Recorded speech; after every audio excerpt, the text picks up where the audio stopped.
Moi bo día, señoras deputadas, señores deputados, todas as persoas que están neste salón de sesións e as que nos siguen a través da web da institución.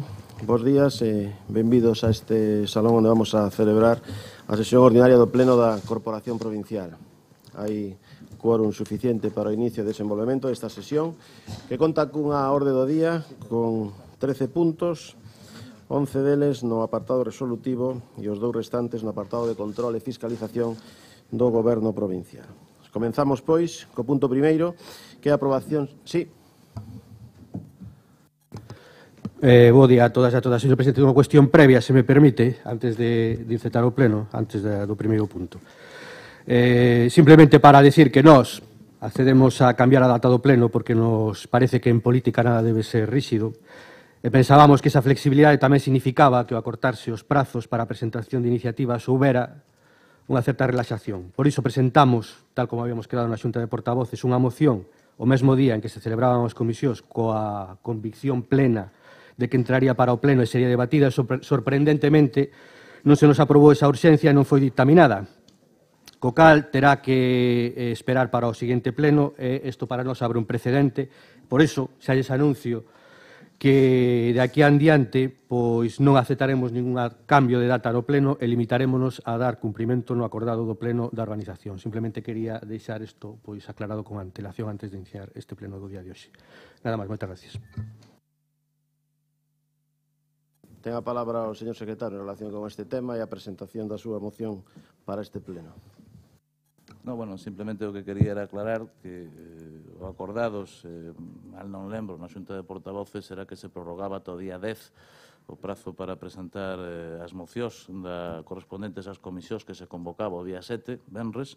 Esa moción da que vostede fala, creo que se presentou o día 13. Por outra banda, era unha moción relativa á cooperación cos concellos en materia de prevención de riscos laborais e a Comisión de Cooperación tivera lugar o día anterior, o mércores 12.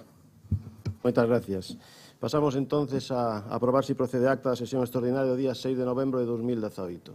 Entendo que non hai ninguna cuestión en contra, apróbase por unanimidade. Moitas grazas. E pasamos ao punto segundo, que di resolución de reclamacións e aprobación definitiva da relación de postos de traballo da Deputación Provincial exercicio 2018. Ten a palabra o señor secretario.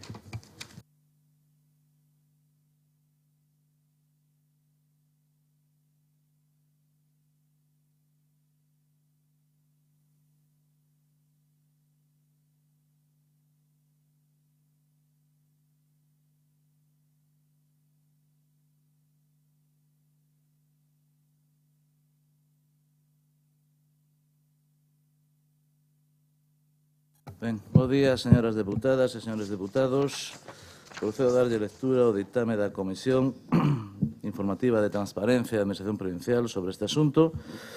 Ditamen que foi aprobado co voto favorable do Grupo Popular e as abstencións do resto de grupos, no que se informou favorablemente a adopción do seguinte acordo por parte do Pleno. Primeiro, resolver as alegacións formuladas contra a aprobación inicial da relación de postos de traballo da Deputación Provincial de Ourense para o exercicio 2018 no sentido seguinte. A. Non admitir a trámite a reclamación número 67 ao terse representado fora de prazo. B. Desestimar íntegramente as reclamacións número 1, 2, 3, 4, 5, 7, 8, 11, 14, 17, 18, 19, 20, 21, 22, 23, 24, 25, 26, 27, 28, 29, 30, 31, 33, 35, 36, 39, 40, 41, 42, 43, 44, 45, 46, 47, 48, 49, 51, 52, 53, 54, 56, 57, 63, 65 e 66, estimar parcialmente as reclamacións número 6, 9, 10, 12, 15, 16, 34, 50, 58, 64 e estimar íntegramente as reclamacións números 32, 37, 38, 55, 59, 60, 61, 62. A resolución das reclamacións fundamentase nos motivos e se concretan os termos que constan na proposta da Presidencia, uníndose extracto correspondente desta proposta á notificación aos interesados para os efectos da motivación da resolución. En segundo lugar, aprobar definitivamente a relación de postos de traballo da Deputación Provincial de Ourense para o exercicio 2018 conforme co documento aprobado inicialmente no pleno de 29 de xuño de 2018 coas modificacións recollidas no apartado anterior, ordenando a súa publicación íntegra no Boletín Oficial da Provincia e na sede electrónica da Deputación e a súa remisión á Administración Xeral do Estado e á Comunidade Autónoma de Galicia. De conformidade coa establecido no artigo 38.3 da Lei de Emprego Público de Galicia, se determina a obriga de incorporar as previsións da RPT definitivamente aprobado nos orzamentos da Diputación, incorporación que se realizará nos orzamentos para 2019. As determinacións da RPT que se indican a continuación aplicaránse con efectos económicos de 1 de xaneiro de 2018 ao existir nesa data os postos de feito necesarios para a súa eficacia. En primeiro lugar, o incremento de 1,5% na contía do complemento específico en todos os postos e, ademais, con efectos de 1 de xullo, un incremento adicional do 0,25%, a revisión do complemento específico dos postos de xefatura da Secretaría Particular da Presidencia e Protocolo, encargado de Parque e Maquinaria e xefatura do equipo de Maquinaria e Cooperación, o incremento do complemento de destino dos axudantes de maquinaria, os efectos económicos da unificación dos postos de operario de báscula portátil e aforos laborantes, operario de báscula de copios e os de operario de sinais e laborante, e as modificacións dos complementos de destino específico derivadas da estimación parcial ou total das reclamacións formuladas no trámite de exposición público. E terceiro, aprobar definitivamente, o punto terceiro creo que está duplicado, e o punto segundo o acabo de ler. Aí remataría o acordo. Perdón. Muchas gracias. Intervención dos grupos. BNG, ten a palabra. Gracias, señor presidente. Bo día outra vez a todas e a todos. Ben, simplemente repetir o que xa dixemos na aprobación inicial, moi resumido en todo caso. Nós, daquela xa votamos en contra desta RPT, e basicamente era por dúas cuestións. Primeiro, porque dibuxa unha pirámide de postos de traballo por grupos profesionais para o ano 2018 que medraba por riba e disminuía por abaixo, e porque tamén nos atopamos cunha RPT carente de racionalidade na que existen 200 xefaturas, é dicir, un 22% dun total de 908 postos de traballo. É dicir, estamos a falar dun xefe por cada 4 traballadores e medio. Entonces, como agora estamos resolvendo alegacións, en definitiva, aprobando definitivamente a RPT, nos vamos a manter o voto que habíamos mantido originalmente, que vai ser, como xa dixen, o voto en contra. Nada máis, moitas gracias. Democracia en Sana. Hola, buenos días. Nosotros primero decir que nos extraña que al bloque no se le haya dado esa prerrogativa de presentar una moción con los tiempos más abreviados, debido a lo que ha ocurrido por varios motivos. Primero, porque el mismo secretario ha dicho que todavía no tiene el acta porque no le ha dado tiempo, con lo cual está claro que los tiempos han acortados. Pero es que además de eso van a traer ustedes ahora aquí por vía de urgencia el tema de las obras. Entonces, realmente nos parece una falta de respeto que al bloque no se le permita eso. Lo entenderíamos perfectamente que no se nos permitiera traer una moción de urgencia a nosotros, a Democracia Orensana. Eso lo entenderíamos perfectamente. Pero, hombre, al bloque, que es el bloque, carajo, al PSOE... Pero a nosotros lo entenderíamos, para el bloque, al PSOE, joder, pues tienes que permitírselo. Bueno, con este tema de la relación de puestos de trabajo, tengo que decir varias historias, que es la gran diferencia que hay entre José Manuel Baltar y Jesús Vázquez, el alcalde de Orense, el todavía alcalde de Orense, y también el todavía presidente de la Diputación. Le quedan 5 meses, estamos a 5 meses de las elecciones, quedan 5 meses para estar ahí. Y el alcalde igual. Entonces hay unas grandes diferencias entre José Manuel Baltar y Jesús Vázquez. Y todo tiene que ver en la importancia que le des a las prioridades y lo que tú consideras. Para José Manuel Baltar es muy importante todas estas medallas de, entre comillas, de hacer aparentar que lleva todo perfectamente, como es la relación de puestos de trabajo. Si bien es cierto que hoy le dan un golpe porque había tenido a 5 falsos autónomos empleados en el Paco Paz y una sentencia hoy ha dicho que los tenía encubiertos. Eso al margen de todo, la telaraña de enchufados que tiene. Entonces, por un lado, eso, que tiene sus defectos. Pero es una persona que intenta siempre cumplir los plazos. De hecho, siempre presume de que es del primer de España, que es algo absurdo, pero bueno, el primer de España en presentar los presupuestos. Por contra, está Jesús Vázquez, es alcalde de Orense, que es el primer alcalde de una capital de provincia en la historia que no ha presentado los presupuestos. Y tardó 3 años en presentarlos al Pleno. Y cuando los presentó, los traía con fallos de intervención que obviamente por eso se echaron fuera. Pero no los volvió a presentar. Entonces, ¿por qué este señor los presenta en tiempo y plazo? José Manuel Baltar presenta la relación de puestos de trabajo, mientras que Jesús Vázquez en 4 años no ha presentado la relación de puestos de trabajo, ni ha renovado concesiones. ¿Por qué este señor lo hace y Jesús Vázquez no? Muy fácil, por las prioridades. Este señor cree que es importante, de cara a la galería, hacer todo eso. Aunque luego lo importante, que es que la provincia va abajo, pues eso ya da igual. Pero en estas medallitas las cuelga. Por otro lado, Jesús Vázquez piensa... Hola, que tengo poco audio. Por otro lado, Jesús Vázquez piensa que todo eso no es importante, porque Jesús Vázquez cree que lo más importante es ir a los actos, saludar a la gente, salir en fotos y la prensa. Entonces son 2 prioridades distintas. Jesús Vázquez está convencido que lo está haciendo bien electoralmente porque él dice que, yo tengo muchos allegados que han trabajado con él, que dice lo importante es la prensa. Si sales en las fotos, esa es la clave. Lo demás es un tema burocrático. Baltar tiene otra opinión, cree que hay que hacer estas pequeñas medallitas, presidir el consejo de no sé qué, irse a Bath, hacer una foto. O sea, cree que estando en rollos burocráticos es distinto. Este es más burocrático, el otro es más de fotos. Obviamente a los dos le gustan las fotos. Sin embargo, la realidad la trae precisamente su periódico, La Región. Y la traía ayer aquí diciendo: la economía crece en Orense por debajo de la media de Galicia. Esta es la realidad. La realidad es que Orense va para abajo. Y hasta incluso el periódico de La Región lo dice. La economía crece en Orense por debajo de la media de Galicia. Respecto a esto de aquí decir que José Manuel Baltar no fue capaz de atajar lo que él dijo, que era reducir empleados públicos, sigue teniendo una cuota desproporcionada de empleados públicos, prácticamente todos enchufados. Yo soy la primera persona que puedo decir, al margen de que aquí el PSOE obviamente en su día hizo una denuncia para denunciar esos 109 o 100 y pico que había enchufado su padre, pero el resto de los trabajadores de aquí de la Diputación, el 90 y pico % están enchufados. ¿Cómo se sabe y cómo se puede asegurar, sin riesgo de que me denuncien, me lleven a los tribunales, de que están enchufados? Hombre, obviamente, por los expedientes de contratación. Si nosotros vemos, por ejemplo, cómo ha entrado la señora interventora, el señor secretario, pues fue por un proceso de oposiciones donde había cientos de aspirantes para a lo mejor 25 plazas. Entonces, claro, una posición nacional como la que aprobó el señor secretario o la señora interventora, vemos que es un proceso competitivo donde obviamente eran muchos, y ahí lo vemos, un temario extenso, se convocó en tiempo y forma, y para miles y para pocas plazas había miles o cientos de aspirantes. Esa es la gran diferencia. No, son titulados nacionales. En la Diputación, ¿cómo son todos? Pues si vemos los expedientes, vemos como a lo mejor se presentaron 3 personas para 2 plazas, o 2 para 2. Entonces, más claro agua de que entraron todos por enchufe, igual que en el Concello. ¿No? Por eso nadie me puede denunciar por lo que estoy diciendo es totalmente cierto. Cualquier juez que vea el expediente de contratación del 95% de los empleados de la Diputación, hombre, nos tiene que dar razón a nosotros que obviamente entraron por enchufe. Y nada más, que es una pena, en realidad esto se viste como que es algo realmente correcto, con lo que aprobado y todo en tiempo y forma, pero lo que subyace de fondo es que casi todos entraron por enchufe. ¡Ojo! Fíjate hasta qué punto es una persona despreciable, José Manuel Baltar, que incluso toda esa gente que entró por enchufe, enchufado por el padre principalmente, se rebelan contra él y la mayoría no le van a votar, porque es una persona que cae tan mal a los suyos, que incluso los que enchufó no le van a votar. Grupo Socialista. Gracias, presidente.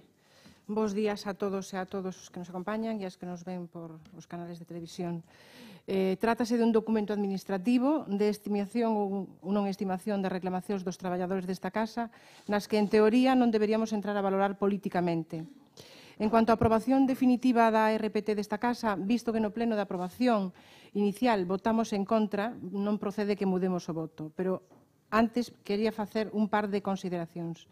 Efectivamente, como acaba de decir o portavoz que me precedeu unha palabra, aquí siga habendo lugares oscuros e sitios onde as contratacións siguen a facerse de xeito irregular. Aí está a sentencia que recolle hoxe a prensa, onde nos ven a decir que hai contratacións que antes se chamaban de asistencia técnica, concretamente de profesores ou que fan ou prestan algún tipo de servicio en actividades do Paco Paz. Por un lado, temos que decir dúas cousas. Eses falsos autónomos, como se denomina comúnmente nos últimos tempos, pois resulta que teñen que pasar a engrosar as filas dos contratos a dedo desta casa. Xente ás cuales se lle fai pois un contrato para unha actividade determinada, que se lle paga unha cantidade fixa, polo tanto, teñen unha relación contractual con esta casa e, cando acuden aos tribunais, son os propios os tribunais os que, mediante sentencia, lle obligan ao señor presidente a adoptalos e a telos en plantilla fixos e membros da RPT. Por outro lado, decir que isto non é algo novo, xa que non podemos contratar a dedo porque agora as leis non lo impiden, pois facemos outras cousas peores. E poño, por exemplo, un recente proceso para a contratación dun mestre de gaita donde resulta que se presentan varias persoas nun concurso de méritos e donde, que curioso, as bases están feitas ad hoc para a persoa a que se vai seleccionar. É dicir, non é de recibo que unha persoa que presenta aquí os seus méritos académicos teña máis e mellores méritos que outros que simplemente teñen unhos cursos impartidos por esta Diputación. Iso é o mismo que se eu quero contratar nun concello un xardineiro para que faga tareas nos parques e xardíns, pero poño especificamente que ten que saber podar, pois non sei, rosais. Pois o resto dos xardineiros, lóxicamente, non se poderán presentar. Dito isto, pensamos que esta casa siga a ser, pois o que foi sempre, unha, quizá, a maior empresa desta provincia, ou polo menos unha das que ten máis postos de traballo, e dicir que é unha mágoa, señor presidente, que teñamos que dedicar recursos públicos, recursos desta casa que ben se podían dedicar a outras cousas, mentras seguimos pagando actividades, por exemplo, de actividades no Paco Paz para xente que vive e reside en Ourense. Por que temos que pagarlle actividades no Paco Paz a xente que vive en Ourense, mentras que a xente que vive en Xinzo, en Trasmiras, no Barco de Valdeorras, en Ribadavia ou en Petín, resulta que esa xente ten que pagarse as súas propias actividades. Por lo tanto, un concello que en teoría manexa máis recursos que manexa esta casa, ben podería pagar precisamente eses profesores e esas actividades que se están a impartir no Paco Paz. Repito, como nós, esas reclamacións, as que se presentan aquí, non é un documento no que teñamos que entrar a valorar políticamente, inda que sí facendo as apreciacións que acabo de facer e as consideracións, me pregunto, ou nos preguntamos, onde están os informes de Secretaría e de Intervención e dos técnicos desta casa, que hai moitos, para poñer reparo precisamente a esas contratacións que, supostamente non, os tribunais confirman que son irregulares, pois, onde están ese reparo, señor presidente? Por lo tanto, como aquí, en este punto, leva implícito tamén, ou vai, a aprobación definitiva da RPT, pois nós, igual que fixemos na aprobación inicial, vamos a votar en contra. Grupo Popular. Sí, gracias, presidente. Buenos días a todas y a todos. Vamos a ceñirnos al punto del orden del día, que es lo que venimos, lo que es la resolución de las alegaciones de un expediente administrativo reglado, que es la relación de puesto de trabajo. Como bien saben todos ustedes, este expediente ya vino aquí a sesión plenaria el 29 de junio. Hubo un periodo de exposición al público donde cualquier trabajador de esta administración pudo hacer sus alegaciones. Ustedes no dijeron el número de alegaciones que hubo, se lo digo. Hubo 67 alegaciones, de las cuales fueron informadas individualmente por servicios técnicos y jurídicos de esta administración, de los cuales 67 fueron admitidas parcialmente 10 reclamaciones e íntegramente 8 reclamaciones, un total de 18 estimaciones de alegaciones presentadas. A mayores, en este periodo de tiempo, hubo 2 mesas serais de negociación, con todo lo que es el comité de empresa, junta de personal y los diferentes sindicatos que compone esta administración. Estas mesas serais de negociación fueron el día 7 de diciembre y el 13 de diciembre. Toda esta información la tuvieron ustedes en la Comisión de Transparencia y Administración de este mes. Tuvieron toda la información. Y esto es lo que venimos a aprobar, unas alegaciones de empleados públicos de esta administración que están en su derecho de reclamar lo que consideren oportuno. De estas 67 reclamaciones, una es consideración de estructura orgánica y las demás son de conceptos retributivos, de las cuales se aceptaron, como dije anteriormente, 10 parcialmente y 8 íntegramente. Señora Elvira Lama, le digo una cosa. No encienda el gallinero en el sentido de que todos los procesos de selección de esta administración no tiene por qué haber ningún reparo administrativo de ningún funcionario de esta casa si se hacen correctamente. Todos los procesos que están en vigor, que se están elaborando, si no hay ningún reparo, es porque se hace correctamente. En relación a lo que dicen ustedes del Paco Paz, yo creo que viven en el pasado. Viven en el pasado. En el tema del Paco Paz, ya vino aquí, en el pleno del año pasado, cuando aprobamos la relación de puesto de trabajo, cuando aprobamos la oferta pública de empleo, publicada en el Diario Oficial de Galicia el 5 de abril del 2018, que tengo aquí copia para que ustedes la vean, aquí ya está regularizado el tema de los monitores del Paco Paz. Regularizado, donde nosotros aprobamos una oferta pública de empleo para que estas personas puedan concurrir en competencia competitiva con otras personas que quieran a optar estos puestos de trabajo. Y esto yo creo que es una información que sale hoy muy pasada, incompleta, y de alguna manera yo creo que ustedes deben ver más los expedientes y ver que esto ya vino aquí en el pleno del año pasado y publicado en el Diario Oficial de Galicia. Muchas gracias. Segunda quenda de intervencións, BNG. Non fai uso do seu turno, Democracia Orensana. Sí, yo sí voy a hacer uso del turno. Primero tengo que darle aquí la bienvenida a la nueva portavoz del PSOE y también darle la bienvenida de paso al próximo que venga, porque este ritmo cambiará dentro de poco.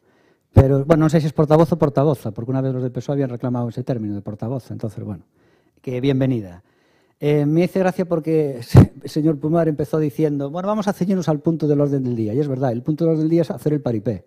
¿A qué venimos aquí? O sea, ¿tú realmente crees que con esto...? ¿Por qué nos dimos otras alegaciones? Porque, hombre, no vamos a perder el tiempo en algo que realmente es una tomadura de pelo. Me hace gracia porque hablabais del Paco Paz y es donde iba a entrenar Marta Míguez, aunque era la coordinadora del pabellón. O sea, eso como panadero que va a comprar o pan a panadería de enfrente, ¿no? Más o menos.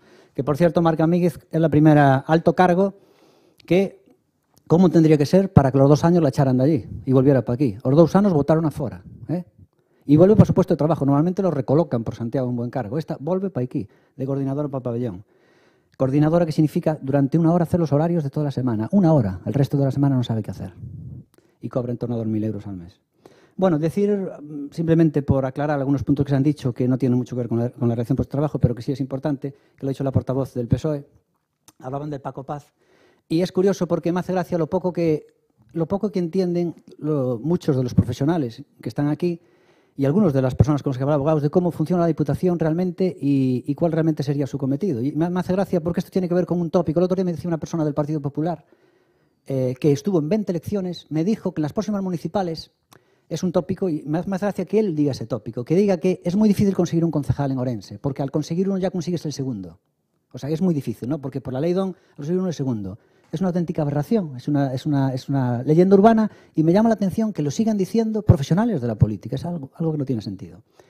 Y, curiosamente, me hace gracia por lo que decía aquí la portavoz del PSOE de esta oposición diciendo que, por un lado, que por qué motivo se le pagaba el Paco Paz con dinero público a las personas que vivían en Orense. Entonces, por un lado, puede tener razón en el sentido de que en Orense ese mercado, esa oferta podía estar cubierta por otros servicios, no solo privados, sino también el pabellón, y que donde en los pueblos, aquellas personas que viven obviamente en el rural, si no tienen un servicio básico, es donde realmente lo público tiene que ir a socorrerlos en un tema tan vital como es poder hacer deporte, ¿no?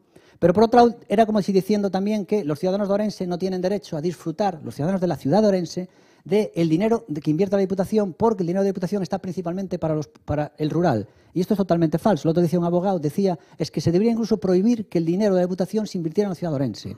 Y aquí es donde quiero decir yo que hay un error muy grande. Por un lado, el motivo por el que nacen las Diputaciones efectivamente es para dar ciertos servicios básicos al rural. Sin embargo, los presupuestos de los que se nutre la Diputación no tienen nada que ver con este cometido, ya que estos presupuestos se confeccionan en relación también al número de habitantes de la provincia. Y obviamente la ciudad de Orense es parte vital para conseguir ese dinero. Con lo cual sería totalmente injusto que en la ciudad de Orense, obviamente gracias a los orenses se consiguieran dinero, que luego no revirtiera una parte de Orense ciudad. Sería realmente eso aberrante.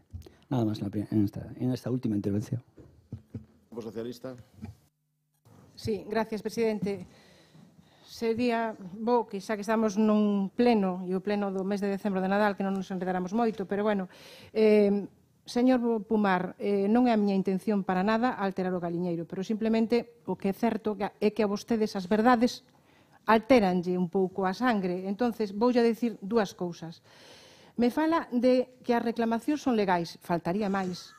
En todo procedemento administrativo, no período de alegacións, cada un pode alegar o que queira. Ya se estimarán ou non ya se estimarán. Por suposto que estamos de acordo con que os traballadores o fagan. Faltaría máis. É un dereito recoñecido. Polo que me dice que si se hacen os expedientes, ou se fan as contratacións correctamente. Home, correctamente non. Porque vostedes incluso fixeron unha oferta de personal que lla tumbou o Tribunal Superior de Xusticia. Por certo, logo despois, cando as sentencias lle dicen ou van en contra do que vostedes fan, entonces, bueno, poñen en cuestión as sentencias. Vamos falar moito de sentencias hoxe, me parece.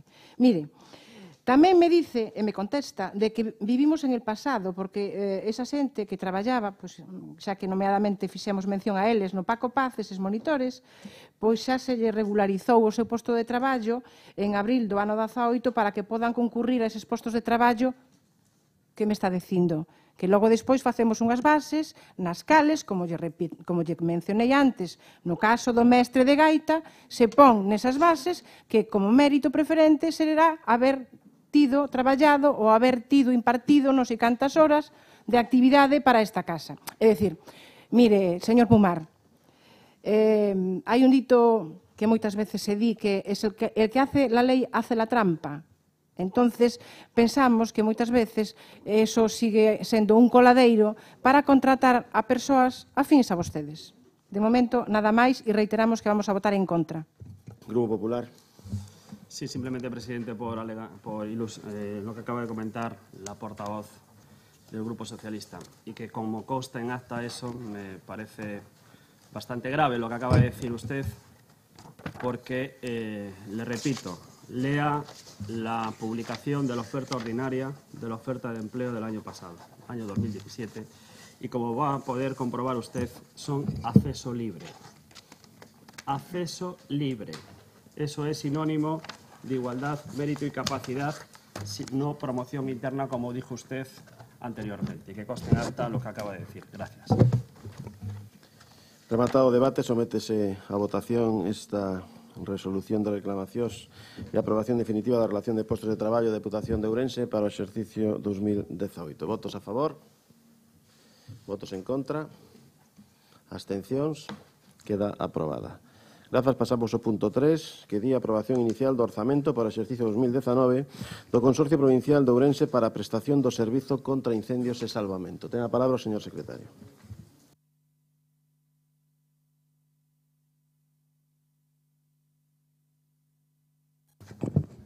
Ben, o ditame da Comisión Informativa de Facenda e Economía en relación con este asunto foi adoptado co voto favorable do Grupo Popular e a abstención do resto dos grupos políticos da corporación, sendo favorable a que se adopte o seguinte acordo.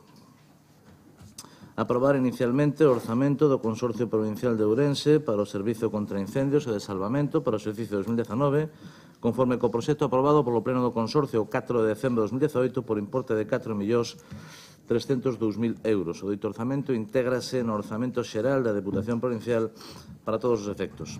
Someter a exposición pública o orzamento inicialmente aprobado por plazo de 15 días hábiles mediante anuncio no Boletín Oficial da Provincia. Durante o dito prazo, os interesados poderán presentar reclamacións ante o Pleno nos termos previstos no artigo 170 do texto refundido da Lei Reguladora das Facendas Locais. O orzamento do Consorcio considerarase definitivamente aprobado se durante o dito prazo non se presentan reclamacións e, en caso contrario, o Pleno da Deputación disporá dun prazo de un mes para resolvelas. Unha vez definitivamente aprobado o orzamento do Consorcio, inserirase resumido por capítulos no Boletín da Provincia, entrando en vigor no exercicio 2019. Gracias. Grazas, intervencións dos grupos. BNG.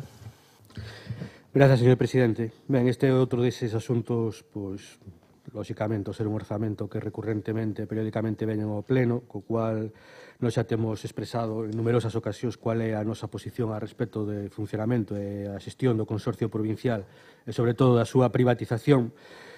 Pois, en coherencia co que temos dito a respecto deste modelo co que estamos en absoluto en desacordo, e en coherencia tamén co que temos feito en outros anos, vamos a repetir ese voto, que é o voto en contra. Nada máis, moitas gracias.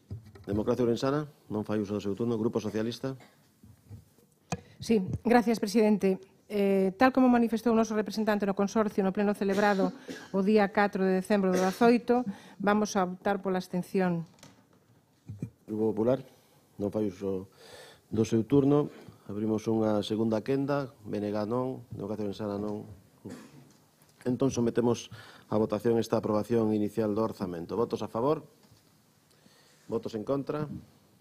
Abstencións? Queda aprobado. Moitas grazas. Pasamos ao punto 4, que di ordenanza reguladora do Servizo Provincial de Asistencia a Entidades Locais en materia de rega e baldeo de espazos públicos locais. Ten a palabra o señor secretario. O ditame da Comisión Informativa de Cooperación, Infraestructuras e Medio Rural adoptouse neste asunto co voto favorable do Grupo Popular e as abstencións do resto de grupos da corporación, sendo favorable que se adopte o seguinte acordo. En primeiro lugar, aprobar inicialmente a ordenanza reguladora do Servizo Provincial de Asistencia a Entidades Locais en materia de rega e baldeo de espazos públicos locais, co contido cobra en poder dos señores deputados e deputadas. En segundo lugar, someter o expediente e a ordenanza a información pública e a audiencia dos interesados polo plazo de 30 días hábiles contados dende a publicación do anuncio no boletín, realizándose tamén a pertinente publicación no portal de transparencia da Deputación Provincial de Ourense. Durante o expresado prazo poderán presentarse as reclamacións e suxestións que se estimen oportunas, que serán resoltas pola Corporación Provincial coa aprobación definitiva se é o caso. De non presentarse as reclamacións ou suxestións, entenderase elevado a definitivo o acordo de aprobación inicial adoptado. Gracias. Grazas. Intervención dos grupos. Menega. Moitas gracias, señor presidente. Ben, é unha ordenanza que, bueno, non presenta grande complicación. En todo caso, nos vamos a optar por a abstención neste caso, porque a tarifa que se contempla é unha tarifa que está bonificada nun 50%, é unha tarifa igual e plana, por dicirlo de alguma maneira, para todos os concellos, e pensamos que o mellor se debería de contemplar algún tipo de bonificación ou algún tipo de fórmula para non cobrarlle exactamente o mismo aos concellos que dispoñen de máis recursos que aqueles que dispoñen de menos. Entón, bueno, en todo caso, feita esta observación, esta salvedade, que o mellor se poderá ter en conta para o futuro, nos, como digo, vamos a optar por a abstención. Nada máis, moitas gracias. Democracia Orensana, non fai uso do seu turno. Grupo Socialista.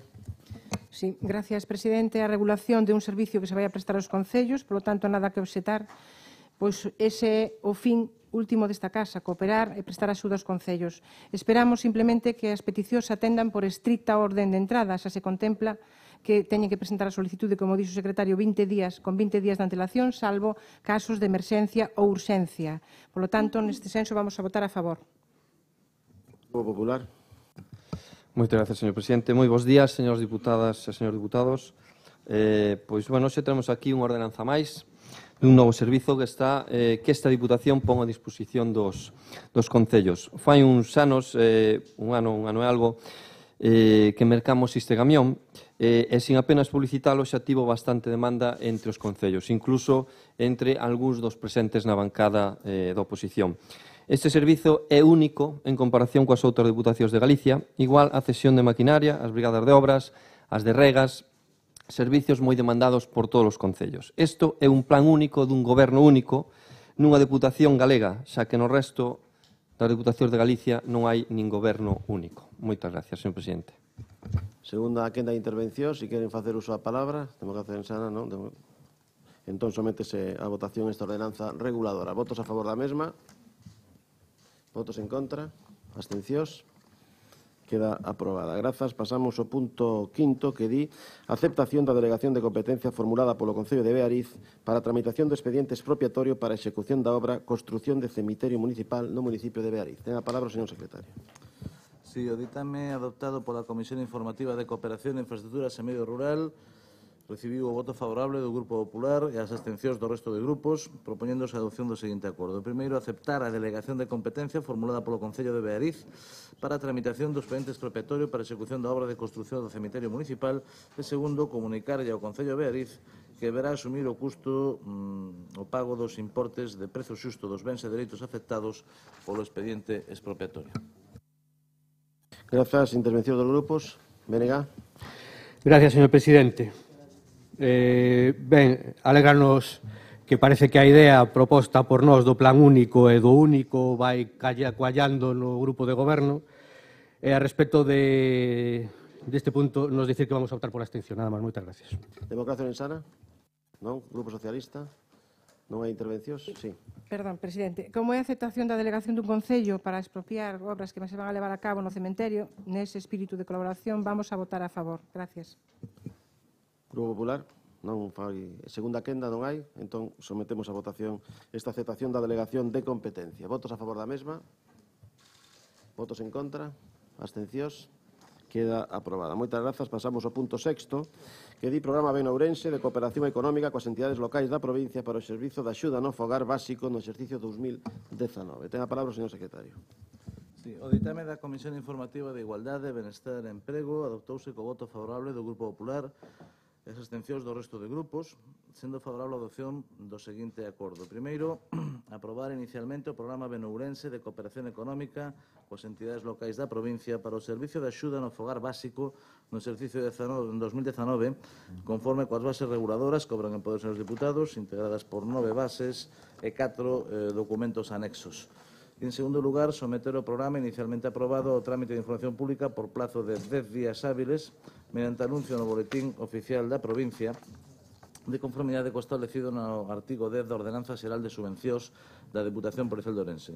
Durante o dito prazo, as persoas ou entidades interesadas poderán formular as alegacións, reclamacións ou suxestións que estimen oportunas que deberán ser obxecto de resolución expresa polo Pleno da Deputación.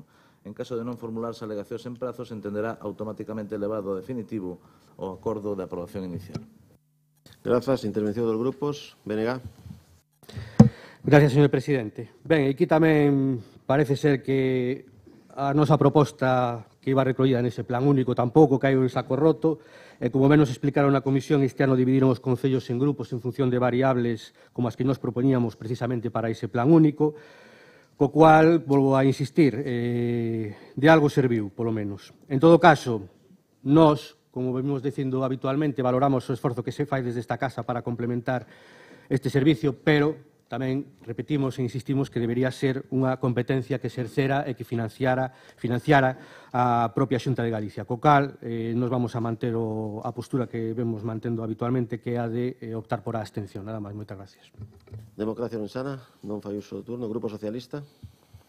Moitas gracias, presidente. Moi bons días a todos e a todas. Somos coñecedores de que estamos diante dunha competencia impropia desta Deputación. Para este tipo de achegas deberías prestar a Xunta de Galicia, pero dende o ano 2012, no decreto polo que se regulan os servicios sociais comunitarios, o seu financiamento son accións que lle corresponden á Diputación. Estas bases reguladoras que hoxe nos traen aquí teñen un importante cambio, recollen un importante cambio. Inclúe criterios en incidencias en perspectiva demográfica, é dicir, tanto en conta en avellentamento da poboación como en perda de poboación, a tasa de natalidade ou a situación xeográfica de cada concello. O rural de Ourense, ano tras ano, sufrimos unhos datos demoledores en canto a perda de poboación. Estas bases, como ben decían, son unha aposta por estes servicios sociais, son unha aposta para manter estes servicios sociais. Esperamos que sexan as primeiras bases que se teñan en conta este tipo de criterios. Nada máis. Moitas grazas. Grupo Popular. Gracias, presidente. Bo día, señoras deputadas, señores deputados, público presente e demais que nos siguen a través de internet. Falando de único, señor Rodríguez Suárez, a ver se xa un pleno único, pero breve e con espírito navideño. E deixemos eses comentarios que vostede fai que bueno, vámonos a deixar por o espírito navideño. E simplemente que eu sabe que sempre me axusto aos puntos de orde do día, porque debe ser así.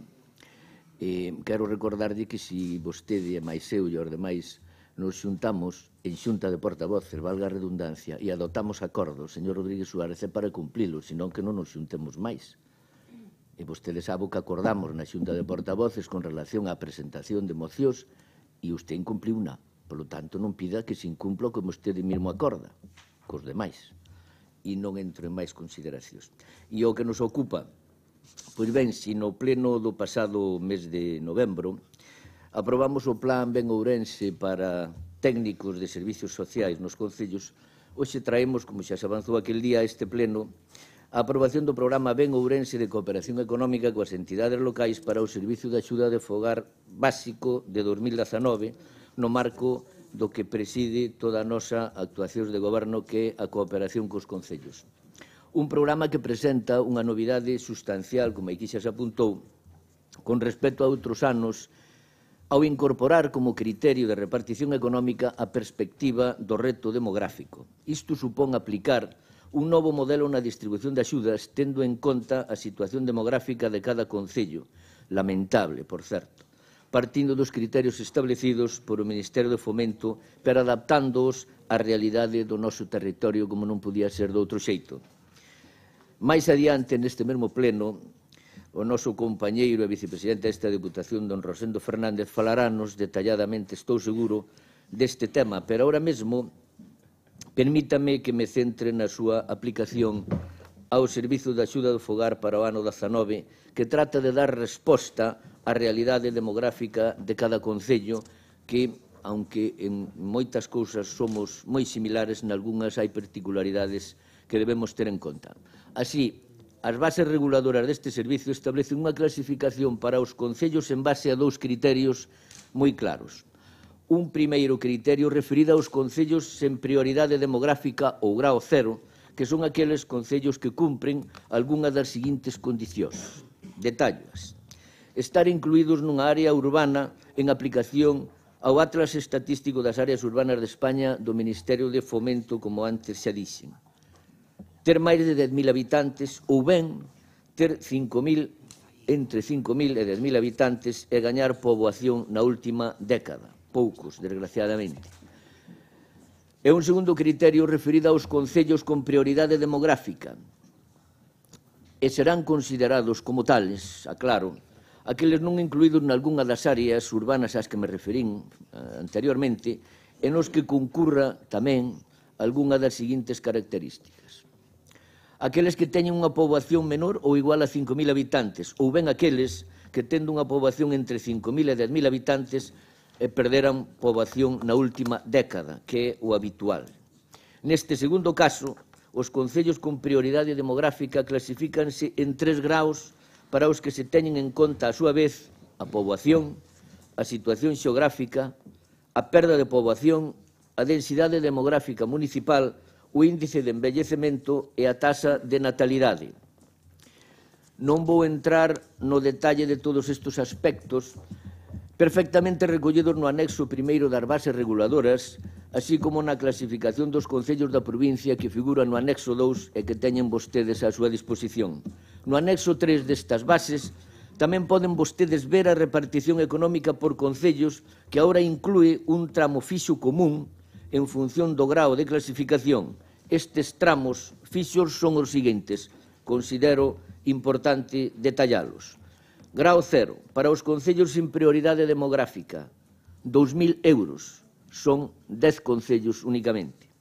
Para os concellos con prioridade demográfica, grao 1, 3.000 euros, 21 concellos. Grao 2, 3.500 euros, 48 concellos. E grao 3, 4.000 euros, 12 concellos. Estas contías complementaránse co tramo variable segundo o establecido no anexo 3 do decreto tantas veces citado 99-2012, modificado a súa vez por o decreto 148 de 2014 de 6 de novembro. Para a concesión destas axudas, a Deputación conta cun orzamento un pouquiño superior a 900.000 euros e os beneficiarios serán todos os concellos da provincia de menos de 20.000 habitantes, como todos sabemos, todos menos un, o da capital. E remato xa, pero antes quixera incidir nun aspecto importante, que tamén se falará cando discutamos o Plan Provincial de Obras e Servicios do vindeiro ano. A adhesión a este programa, o ben Ourense que hoxe traemos aquí, é un requisito indispensable para beneficiarse das axudas para o servicio de axuda no fogar básico. Lembro isto non por nada, senón porque considero necesario que todos nos fagamos cargo de tal exixencia. E todos saben do que falo. Logo, non critiquen ao Goberno provincial e ao seu presidente porque, según vostedes, en algún caso, algúns concellos non quedan dentro do reparto de fondos. E eu diría que o único que non fan é os deberes que deben facer. Por exemplo, manifestar en plazo a súa adhesión a este programa ou algún máis. E as entidades locais, incidindo nesto, que non se adiran en prazo, se entenderá que renuncian a participar no programa causando baixa automática nas súas previsións. Neste suposto, espero que non, os remanentes do seu cofinanciamento non utilizados incrementarán de forma lineal, e digo de forma lineal, o importe total asignado aos concellos clasificados en grado 3, é dicir, os máis perxudicados no ámbito demográfico. Non sei por que suscitei algunha sonrisa.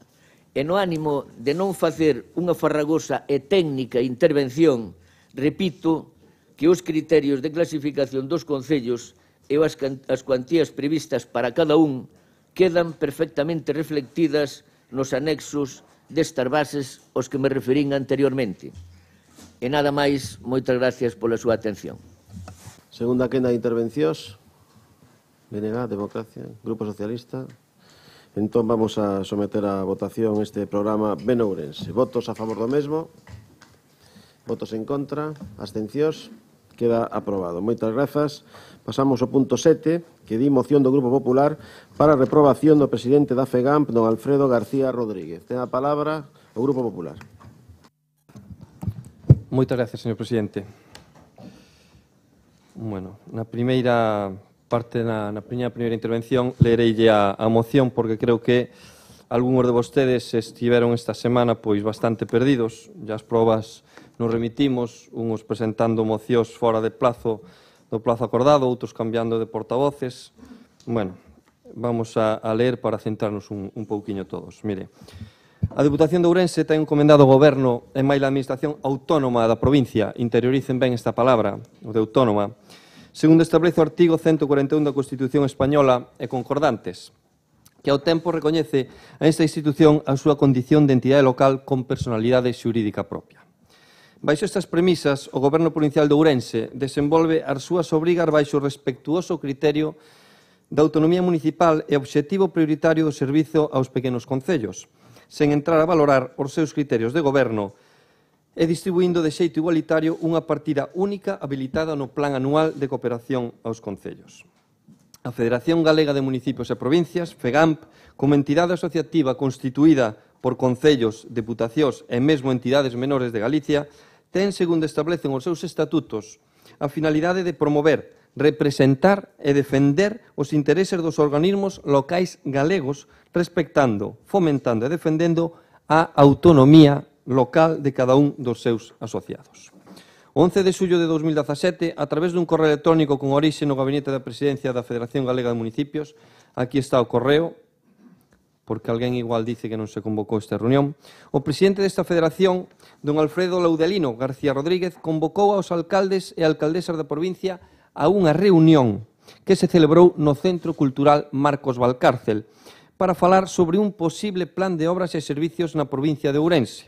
Unha reunión que foi un absoluto fracaso.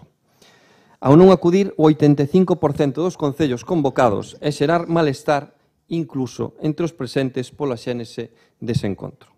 Esta xuntanza rachou coa máxima da autonomía local que recollen os estatutos da FEGAM, así como do debido respecto institucional que merece calquera institución. Pero máis aínda de todos é cada un dos asociados da FEGAM e mesmo do consenso que ven de presidir a toma de decisións nesta federación, en tanto que a convocatoria desta xuntanza realizouse con total escurantismo e sen consultar con ningún dos órganos directivos desta federación no que o Partido Popular está representado.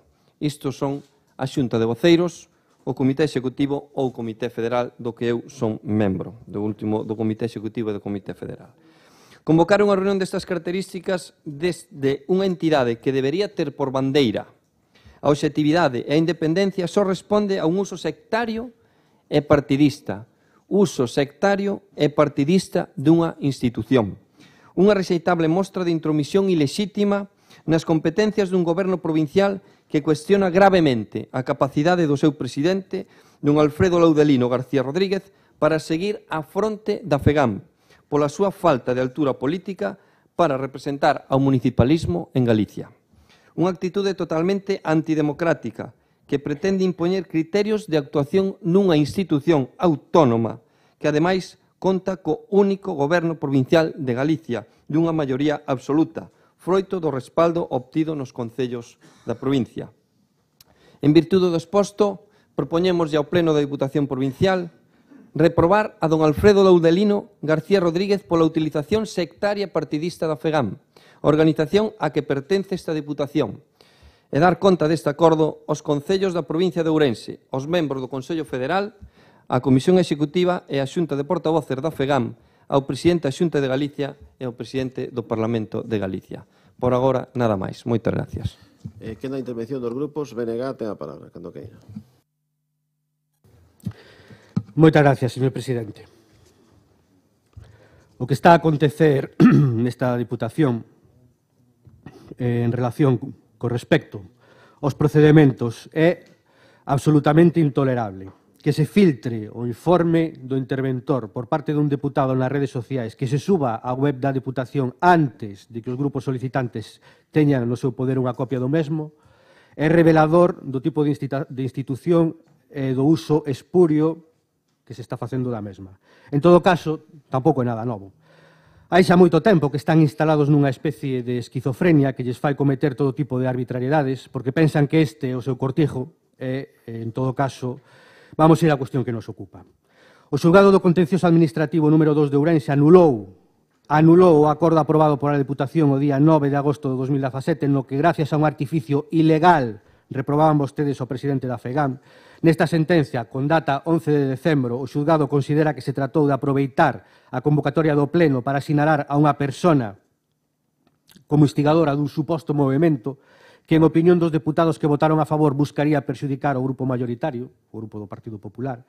Respecto diso, o Tribunal considera que isto non pode admitirse, xa que convertería os plenos extraordinarios en actos valeiros de contido e utilidade algunha, e aínda por riba, a Deputación ten que asumir as costas. Naquel pleno, eu pedinlle ao secretario accidental que informara a respecto da legalidade do acordo. O secretario avalou a proposta de emenda, mas aínda así nós negámonos a votar unha proposta por considerar que era unha tomadura de pelo, levantándonos do pleno. O que era unha sensación, pois rematou por converterse nunha certeza, cando o secretario xeral desta Diputación emitiu un informe no que dixo que o acordo non se axustaba a dereito, tal como ven de ratificar o xulgado. E non facía falta ter chegado hasta aquí, porque ademais de ser un acto ilegal e antidemocrático, pois tamén ten consecuencias económicas para as arcas provinciais, como xa dixen. Este é un claro exemplo de como vostedes se pasan, como se di coloquialmente, polo arco do triunfo, as normas. Cando algo non lles gusta, utilizan a maioría absoluta para desvirtualo e baleiralo de contido. Nomeadamente, pois estamos a falar e a referirnos ás propostas que presentan os grupos da oposición. Non aceptan a crítica, nin as suxestións, porque no fondo teñen vostedes un problema grave de intolerancia, sobre todo de soberbia e de prepotencia. Nos presentamos unha emenda a esta moción que vostedes nos traen aquí, que despois ao final farei referencia a ela. E en relación co informe do secretario, o informe que se emitiu esta semana, estes días, temos que dicir pois, varias cousas. En principio, pois abre unha opción, unha espita que nos parece interesante. O señor secretario di que a nosa emenda non procede, aínda cando se trata dun pleno ordinario e non extraordinario, como aconteceu no de agosto de 2017, porque incurre nun vicio de nulidade idéntico ao que lle reclamábamos ao Partido Popular. Bueno, discrepamos absolutamente desta apreciación, porque o que nos fixemos é exactamente o mesmo que ven facendo o Partido Popular ao longo do que levamos de mandato. E se isto é así, que acontece con todas as emendas que leva presentado o Partido Popular e que teñen alterado, deturpado os acordos e os distintos grupos da oposición traemos a debate. Vostede di que a aprobación da nosa emenda sería un acto nulo de pleno dereito. Por esa razón, eu preguntaría ao señor secretario, todas as emendas que ten presentado o Partido Popular e que teñen prosperado neste pleno son tamén actos nulos de pleno dereito? Miren, o da reprobación, obviamente, obedece a unha pataleta. É a típica reacción do neno cando lle quitan o xoguete ou lle levan a contraria. E isto ten un nome en psicología. Trátase do trastorno de desafío e oposición, que se dá en edades temperás e na adolescencia. Aunque, bueno, parece ser que algúns viven na eterna adolescencia. Miren, os síntomas son moi claros. Rabietas frecuentes, culpar a outros polos erros propios, non sei se o mellor lle sona de algo isto, irritación frecuente e resentimento, afán de venganza. Isto todo explica perfectamente o porqué do seu comportamento, señor presidente. Vostede somente se acepta as gabanzas, non acepta porque non as encaixa nada ben a crítica, aínda que, como digo, sexa constructiva. Por iso tamén está rodeado de palmeiros que se limitan a regalarlle os ouvidos, a dicirlle o que vostede quere oír, aos demais despreceos, tamén aos seus propios, que se queixan amargamente de que vostede é inaccesible agás para ese grupo selecto, para os pata negra. Evidentemente, nós non dicimos que se cometera, lóxicamente, malversación nin apropiativa, que é cando o funcionario ou autoridade encargado de xestionar os recursos públicos os aplica no seu interese personal e os integra no seu patrimonio. Sería discutible a malversación de uso, que se dá cando se desvían para un fin distinto a aquel para o que se deberían utilizar. E non a vemos porque entendemos que non hai dolo. De telo apreciado iríamos a denunciar o xulgado. En todo caso que sí que hai, e xo dixen, é soberbia, prepotencia, arrogancia, porque pensan que a maioría absoluta dalles dereito a facer o que lles pete, conscientes de que as consecuencias das súas decisións asúmeas cada veciño e cada veciña cos seus impostos. E a iso é ao que nos referimos. E por iso é por o que pedimos que sean os deputados e deputadas os que paguen os gastos derivados da condena do xulgado, porque senón o peto poñémolo nós. E aí vai a emenda que nos presentamos en este caso, inda que xa saben que non somos moi partidarios das emendas á totalidade ou as emendas de sustitución, pois vamos a facer unha excepción. Nos pedimos que o Pleno da Diputación lle exixa aos deputados e deputadas do Partido Popular que aboen do seu pecunio ás arcas provinciais os gastos derivados dos custes procesais que ascenden a un total de 500 euros pola condena do xulgado contencioso administrativo número 2 de Ourense pola súa irresponsabilidade en relación co acordo do Pleno Extraordinario do 9 de agosto de 2019. De momento, nesta primeira intervención, nada máis. Moitas gracias. Democracia Insana. Bos días. O señor Pácido pediu-nos aos grupos de oposición que tuviéramos espírito navideño, pero o seu compañeiro Pablo empeza a súa intervención con os comentarios que non parecen moi de espírito navideño. Non pasa nada, o espírito navideño non é obligatorio. Non é obligatorio, o sea, que queira facer uso del, ben, e o que non pasa nada, non é unha crítica. Bueno, vamos co tema este da reprobación. Xa todos sabemos do que falamos. A mí faime gracia a argumentación que fai o Partido Popular que di que se aproveita un cargo de forma sectaria partidista. Pois anda que utilizar unha emenda de sustitución, que así é como se chama, a cambiar unha cousa por outra que non se parece en nada, por unha pataleta, que ao mellor é un síndrome psicolóxico que nombrou aquí o portador do bloque, anda que eso non é unha utilización partidista e sectaria dunha institución. Anda que non. E o xuez xa o aclarou tamén. Falan de que naquel momento o alcalde do Barco convocou aos alcaldes. Bueno, hombre, ele é un alcalde, presidente do FEGAMP, convocounos a unha reunión para falar de temas propios da súa condición de presidente da FEGAMP e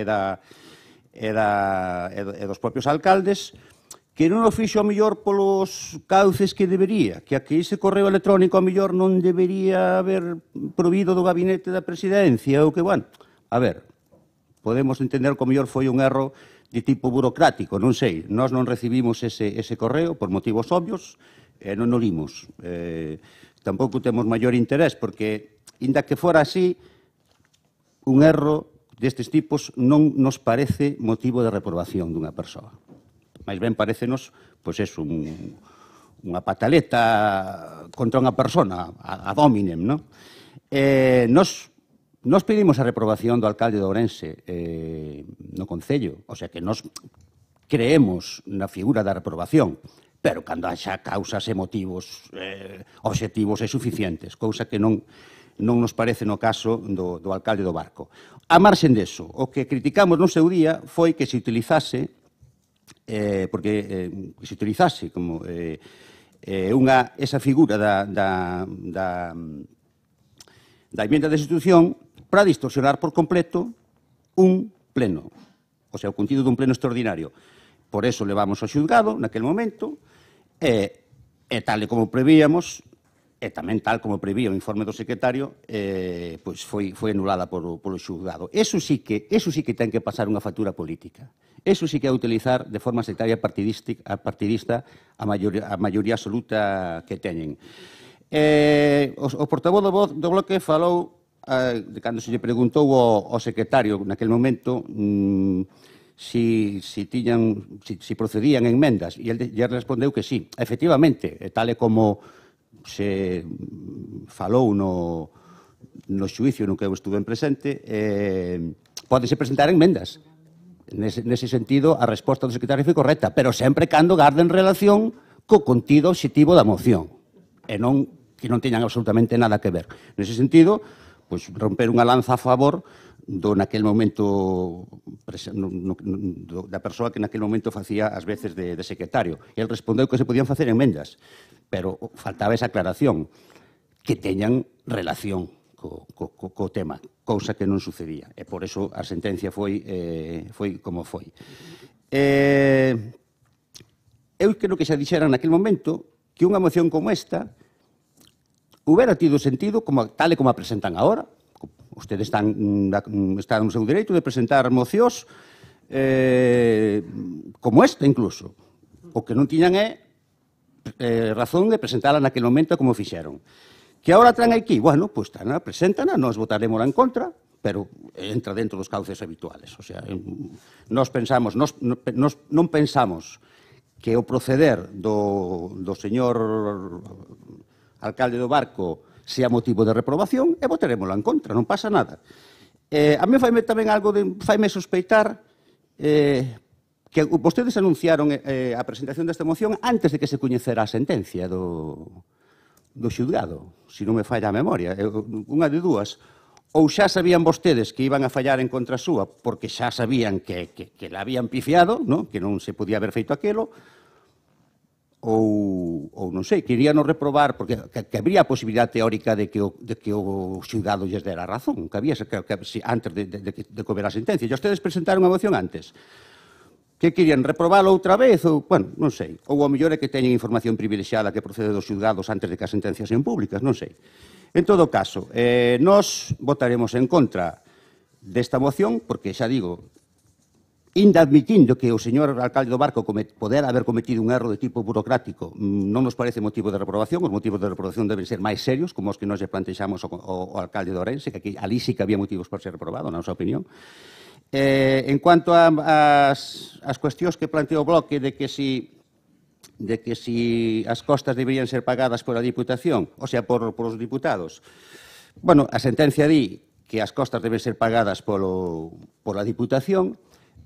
Eso xa é un feito habitual, que os erros dos dirixentes os teñamos que pagar todos.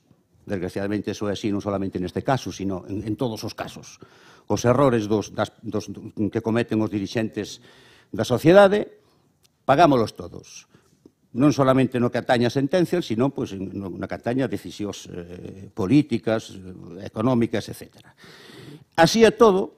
Cando o Bloque se plantexou pedir información ao secretario ao respecto desto, pois nós apoiamos tamén, porque nunca está de máis un informe. Nós sospeitábamos que non procedía que os diputados pagasen do seu peto eses cartos desde o punto de vista legal. Outra cousa sería desde o punto de vista moral ou ético, ou mellor, se me pasara a min, ao mellor voluntariamente aportaba eu os meus cartos, pero non sei.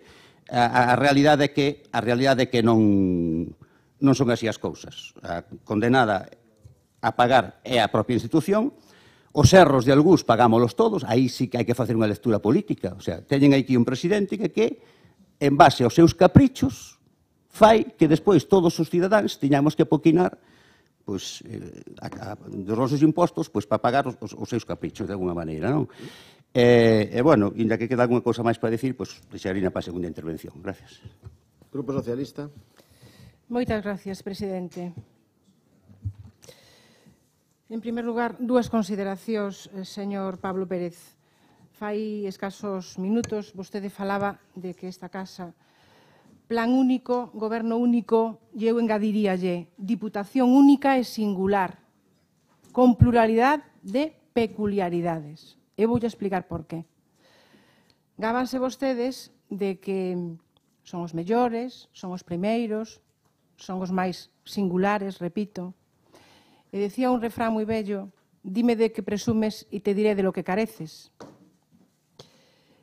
Vostede tamén acaba de afirmar na exposición de motivos desta moción que é membro do Comité Executivo.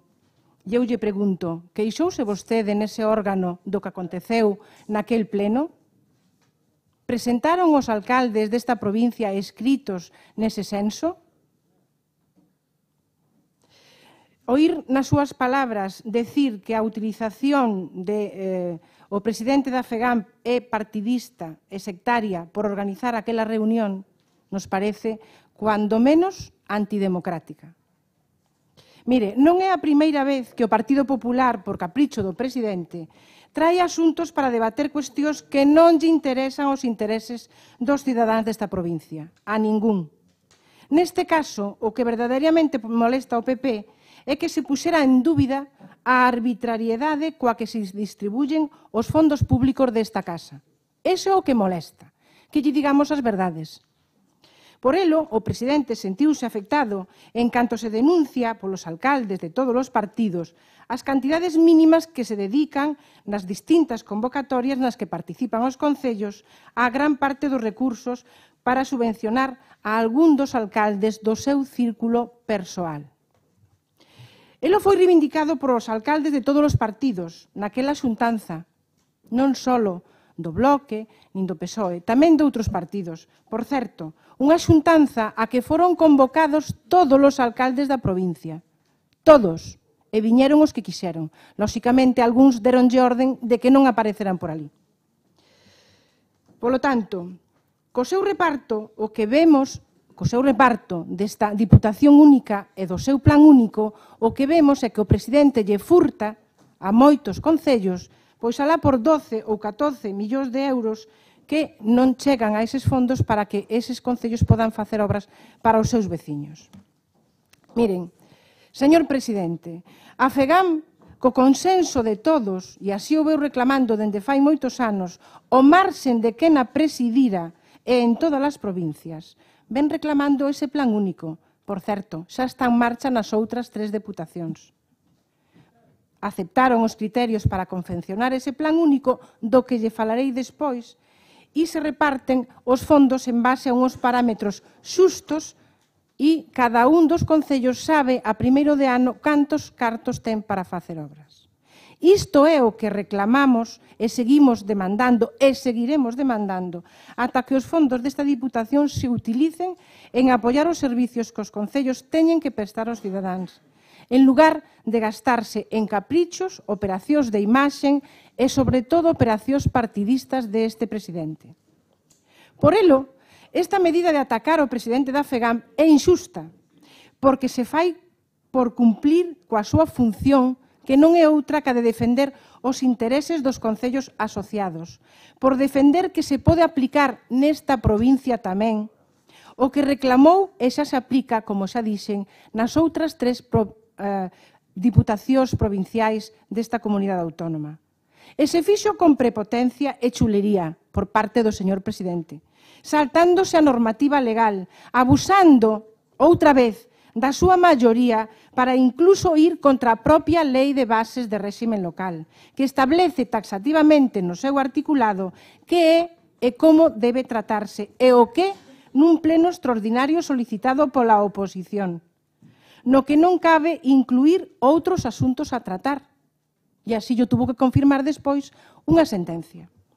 E iso non lle chegou, porque ocasionou que fóramos os tribunais e tuveran que anular ese acordo para censurar o presidente da Federación Galega de Municipios e Provincias no pleno extraordinario que se celebrou a petición dos 3 grupos o día 9 de agosto do 17.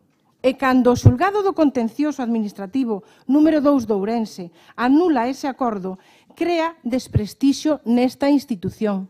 Sí, crea desprestixio nesta casa, xa que observa culpa e condena a esta institución a pagar as costas do xuicio.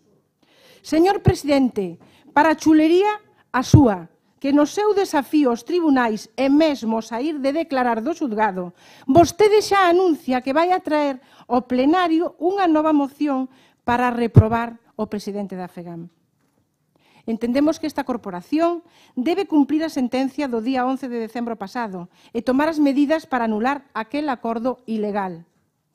Non hai ningunha razón política para manter esta tensión institucional, desperdiciando tempo, ocupándonos dos seus caprichos, que nada teñen que ver cos intereses desta provincia, señor presidente. Unha provincia que ten moitos asuntos que defender, moitas cousas que reclamar sen adicar esforzos e tempo a estas cuestións. Por outra parte, decirlle que esta actitud desafiante do presidente crea un conflito institucional grave e innecesario ca Federación Galega de Municipios e Provincias, entidade na que prima dende hai moitos anos o consenso para reivindicar todas as medidas de xustiza para todos os concellos. Como se ve, estamos reclamando que se respeten as decisións judiciais, presidente, que se eviten conflitos con outras entidades e, sobre todo, que se cumplan as sentencias. O PP violentou as normas para impedir o dereito a defender e votar unha proposta sobre a aplicación dun plan único. Vostedes desvirtuaron aquel pleno para que se adiquen fondos ao que realmente nos parece xusto e de forma equitativa. Nembargantes, vostede quixo desviar a atención do que se propoñía naquel acordo e meteu con calzador o punto número 3. Reprobar como castigo, pero non o presidente da FEGAM solo, sino os grupos propoñentes que lle estaban dicindo o que vostede non quere oír. Tampouco quixo correxir aquela ilegalidade cando lle foi requerido por escrito para correxilo, nin cumplir ca normativa. Por tanto, obrigou os grupos a acudir aos tribunais e tuveron que ser estes os que anularan ese acordo.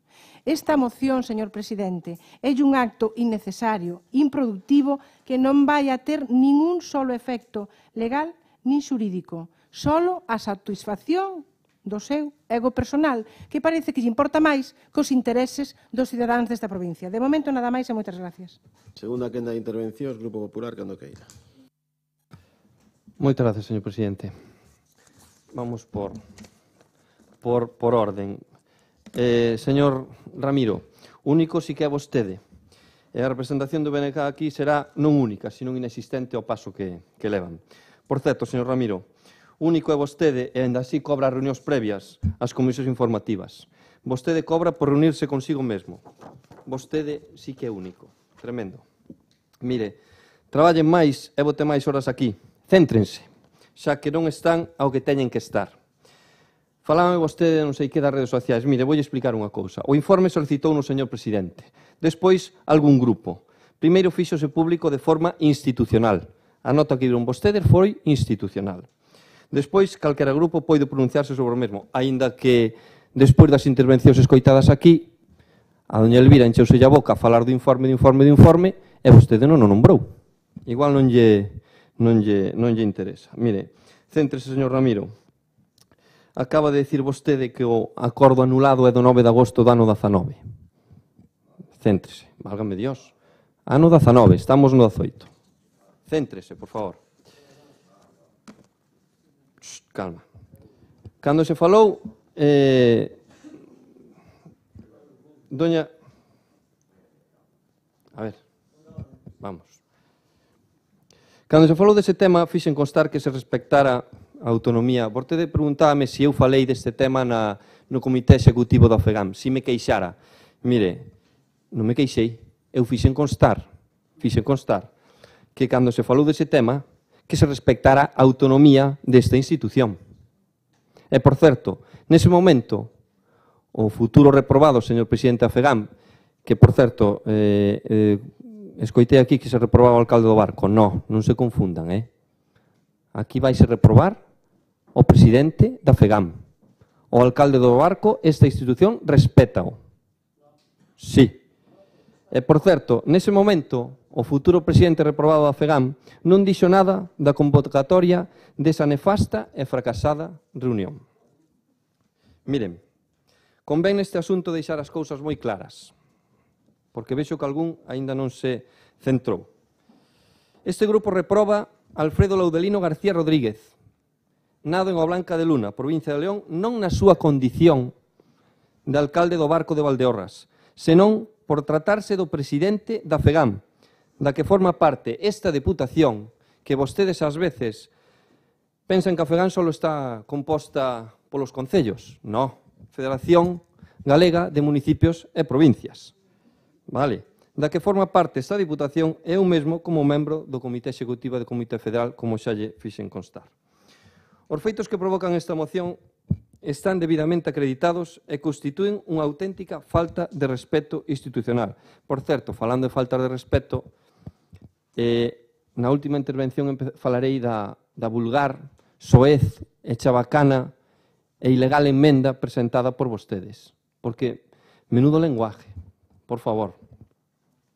Mira, os feitos que provocan esta moción están debidamente acreditados e constituen unha auténtica falta de respecto institucional e unha utilización partidaria sectaria da FEGAM, como consecuencia dun acto unilateral de Alfredo Laudelino García. En ningún órgano da FEGAM se deu conta da intención de realizar tales feitos e ningún órgano da FEGAM autorizou a don Alfredo García Laudelino para materializalo. Nunca un presidente da FEGAM cometeu tal torpeza ou intromisión nas competencias lexítimas dunha corporación provincial do seu goberno. Nunca. Lembremos, o presidente da FEGAM, utilizando a canle de comunicación da FEGAM para a convocatoria, que son os correos electrónicos, é a canle que utilizan sempre, en esa condución convocou a todos os alcaldes e alcaldesas da provincia a unha xuntanza en dependencias da Deputación de Ourense para criticar ao único goberno provincial con maioría absoluta de Galicia. Se non teño a copia do correo, eu podo lle pasar. A convocatoria fixoa sen ter aínda autorización para a realización da reunión. É dicir, convocouna cando pedira o Centro Cultural e aínda non tiña resposta se se lle concedía ou non, e aínda así activo. Pero, bueno, a presidencia desta Diputación poido perfectamente prohibir tal reunión, pois nin sequera se dirixiu ela para a cesión do espazo. Pero, bueno, non somos todos iguais. O fracaso da xuntanza convocada foi evidente. Nas fotografías difundidas advírtese a asistencia de 14 concellos, non 14 alcaldes, dos 92, que conforman a provincia de Ourense. Faltaron entón 78 concellos, e mesmo vostede acaba de dicir que os convocaron a todos. Menudo poder de convocatoria ten o presidente da FEGAM. Aquí temos a foto. Eu máis ben, vendo os asistentes, creo que foi unha reunión dos grupos da oposición da Deputación. Pero, bueno. O contido da xuntanza absolutamente sectario e partidista tamén foi obxecto de crítica por parte de algúns representantes dos concellos asistentes, que así o manifestaron a este grupo coa sensación de teren sido utilizados por don Alfredo García. Volvendo ás fotos desta reunión, e maila ser convocada a xuntanza polo presidente da FEGAM, resulta que a mesa presidencial da mesma estaba dirixida polo daquela voceiro do Grupo Socialista. Vexan vostedes a foto, quen está presidindo a reunión, o antigo voceiro do Partido Socialista, don Ramiro Rodríguez, que non sei por que estaba vostede en esa reunión, porque vostede non estaba convocado. O seu asesor tampouco, pero vostede non estaba convocado. Entón, en que quedamos? Era unha reunión convocada pos alcaldes da provincia, presidida por don Ramiro Rodríguez e presidida por don Francisco Fraga, e don Alfredo aquí en unha esquiniña apartado. Vaya, isto é un patinazo como o que fixo vostede onte, que, por certo, non me falou do informe que vostede se lle encheu a boca a falar dil, non me nombrou. Despois, espero que o valore. Isto é un patinazo. O contido da xuntanza absolutamente sectaria e partidista tamén foi obxecto de crítica por parte de algún representante dos concellos, como lle dicen antes. Mire, este grupo non podería criticar unha xuntanza convocada por don Alfredo García como alcalde do Barco aos alcaldes e alcaldesas da provincia. Que tome nota algún que falou aquí que pensaba que o reprobamos como alcalde do Barco. Non, nunca. Tampouco unha xuntanza convocada en tanto presidente, parece ser, do Partido Socialista na provincia. Ten toda a legitimidade previa petición a cesión do espazo correspondente pola presidencia da Deputación e sería coherente que a presidira unha vez comenzada se a convocara como alcalde do Barco.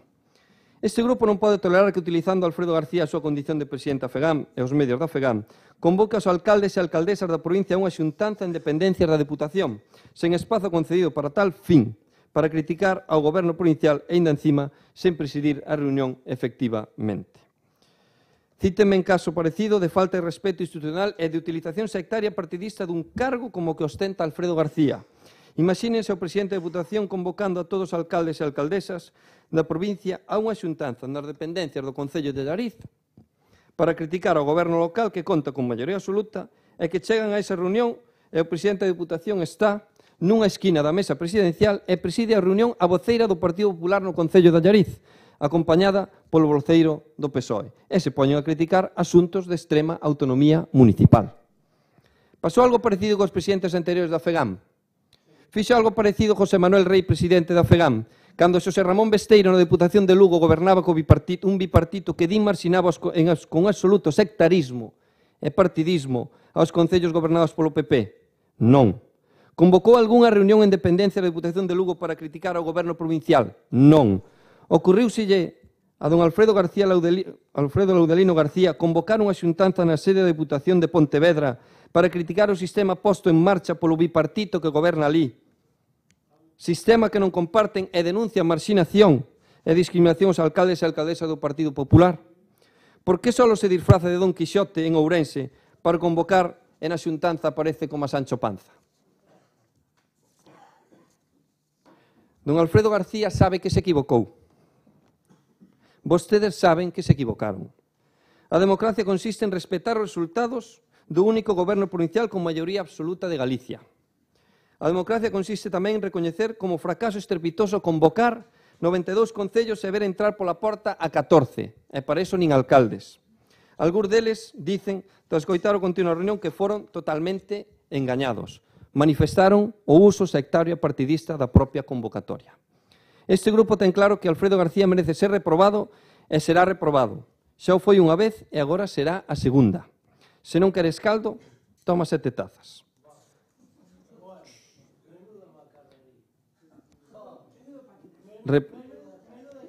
Falando e, por favor, non interrumpan a quen está no uso da palabra. Eso é o respeto e a educación. Calma. Despois terán os voceiros correspondentes dos grupos de expoñer os seus argumentos. Iso aprendes ao principio da vida. Calma. Respecto, que é o que nós estamos pedindo ao señor presidente da FEGAM, respeto lle pido a vostedes. Eu, cando vostedes falan, eu respetos. Reprobado polo comportamento, pola atitude, pola utilización sectaria partidista, polo prevalemento institucional e polo desprezo absoluto ao respeto institucional. Repetimos que reprobamos a Alfredo Laudelino García como presidente da FEGAM. Como alcalde do Barco, respectámolo e o seguiremos respectando. O presidente recibe nesta Diputación. Nos orzamentos da mesma e nas correspondentes modificacións figura como beneficiario os proxectos do Concello do Barco que plantexa. Así é nos orzamentos do ano 2019.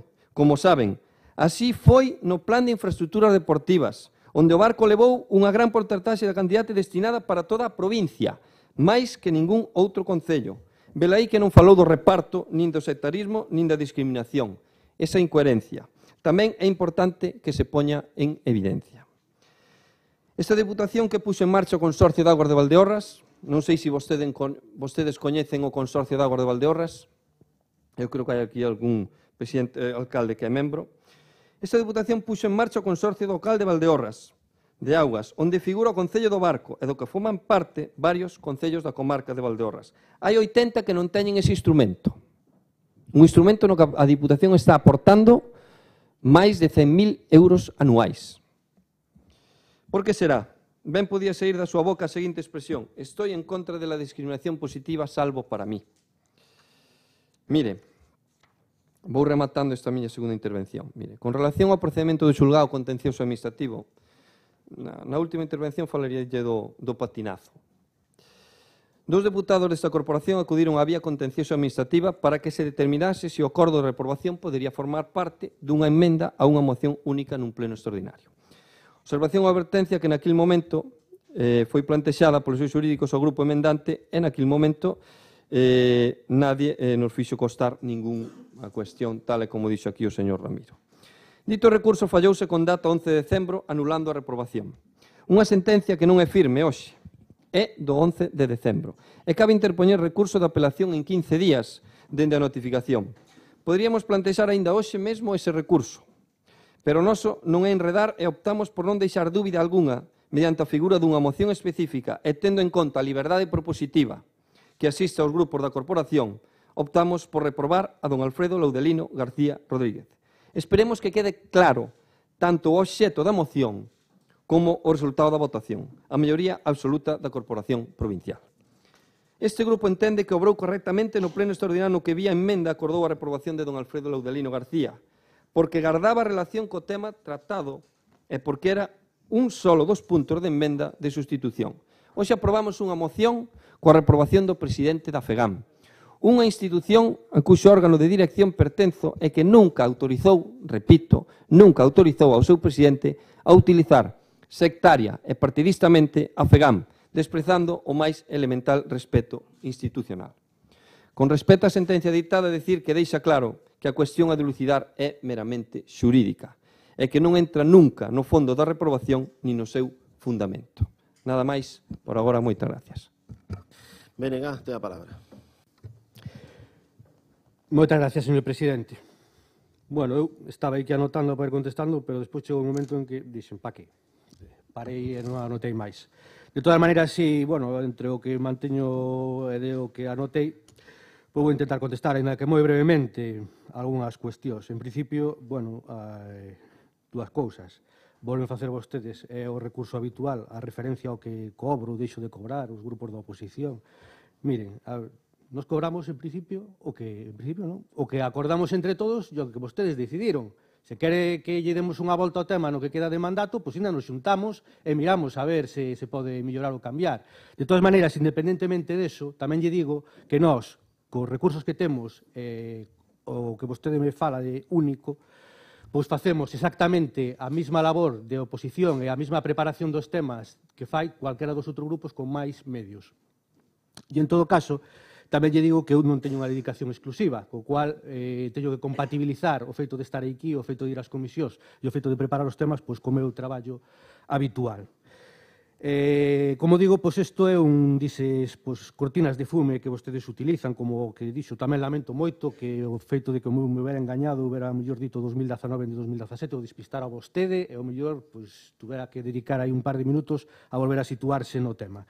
De todos os xeitos, digo, creo que xa teño dito máis veces, é que vostedes son moi ousados. Un pensaría, vamos a ver, un asunto como este, logo de todo o que leva acontecido, logo do que pasou no propio pleno extraordinario, logo do informe extenso, exhaustivo do secretario, logo de ter que chegar a vía xudicial para facer valer os dereitos, logo de haberlle pedido que anularan ese acordo máis de unha ocasión, unha vez coñecido o informe do secretario, é que vostedes, é que cheguen a este punto, diría, cheguemos a este punto onde o propio Poder Judicial é o que ten que anularlles o acordo e vostedes van a reprobar ao presidente unha vez, non dúas, ni sete, van a reprobar unha vez porque aquí o acordo é ilegal. Entón, a reprobación, en todo caso, darase no día de hoxe.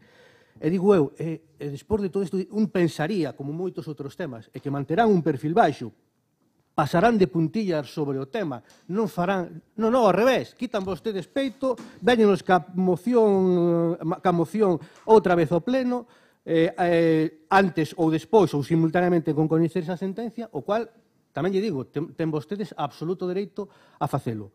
Pero aquí estamos falando de máis cousas, e que vostedes tamén nos mezclan todo, claro, nese interés por un pouco desviar os temas, como fan habitualmente, e volvenos outra vez co tema do plan único. Mire, eu estive naquela reunión, na miña condición de portavoz e de diputado, porque nós éramos os que coñecíamos os temas, tanto eu como portavoz do Partido Socialista, éramos os que tiñamos os números, éramos os que conocíamos a información e éramos os que fomos nesa condición. Se esa reunión, que para min, xa lle digo, foi absolutamente positiva e aprendín bastante, quitei bastantes conclusións, non foi un éxito, pois foi, e non estaban os alcaldes do Partido Popular, evidentemente foi porque vostedes non lle deixaron ir, simplemente. Esa é unha realidade que todos coñecemos. E a FEGAM ten absoluto dereito a plantexar isto porque son os criterios, como xa se explicou aquí tamén, son os criterios que plantexa a propia FEGAM para todas as provincias do noso país, e nas outras tres xa se están aplicando. Entonces, que é máis que a propia FEGAM que reclama un plan destas características para todo o país, pois para convocar e para dar conta dos seus criterios e do que elas están, o do que a propia FEGAM está impulsando en todo o país e, repito, nas outras tres provincias xa se está facendo. Nada máis, remato. Volvemos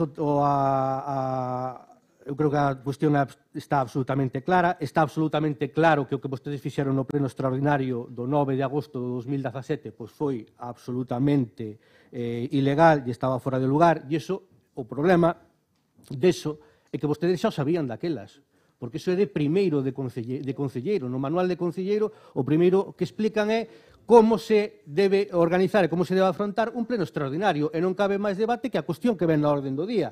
e sobre esa cuestión plantexen vostedes, voten e o que queiran, pero non traer unha cuestión que non tiña absolutamente nada que ver ca orden do día que se plantexaba. E como vostedes o sabían, dai ben a nosa emenda. A nosa emenda é que vostedes se fagan cargo dos gastos que para esta Deputación representa o ter que haber chegado hasta este punto para anular ese acordo logo de non habelo feito antes, cando tiñan vías e tiñan todos os informes en riba da mesa para saber que isto remataría así. E non sabemos se é o encaixe que poida ter, pero desde logo, se lle preguntamos a todos os veciños e veciñas da provincia, están absolutamente de acordo con que vostedes se fagan responsables desto. Co cual, esta sí é unha moción que nos pensamos que unha emenda que nos pensamos que é pertinente. E, desde logo, se vostedes tuveran un chisco de vergonza, tiñanse que facer responsables solidariamente do que aprobaron e destas costas que supón para esta Diputación o seu encerramento e o seu chegar hasta o final, hasta onde chegamos. E nada máis. Nos, desde logo, mantemos a nosa postura. Xa na propia Comisión Informativa votamos en contra desta moción e, desde logo, hoxe vamos a facer exactamente o mesmo. Nada máis, moitas gracias. Democracia Lorenzana. Gracias, presidente. Ora de novo. Vamos a ver. Eu xa dixen na miña primeira intervención que se a moción tivera sido traída como unha moción aparte, como estaba vindo hoxe, nada, ni obstat, nada que obxetar. Marcando adentro do que o diputado do Partido Popular chamou a liberdade propositiva. De acordo, ben, hai unha moción de reprobación, xa dixen que nós tamén temos presentado mocións de reprobación no Concello. Outra cousa é, despois, o que votemos que nos pareza pertinente o contido, e desde logo vamos a votar en contra por os motivos que xa dixen. Dice o señor portavoz do Partido Popular que o presidente da FEIGAMP convocou unha reunión e foi un fracaso. E iso entendio como un fracaso persoal ou funcional do señor. Oiga, pódese falar do éxito ou do fracaso do que fai unha persoa cando ten control sobre o que pasa, pero que unha persoa convoca unha reunión e que non lle vayan, como se non lle vai ninguén, non é culpa del. Porque se vai ter que reprobar unha persoa porque convoca unha reunión e non lle van.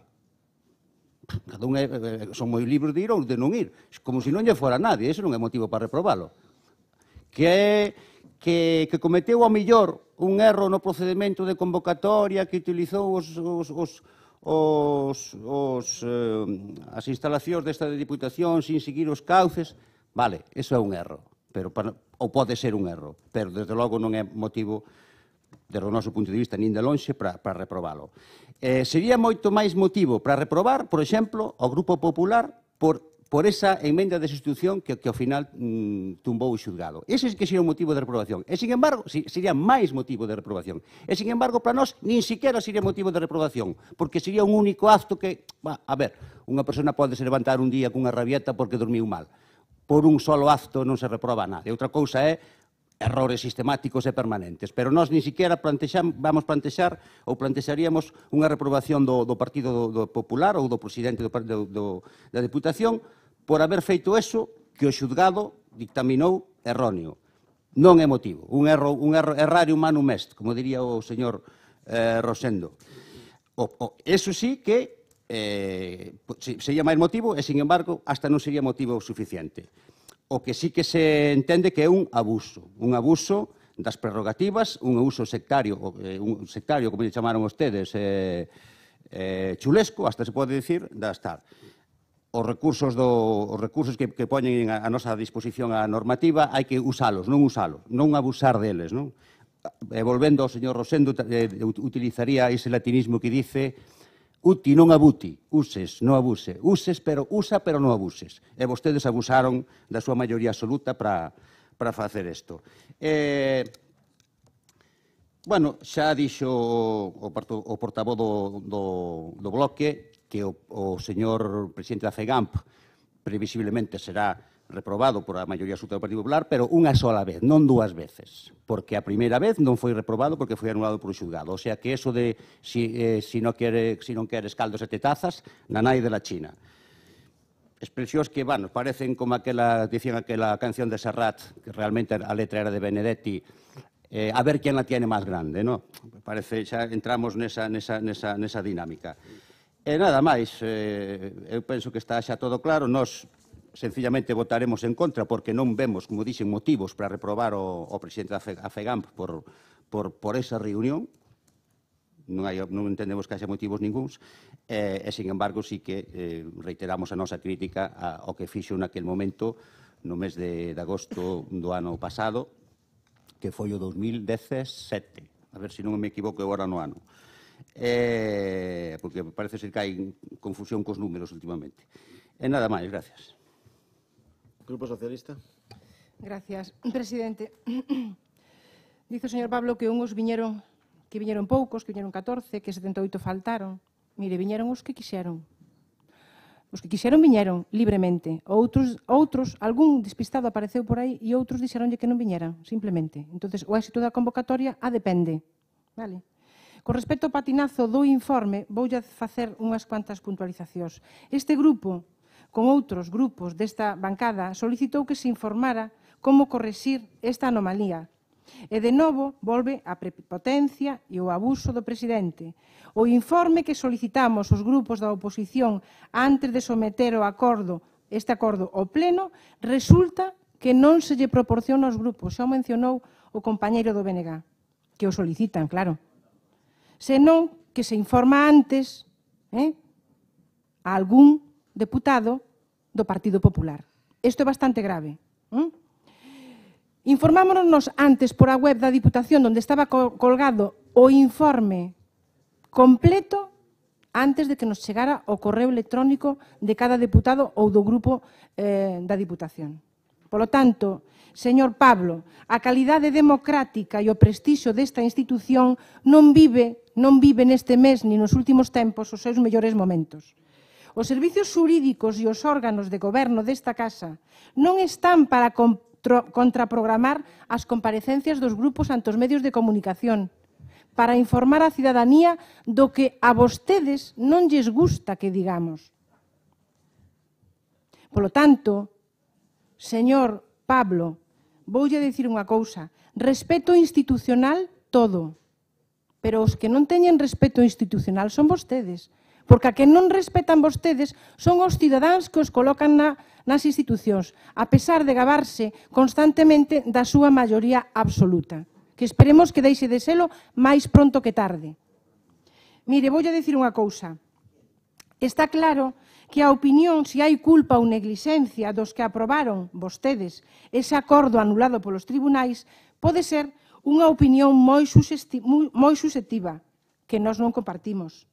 Si ese acordo se tomou contra a legalidade que vostedes coñecen perfectamente como membros desta corporación, que impide tratar outros asuntos nas sesións extraordinarias, si non se tivo en conta a petición de revogación que fixemos dentro do noso grupo dese acordo para correxir esa ilegalidade, e se estivo facendo todo o posible, persistindo unha e outra vez, continuando obstinadamente tamén nun proceso contencioso, para nós está claro o dolo e a culpa dos que infrinxiron vostedes, infrinxiron a lei.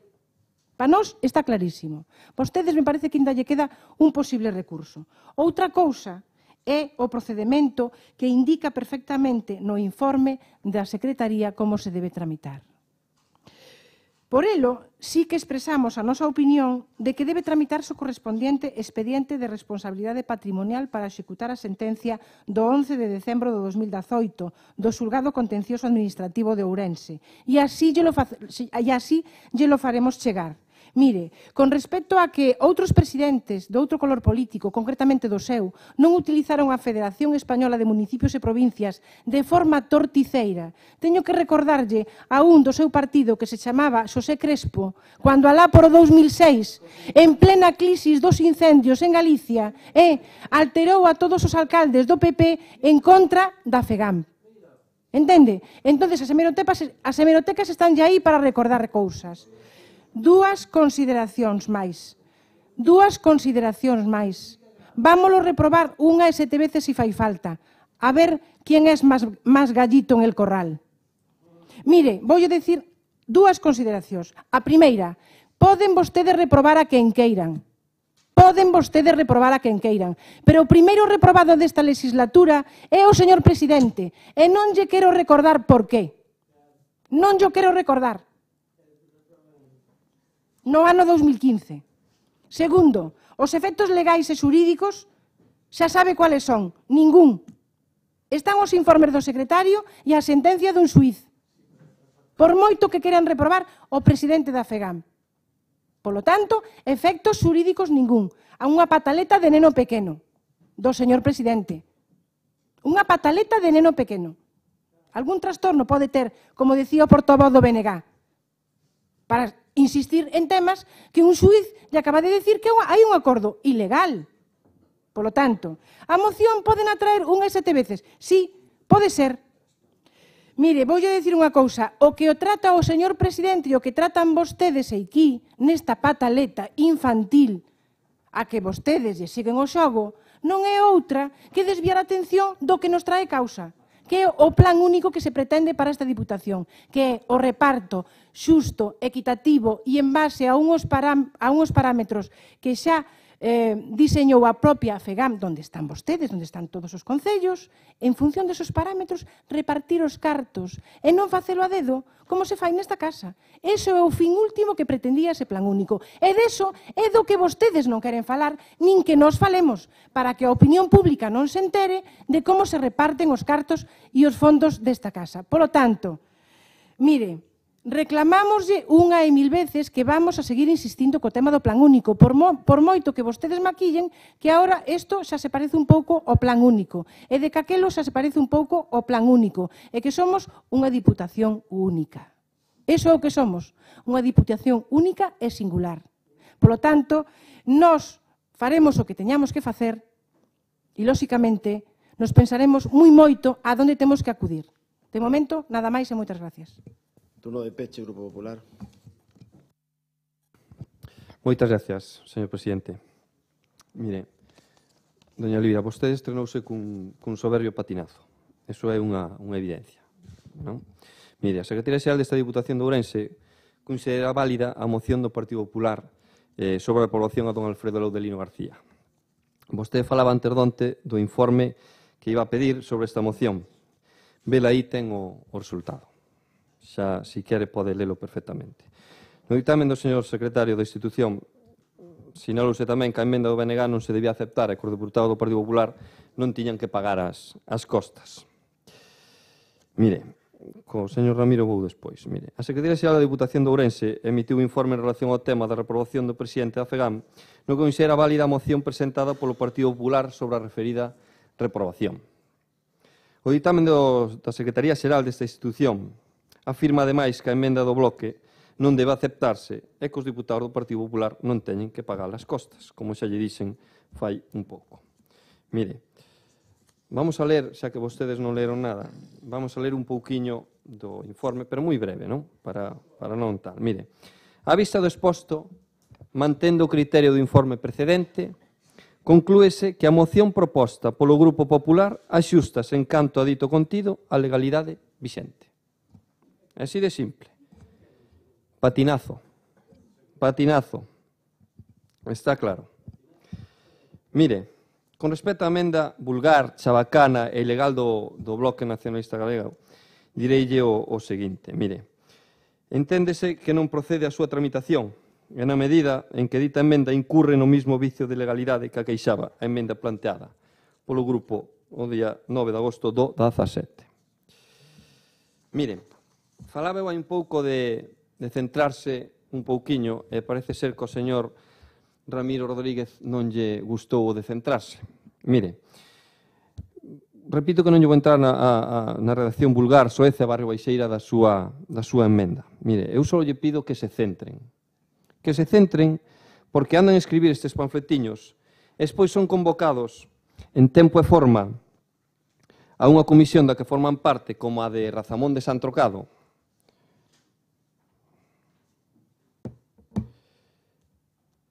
e despois de encherse de falar dela en numerosos plenos, de pedir comisións de investigación, de pedir de formar parte delas, son vostedes convocados en tempo e forma e non asisten. O señor do Partido Socialista doulle a excusa porque xusto coincidiu ca convocatoria desa comisión Sí. Están os servicios xurídicos desta casa que llo poden verificar polo maitao. Home, asistiu á mesma convocatoria, recibiuna o que preside a convocatoria, o que preside a comisión, os alcaldes dos concellos presentes, e vostedes, os tres grupos, recibírona e non asistiu ningún. Polo maitao, míreno. Hai un email onde poñen pulse aquí. Vostedes, repito, que yo excuso porque estaban no de mudanzas, como podría ser, pero o señor Ramiro, que foi un dos máis interesados na cuestión, non asistiu. Por eso, céntrese. Sí, céntrese. Mire, eu creo que xa non lles interesa electoralmente pois que decataron que todo o que se fala nesa comisión é claro e transparente. Vergonza lle vía dar armar un circo con algo tan serio e agora non asistir, perdendo tempo en enmendas vulgares ou presentando mocións fora do plazo acordado. Céntrense no que se teñen que centrar, por favor. Mire, polo que se refiere ás últimas cuestións plantexadas no escrito do Grupo do Partido Socialista, cabe responder, en primeiro lugar, que a aprobación da moción do Grupo Popular non implica ningunha responsabilidade legal nin para o presidente nin para os diputados que voten a favor do acordo. Por certo, se algúns de vostedes queren votar a favor do acordo, eu lle pido que o fagan, que eu sei que algúns de vostedes teñen ganas de votar a favor deste acordo de reprobación. O estimarse que o citado acordo axústase a dereito, en canto ás posibles responsabilidades... Bueno, non sigo lendo porque, senón, xa o rallo moito. Mire, solo decir unha cousa. Vostede dicíame que o señor Alfredo Laudelino García vai ser reprobado só unha vez. No. No momento que acabemos votando, como ainda estamos en opción de presentar o recurso, vai estar reprobado 2 veces. Non queres caldo? 14 tazas. Así de simple. Mire, para non nos perder en debates e para centrarnos tamén, mire, por que reprobamos a don Alfredo Laudelino García? Bueno, antes de nada, falando do plan único, eu creo que na vindeira legislatura van seguir vostedes reclamando o plan único desde esa bancada. Pero mire, por que reprobamos a Alfredo Laudelino García? Pola utilización sectaria e partidista da FEGAM. Utilización sectaria e partidista da FEGAM. Por convocar unha reunión como presidente da FEGAM sen estar autorizado polos seus órganos de dirección. Por convocar unha xuntanza en dependencia dunha administración sen ter autorización de espazo. Espera un momento que non deixa. Non te buscar. Vale. Por convocar unha xuntanza en dependencia dunha administración sen ter autorización de espazo, convocar unha reunión e non presidila, convocar unha reunión de 92 concellos e acudir 14, convocar unha xuntanza desprezando o respeto institucional que na súa posición de presidente da FEGAM debe salvaguardar sempre. Non busquen distraer a atención do importante na cuestión. Don Alfredo Laudelino García vai a ser reprobado polo uso sectario e partidista da FEGAM. Uso sectario e partidista da FEGAM. Nada máis, moitas gracias. Rematado o debate, sométese a votación esta moción do Grupo Popular. Votos a favor da moción? Que fan aquí? Votos en contra? Abstencións?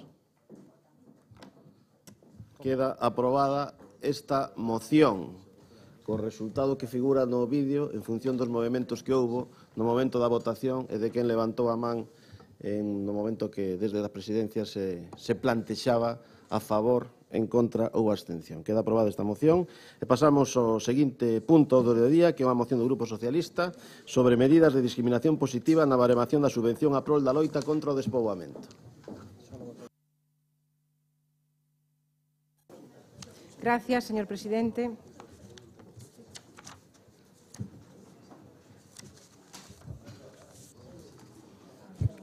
Gracias.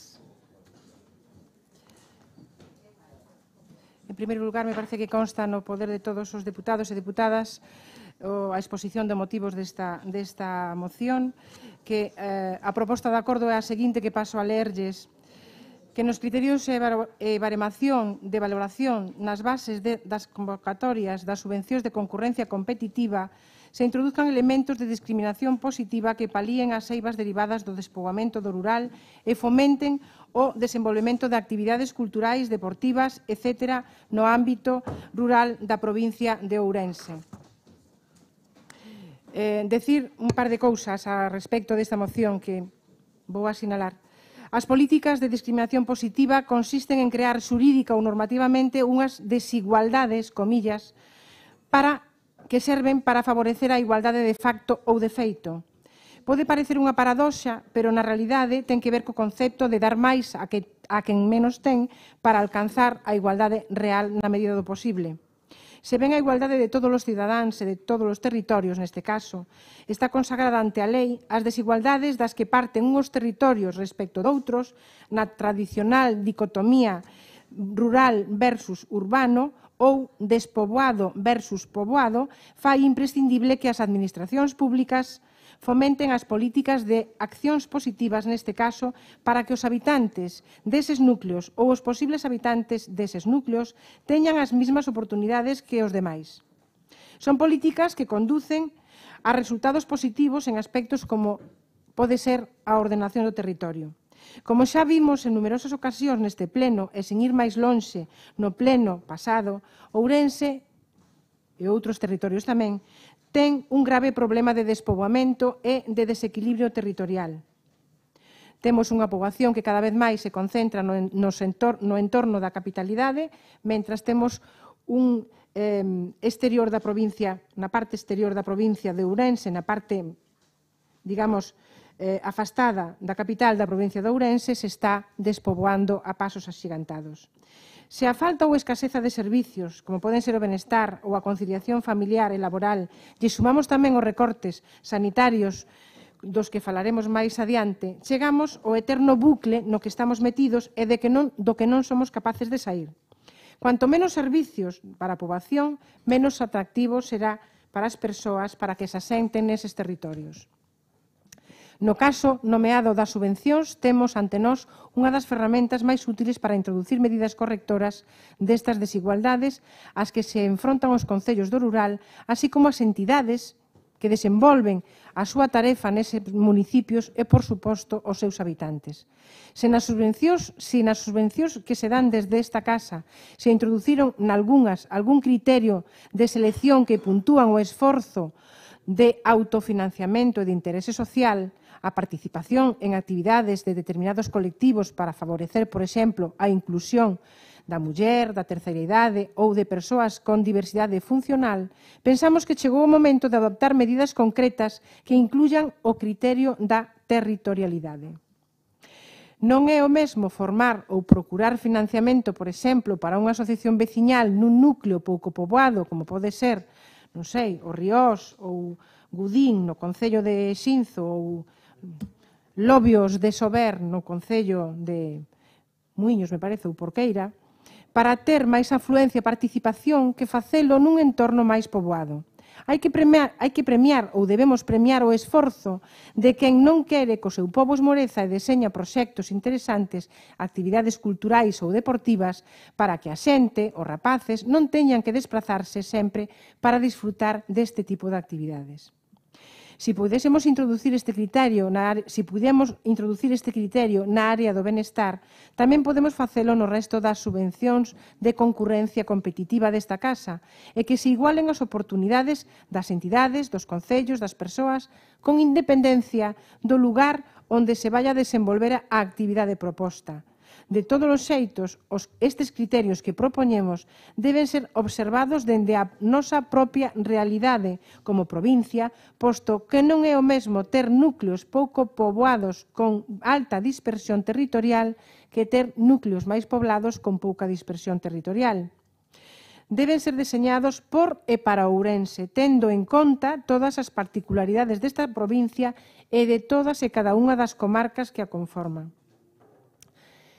Señor presidente, os núcleos rurais merecen recibir servizos de calidade ao igual que o resto dos habitantes dos concellos máis poboados, pero tamén merecen ter oportunidades de dinamizar a súa vida cultural, deportiva, asociativa, porque non só se paliarán certas desigualdades de base, senón que tamén xeraremos capacidade para crear proxectos interesantes e iniciativas que atraian tanto o asentamento de novos poboadores como tamén a participación dos que xa están. Do mesmo xeito que se introducen criterios sociais en numerosas axudas e subvencións, pensamos que é a hora de incluir o criterio da igualdade territorial e que esta sexa unha medida máis nesa loita contra o despoboamento que por fin chegou a hora que xa está na senda política en todos os recunchos do país. De momento nada máis e moitas gracias. Grupos BNG, ten a palabra. Moitas gracias, señor presidente. Bueno, antes de ir ao punto, simplemente 30 segundos para contestarlle a unha interpelación do deputado Pablo Pérez, simplemente para aclararlle que non vexa fantasmas onde non os hai. Non teño ningunha constancia de que me chegara esa convocatoria da que vostede falaba, da Comisión de Seguimento do Razamón de San Trocado. En todo caso, dicirlle que estuven en todas e non teño, repito, constancia de que me chegara, senón, desde logo, a non ser que algo materialmente mo impedira, non teña vostede ninguna dúbida de que hubiera estado aí. En todo caso, mirarei a ver que o que aconteceu. Aclarado isto, vou ao punto da orde do día, respecto da moción que hoxe nos trae aquí o Grupo Socialista. Pois, bueno, na súa iniciativa demándase que nos criterios e baremos de valoración as bases destas convocatorias de concorrencia competitiva se introduzcan elementos de discriminación positiva co fin de paliar as eivas derivadas do despoboamento e que se fomenta así o crecemento ou desenvolvemento económico e social equilibrado no ámbito rural da provincia. Concordamos co obxectivo, que non é outro que de incentivar a realización de actividades na zona rural e de articular medidas de apoio para que non exista unha discriminación con respecto aos espacios urbanos e, por definición, que teñen o maior número de veciños e usuarios. Vou dicir unha obviedade que non deixa de ser dolorosa. Non podemos pretender ter os povos que tiñamos cos mesmos habitantes, pero sí que exista unha igualdade de oportunidades entre as persoas que residen no rural e aquelas que o fan nas cidades. Vostede, señor presidente, que acumula máis cargos que a duquesa de Alba, está na estrutura da FEM, na súa xunta de goberno, ademais de ser vicepresidente de non se sabe cantas cousas, da Federación Nacional de Municipios con Centrais Hidroeléctricas en Coros, vicepresidente da Comisión de Deputacións, vicepresidente da Rede de Cidades Termais, etcétera, etcétera. Bueno, pois vostede debería saber que precisamente este organismo, a FEM, vén de presentar unha estrategia de acción contra o despoboamento. E unha das medidas das que se propoñen no ámbito institucional é reforzar as liñas de subvención cando os beneficiarios sexan residentes en zonas de prioridade demográfica. Imagino que Ourense estará dentro do que se consideran zonas de prioridade demográfica. Digo porque os datos son ben coñecidos e alarmantes e, desde logo, non é a primeira vez que falamos delos. A provincia perdeu no último ano 1.800 habitantes, na súa maior grande parte mozas e mozos, situándose por baixo dos 310.000, máis de 120.000 veciños e veciñas nos últimos 30 anos, máis de 315 núcleos de población quedaron abandonados neste tempo. Por lo tanto, ou se implementan medidas estruturais que teñan a ver coa posta en marcha dun novo modelo productivo ou non haberá futuro. Todo o demais son parches que poden axudar a frenar a sangría, pero que non van a tallar o verdadeiro problema de fondo, que non é outro que a desertización da provincia cos efectos que iso ten a todos os niveis. Xa o teño dito máis veces, Feijóo anunciou que esta ia ser a legislatura do rural. Pois está sendo a legislatura do rural, máis ben a legislatura do desmantelamento do rural. Precísase un proceso de modernización e este está a ser de destrucción. Fai falla un modelo alternativo e pechar os ciclos productivos aquí, para que se xere valor engadido. Como iso non o veremos de momento, pois haberá que conformarse con outro tipo de medidas que, aínda que non estruturais, pois colocan as veciñas e veciños da provincia, vivan donde vivan, nunha posición de certo equilibrio, tamén no acceso aos servicios. Por iso, nós vamos a votar a favor e vamos a apoiar a moción que hoxe presenta o Partido Socialista. Nada máis, moitas gracias. Democracia Lensana. Gracias. Bueno, esta moción do Partido Socialista é bastante abstracta, porque non fai relación a cales poderían ser, ou apuntar a cales poderían ser os criterios e esos elementos que permitirían a igualdade de oportunidades entre os concellos. Entón, bueno, desde este ámbito do abstracto, pois, lóxicamente, entendemos que non cabe máis que estar a favor. A min particularmente parece un pouco eufemística a expresión concurrencia competitiva, porque a competición ou a competitividade dase cando hai igualdade de condicións, non? É dicir, unha igualdade aproximada de condicións. Non compiten nun campeonato mundial de boxeo un peso pesado cun peso pluma ou non xocan un partido de fútbol un equipo de primeira división cun regional, non? Entón, claro, os concellos da provincia non se atopan nunhas condicións similares de tal xeito que se pudera chamar concurrencia competitiva pois a esta clase de subvencións efectivamente hai que buscar algún xeito de paliar pois esas desigualdades á hora de competir polas subvencións e por outras cousas, non? De todos os xeitos, pois, bueno, lóxicamente hubiéramos preferido que a proposta tuvera algo máis de concreción. O portavoz do BNG soltou tamén por aí o que poderían ser algunhas ideas concretas acerca de cales poderían ser eses criterios, pero, bueno, inda que non aparecen apuntados pois medidas concretas e a proposta é un pouco abstracta, nós votaremos a favor. Grupo Popular. Moitas grazas, señor presidente. Moi bo día, distinguidas señoras e señores, medios de comunicación, de información, gráficos, escritos, radio e televisión, e todo o público que nos está observando directa ou indirectamente. Señora Lama, anunciar medidas, a máis a palabra adecuada que se acaba de dicir aquí polo portavoz de DO, abstractas é facilísimo. O papel o soporta todo. Concretar é bastante máis difícil. Se introduzan elementos de discriminación positiva que palíen eivas de despoboamento do rural.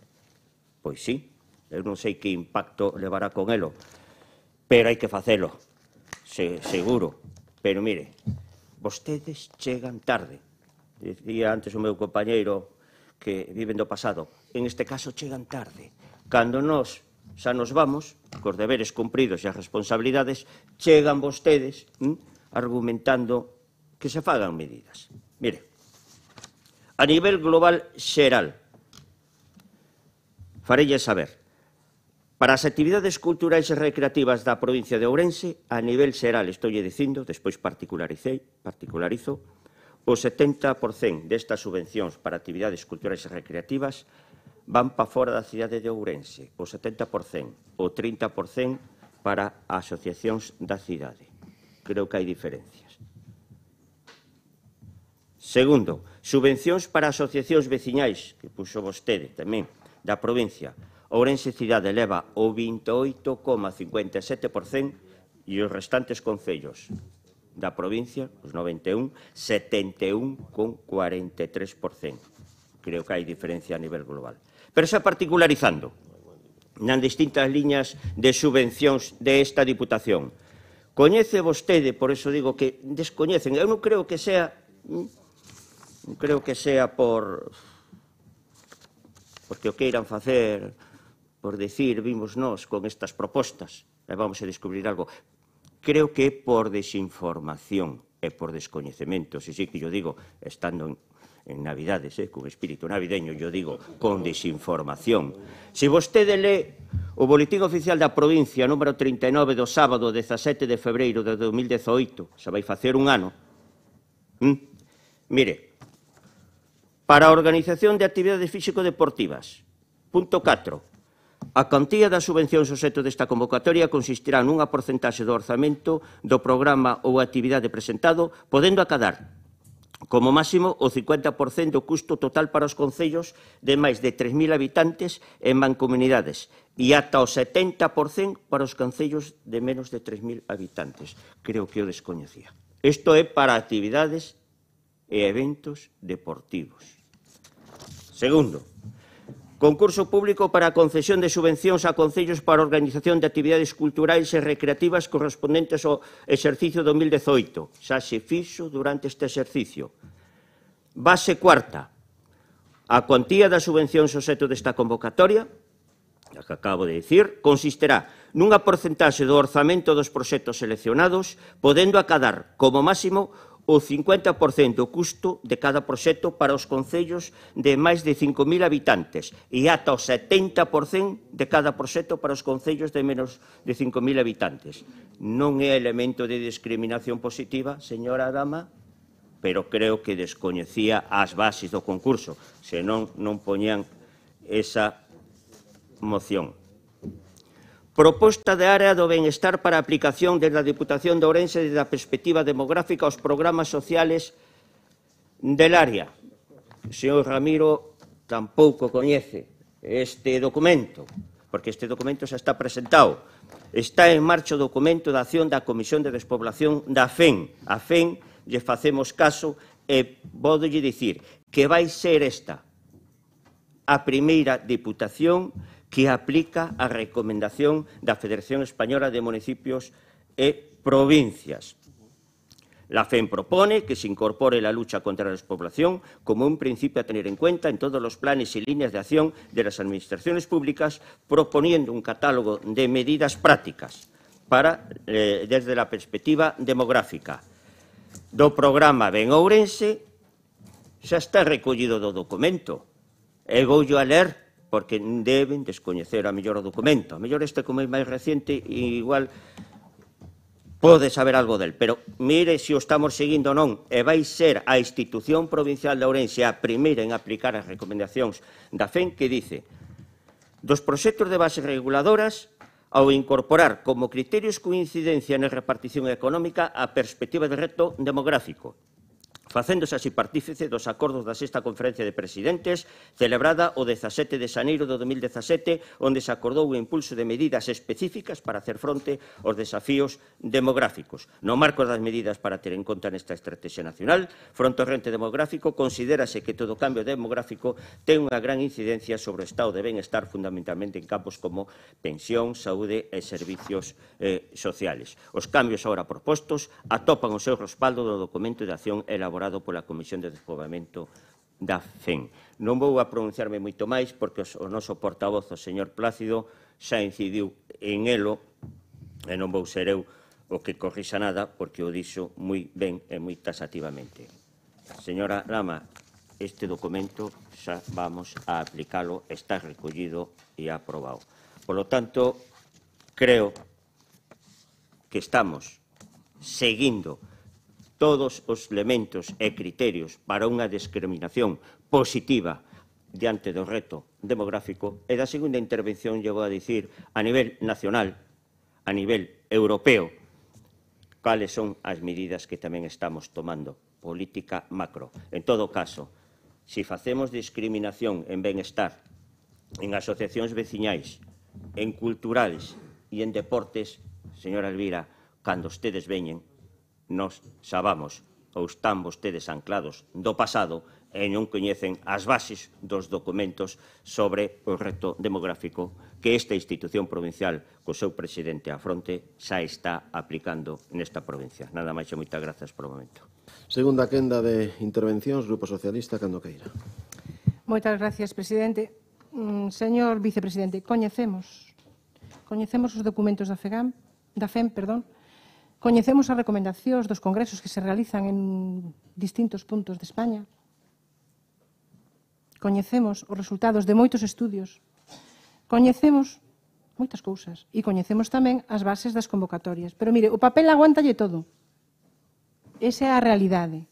O papel aguanta todo. As bases están moi ben. Logo, despois, os resultados non son os que se poñen aí. Mire, voulle explicar polo que. Polo que podemos comprobar, e así nos lo fan chegar diversos colectivos, o que é certo é que moitas das subvencións que se conceden desta Diputación van a parar a colectivos, en moitos casos que están en vilas bastante poboadas, e mesmo, vostede o acaba de recoñecer aquí, o 70% para fora, nalgunhas, o 30% para Ourense, en outras, o 28,7% para Ourense, o 71,43% para o resto dos concellos. Polo tanto, van a parar a entidades, asociacións, clubs deportivos da propia cidade de Ourense. Cando eses mesmos clubes, entidades, asociacións, tamén, moitas veces, na maioría dos casos, en casi todos, reciben cartos do seu propio concello. Por certo, con orzamentos ou en vilas. Me refiro ao caso de que en moitos casos pois teñen uns recursos bastante abultados. Mire, creemos que os criterios de discriminación positiva farán que podan estar en pé de igualdade os colectivos que máis esforzos fan para poder levar a cabo a súa propia actividade no rural. E aquí hai moitos alcaldes do rural, de zonas bastante afastadas, que lle poden decir das subvencións que reciben os colectivos do seu concello e dos esforzos que fan, por exemplo, un colectivo deportivo de deporte base, de baloncesto ou de fútbol, si fan o mismo esforzo os pais dun rapaz que pertenece a un club ou a un equipo deportivo en Ourense capital ou na Veiga, na Peroxa, en Oimbra ou no Riós. Ese é o que nos referimos. para que os pais, moitas veces, a xente maior, para que a xente moza non marche do rural, terán que ter os mesmos servicios en igualdade de condicións, e iso é o que nós chamamos discriminación positiva. Porque se a despoboación do rural nos leva entretidos en debates, en congresos que se fan sobre ese tema monográfico e por fin xa está na senda política, mire, esas mesas de reflexión tan sesudas e que nos dan tantas recomendacións, ninguén mellor que os alcaldes que están no rural saben do que estamos a falar. A despoboación é un tema, é un reto, non, é un tema sangrante, é algo que me parece que xa non ten remedio. Polo tanto, a medida que propoñemos nesta proposta de acordo leva implícita tamén unha loita contra ese mal endémico do que estamos a falar, o despoboamento, do que xa falamos na moción do pleno pasado. Mire, a pesar de que en algunhas, é verdad, que se inclúe un apartado que poda puntuar máis ou menos, a realidade palmaria sabe cual é? Que un club de fútbol dun concello pequeno recibe desta casa 1.900 euros, mentras que un clube doutro concello, máis grande, ou incluso da capital, pois o mellor renuncia a esa subvención. Me está escoitando, señor presidente e vicepresidente? Moitas veces ese club renuncia a esa subvención de concurrencia competitiva porque en moitos casos o que fan estes grandes renuncian, veñen a falar co presidente porque teñen máis trato con el ou porque o recibe de mellor agrado e o presidente lle concede unha subvención nominativa de 19.000 euros. Esa é a diferencia. Esa é a diferencia.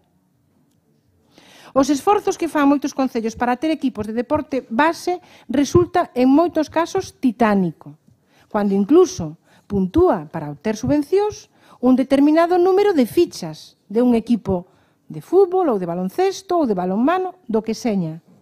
Polo tanto, ese esforzo titánico moitas veces sae do peto dos pais e das nais que queren cos seus rapaces ou daquelas persoas maiores en colectivos da terceira idade, en asociacións culturais, que queren disfrutar, aprender e ter as mesmas oportunidades que teñen a xente, rapaces, maiores, mozos e mozas que viven na capitalidade de Ourense. Polo tanto, non reclamamos nada extraño. O que si nos resulta extraño, bueno, a min non, porque como vivo nun concello onde já estamos en ello, levámolo oído durante os últimos 9 anos, pois xa non me resulta extraño.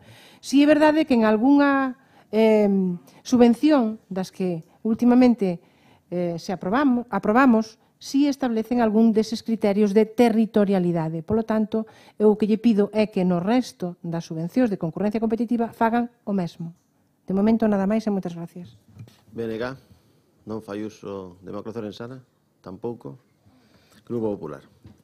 Vamos a ver, señora Lama, eu non sabía se estábamos falando a nivel deportivo dos clubs, que había que ver a categoría dos clubs tamén, ou estamos falando do que vostede pide, que se introduzan elementos de discriminación positiva que palían as eivas derivadas do despoboamento. Pero está falando vostede de clubs deportivos e do esforzo que se fai por parte das asociacións. Eso xa se contempla. E que me parece, e repito, e me reitero, que vostede descoñece as bases da subvención. Descoñece, porque, mire, para eventos deportivos, acabo de dicirlle que o 50% o custo total para concellos de máis de 3.000 habitantes e para mancomunidades e ata o 70% para concellos de menos de 3.000 habitantes. Que veña Dios e o que vexa. Hai discriminación positiva para os concellos máis pequenos, sí ou non? O mismo para Benestar, como xa dixo moi ben o noso portavoz don Plácido, e o mismo que lle acabo de dicir dos programas sociais. Por lo tanto, ben claro. Señor Ojea, ni il volitum ni si praecognitum. Nada se entiende si antes non se conoce. E claro, se descoñece as bases polas que se otorgan a subvención, señora Lama. Por eso vostede, da réplica, me empeza a falar de clubs deportivos e non dos elementos que hai que introducir para a eiva da despoboación. Iso é que cando o río pasa por ali, bueno, se non falamos do Miño, falamos do Sil, que é un afluente, e ven a ser o mesmo. Moi ben, mire, aparte, de que só aplicamos, e repito, e que quede ben claro, para eventos deportivos, para actividades culturais e recreativas, para programas sociais, e aparte destas, aquí o que se está reivindicando, e hai que reivindicar, é unha política con mayúsculas, unha política macro, porque o reto demográfico é un problema de Estado, e un problema europeo e un problema nacional, que ainda que afecte con maior ou en menor medida a unhas regións ou concellos, é un problema xeral. E eu vou dicir algo. Declaración de Montánchez sobre o despoboamento del rural. Mire se lle interesa ou non a esta Diputación que o señor presidente da Diputación de Ourense é firmante deste documento. Este documento dice, non sei por que dice porque a declaración de Montánchez sobre o despoboamento do medio rural é un tema das Diputacións de España, que, por certo, o levou un presidente da Diputación Socialista, non sei se o conoce. Conoce-o? Non o conoce. Pois don Francisco Reyes, máis conocido familiarmente como Paco Reyes, presidente da Diputación de Jaén. Está aquí, está firmado polo señor presidente. Non yo vou a ler porque non, polo descoñecemento seu, non vou a emplear máis tempo, pero pode telo. Seguro que non o ten. Segundo, sabe vostede que presidimos, que presido, señor presidente da Diputación de Ourense, Partenalia, que é a Asociación Europea de Gobernos Provinciais? E sabe que Partenalia, que agrupa 25 administracións locais procedentes de 6 países da Unión Europea, Portugal, Francia, España, Bélgica, Italia e Suecia, ten como misión representar os intereses dos seus membros e representa un imenso valor que o presida o señor Baltar, o presidente desta Diputación, e que ten como motivo, como fin ou como misión a loita do reto demográfico, entre outras cousas? Sabe vostede, que debeu leelo, outra cousa que o recoñeza, que antes de presidir Partenalia o señor Baltar e despois de presidir Partenalia, uns das primeiras reivindicacións xa fai anos que fixo é que o Fondo Social Europeo e os fondos FER veñan destinados aos gobernos provinciales e locais, que son os que mellor coñecen os problemas demográficos e os que mellor poden aplicar esos fondos de cohesión? Isto é facer política con mayúsculas, señora Lama. Non o que reconocer? Pois moi ben. En terceiro e en cuarto lugar, xa non sei en cual vou. Reivindicación e traballo a prol do reto demográfico a nivel local, provincial, europeo e nacional.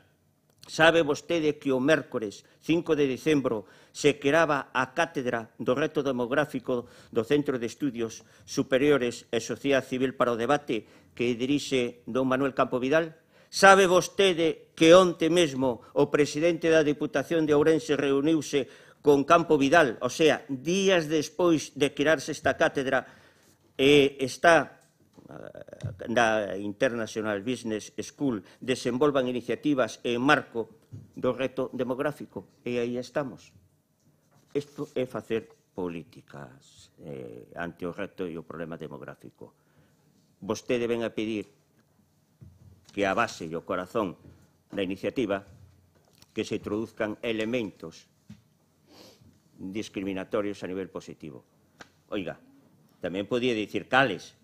Ben, é verdad, están na oposición. Dicen que a imaginación ao poder. Tamén se podía dicir imaginación á oposición, por favor.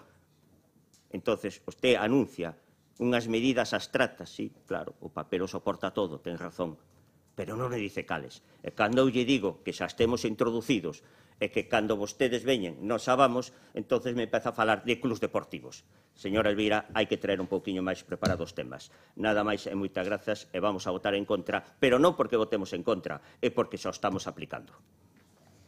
Turno de peche para o Grupo Socialista. Gracias, presidente.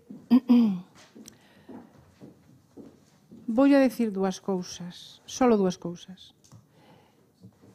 Dice que os papeles o soportan todo. Eu dixen tamén que os papeles soportan todo. Esas bases recollen xa eses principios según vostedes xa están aplicando ou xa están nelo. Mire, o señor presidente pode formar parte de todos ou presidir todos os organismos nacionais e internacionais e incluso extraterrestres se quere. O caso é o resultado desas accións, o resultado deses títulos. Porque podemos estar estudiando o reto demográfico e o despoboamento de aquí á eternidade. E, mentras tanto, que políticas estamos a facer para que a xente non se marche do rural? Iso é o que lle pedimos. Me está dicindo que é unha proposta un pouco abstracta. Home, non nos pida a nós que estamos na oposición que lle fagamos nosas bases. Solo faltaría. Están feitas, pero o que lle estou dicindo é a realidade palmaria de que non se aplican correctamente e de que hai criterios como a dispersión, como o despoboamento, como o alonxamento de certos territorios, como a baixa natalidade, etc., que non se están a aplicar. E con respecto aos datos demoledores de que o presidente é o máis magnífico de todos, o que vostedes parece que idolatran, voulle dar só un par de datos. Mire, dende que ele é presidente, Ourense perdeu 25.141 habitantes, é dicir, 11,5 habitantes por día dende que Manuel Baltar é presidente desta Diputación.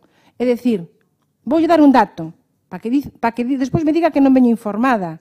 Vamos a ver, iso é a población de Verín, Xinzo e Taboadela xuntos, dende que ele é presidente. Vale? Outro dato. Desde que Baltar é presidente desta Diputación, 82.466 persoas emigraron, non só da capital, maiormente do rural. Durante cada día do seu mandato, 37 persoas fixeron as maletas para buscar un futuro mellor noutro lugar de Galicia, de España ou do mundo. Maiormente, estamos a referirnos á poboación moza, mozos e mozas, que ben podían estar desenvolvendo a súa actividade profesional, o seu proxecto vital e as súas actividades lúdicas no rural. Porque lle aseguro unha cousa, señor vicepresidente, ninguén lle marcha da casa por gusto, ou polo menos moi poucas persoas.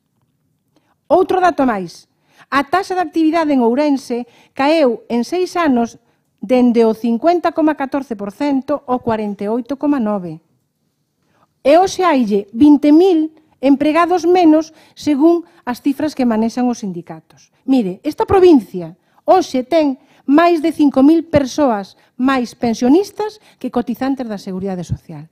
Polo tanto, a min de nada me importa, e me parece que os ourensáns tampouco, que o señor presidente presida a Partenalia, do cual forman parte 6 países, e que ali se poñan a debatir sesudamente do reto demográfico da despoboación. A despoboación se combate con cartos e fixando xente no rural. Iso é como se combate o despoboamento. A receta lle ben fácil. O diagnóstico xa o temos. As cifras cantan por si mesmas. Polo tanto, non me diga que o están a facer. Non o están a facer porque senón as cifras non serían estas. Mire, en cuanto a que non sabemos de que van as bases das convocatorias, home, non nos trate de ignorantes. Algo sabemos, porque, entre outras cousas, temos fillos, familiares, amigos, veciños que participan. Por certo, algúns lévanas pedindo anos e anos. E non se lle conceden, o millor porque ten un apellido raro. De momento, nada máis e moitas gracias. Rematado o debate, sométese a votación esta moción do Grupo Socialista. Votos a favor? Votos en contra? Queda rexeitada. Moitas grazas. Pasamos ao punto seguinte, que é o 9, moción do Grupo Socialista sobre o recorte no servizo de atención primaria na provincia de Ourense. A esta moción presentou o Grupo Popular unha emenda de sustitución. Ten a palabra o Grupo Socialista, cando queira. Moitas gracias, señor presidente. Bos días a todos, diputadas, diputadas e demais persoas que nos escoitan.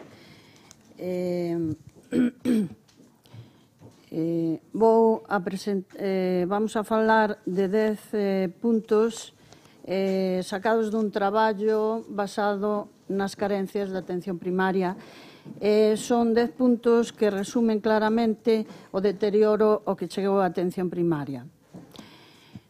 Non todo vale na xestión de atención primaria. A xestión sanitaria é un mundo moi complexo por ser un verdadeiro cruzamento de camiños, de intereses dispares, cando non contrapostos e sometidos a enormes tensións económicas. A actual atención primaria española é sólida, seguramente unha das máis sólidas dos países da contorna.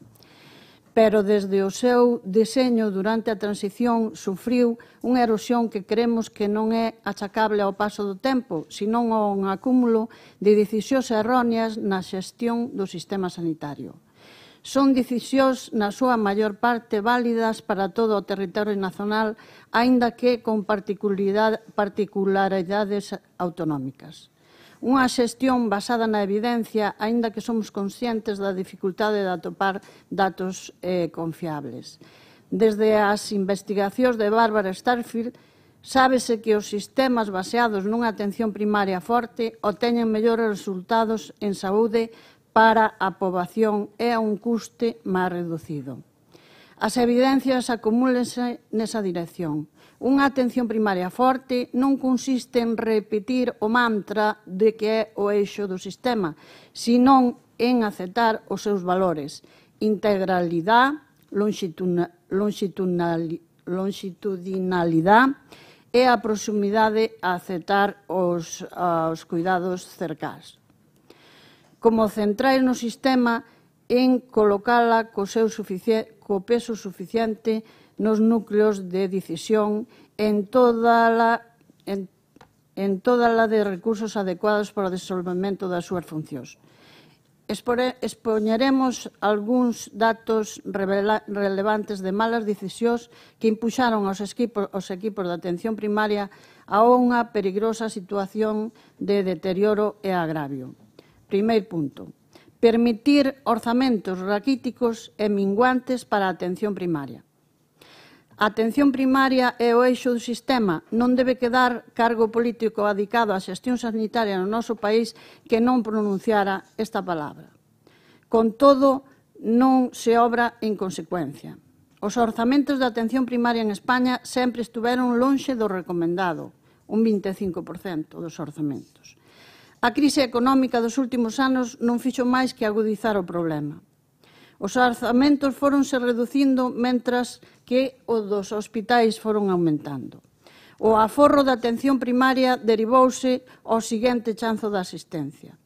Chegamos así á situación actual na que, se descontamos os orzamentos dos medicamentos a través da receita, a atención primaria reserva algo máis do 10 ao 13% do orzamento da sanidade da nosa comunidade autónoma. Non hai verdadeira aposta pola atención primaria, aquí nin no resto do país. É imposible ofrecer a calidade que os usuarios merecen con estes orzamentos. Segundo punto. Permitir reducións encubertas do personal por falta de suplentes. Nas consultas de medicina de familia, o recurso principal é o propio médico. Non se precisa grande tecnoloxía nin recursos complexos. A consulta baséase na interacción de paciente-médico. Por tanto, o tempo de consulta media é unha variable que afecta a calidade do servicio prestado.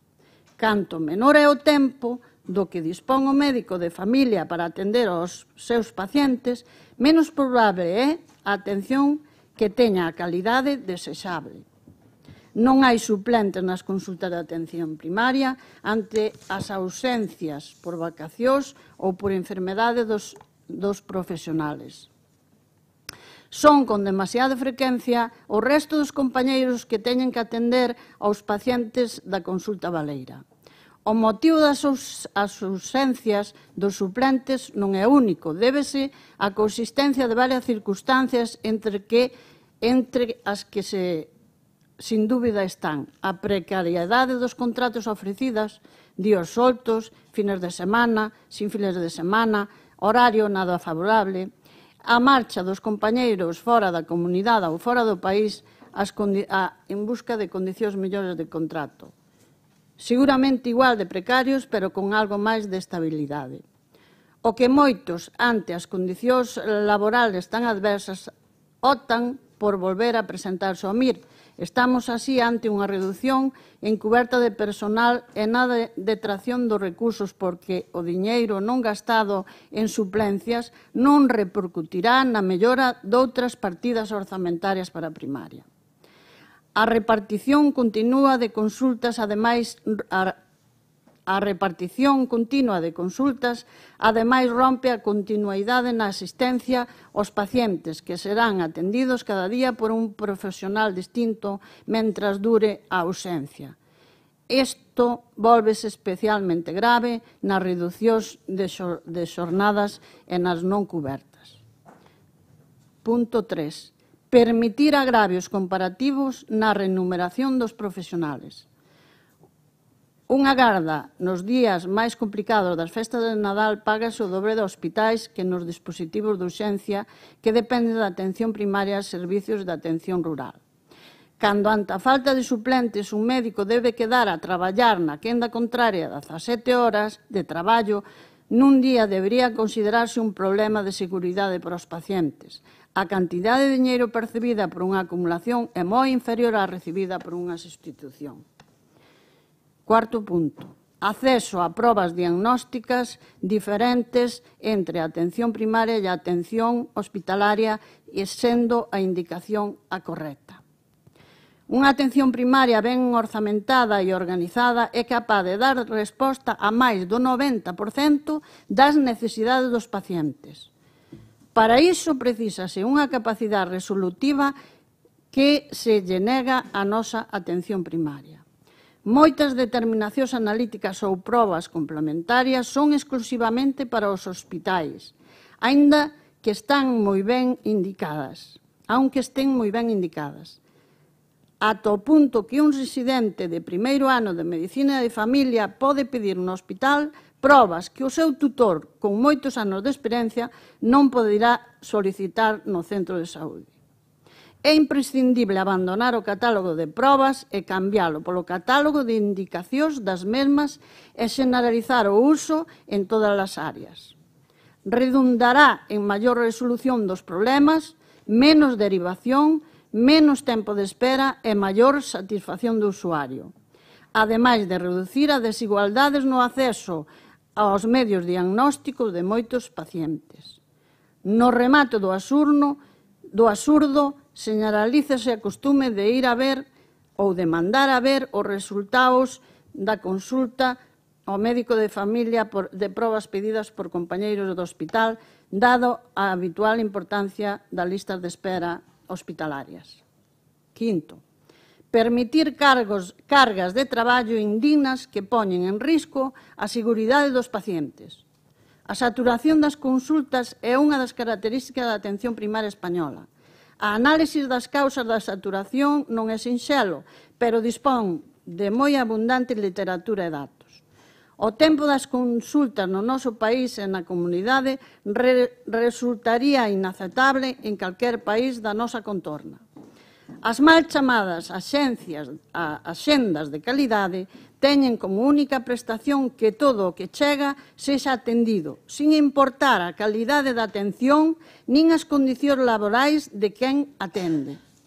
Aproximadamente o 50% das asistencias é programable, o 35% é demorable e só un 15% da asistencia é necesaria vela no mesmo día da cita. Pódese razonablemente prever que tipo de consulta se vai a traballar. É imprescindible analizar o problema en profundidade e establecer medidas correctoras porque traballamos bordeando cando non excedendo os límites da atención segura aos pacientes. A análisis das plantillas, das necesidades de poboación, a eliminación da burocracia, a implicación de outros niveis asistencial e de outros profesionales da propia atención primaria e outras moitas cousas máis deben ser modificadas para unha atención primaria segura. Sexto, permitir que prácticamente calquera institución pública ou privada decida que trámites administrativos realiza o médico de familia. A sanidade pública non é a sanidade da administración. A sanidade pública é do conxunto de ciudadás que teñen que ser os protagonistas do sistema. É relevante común que diversas institucións solicitan sin filtro nin moleste algunha documentos ao médico de familia, colexios, institutos, mutuas, accidentes laborais, enfermedades profesionales, empresas e o que aínda peor outros departamentos da administración decidan de forma unilateral solicitar trámites administrativas nas consultas do médico de familia. Devanditos trámites poden estar cargados de razón, aínda que moitas veces é mera burocracia. É imprescindible que devanditos trámites sexan valorados previamente polos sectores de sanidade para que decidan se procede e, se é así, digan quen e como e cando se fará. Sétimo, realizar análise, avaliación e provisión de recursos antes de implantar novas actividades e servicios en atención primaria. A atención primaria, pola súa proximidade ao paciente, é un lugar idónea para o desenvolvemento de múltiples actividades. De feito, nos últimos tempos asumíronse actividades que antes eran propias da atención hospitalaria. O control de anticoagulantes, orales e outras que antes non se realizaban. Campaña de detención precoz do cancro de colon, programa da muller, cirurxía mellor, etc. En ningún caso vimos un cálculo de carga de traballo, nin, por descontado, un incremento de recursos. Non é certo que se puxeran en marcha estrategias de deixar facer para facer mellor. Simplemente considérase que as consultas de atención primaria son indefinidamente elásticas e, por tanto, todo cabe cos mesmos recursos. Como mostra a recente posta en marcha do programa de detención precoz do cancro de colon e recto. Increméntase a carga de traballo das consultas de medicina de familia e os recursos destínanse aos hospitais. É imprescindible que a actividade de atención primaria fundaméntese en evidencia sólida, en que se revisen as actividades implantadas para refugar aquelas que os recoñecementos actuais non avalan. A carteira de servicios é sempre incrementada, sen acompañarse de recursos con referencia crece a marxe da ciencia. A chamada estrategia dos crónicos simplemente non existirá se non é dirixida pola atención primaria debidamente dotada. Repito, a chamada estrategia dos crónicos simplemente non existirá se non é dirixida pola atención primaria debidamente dotada de recursos. 8.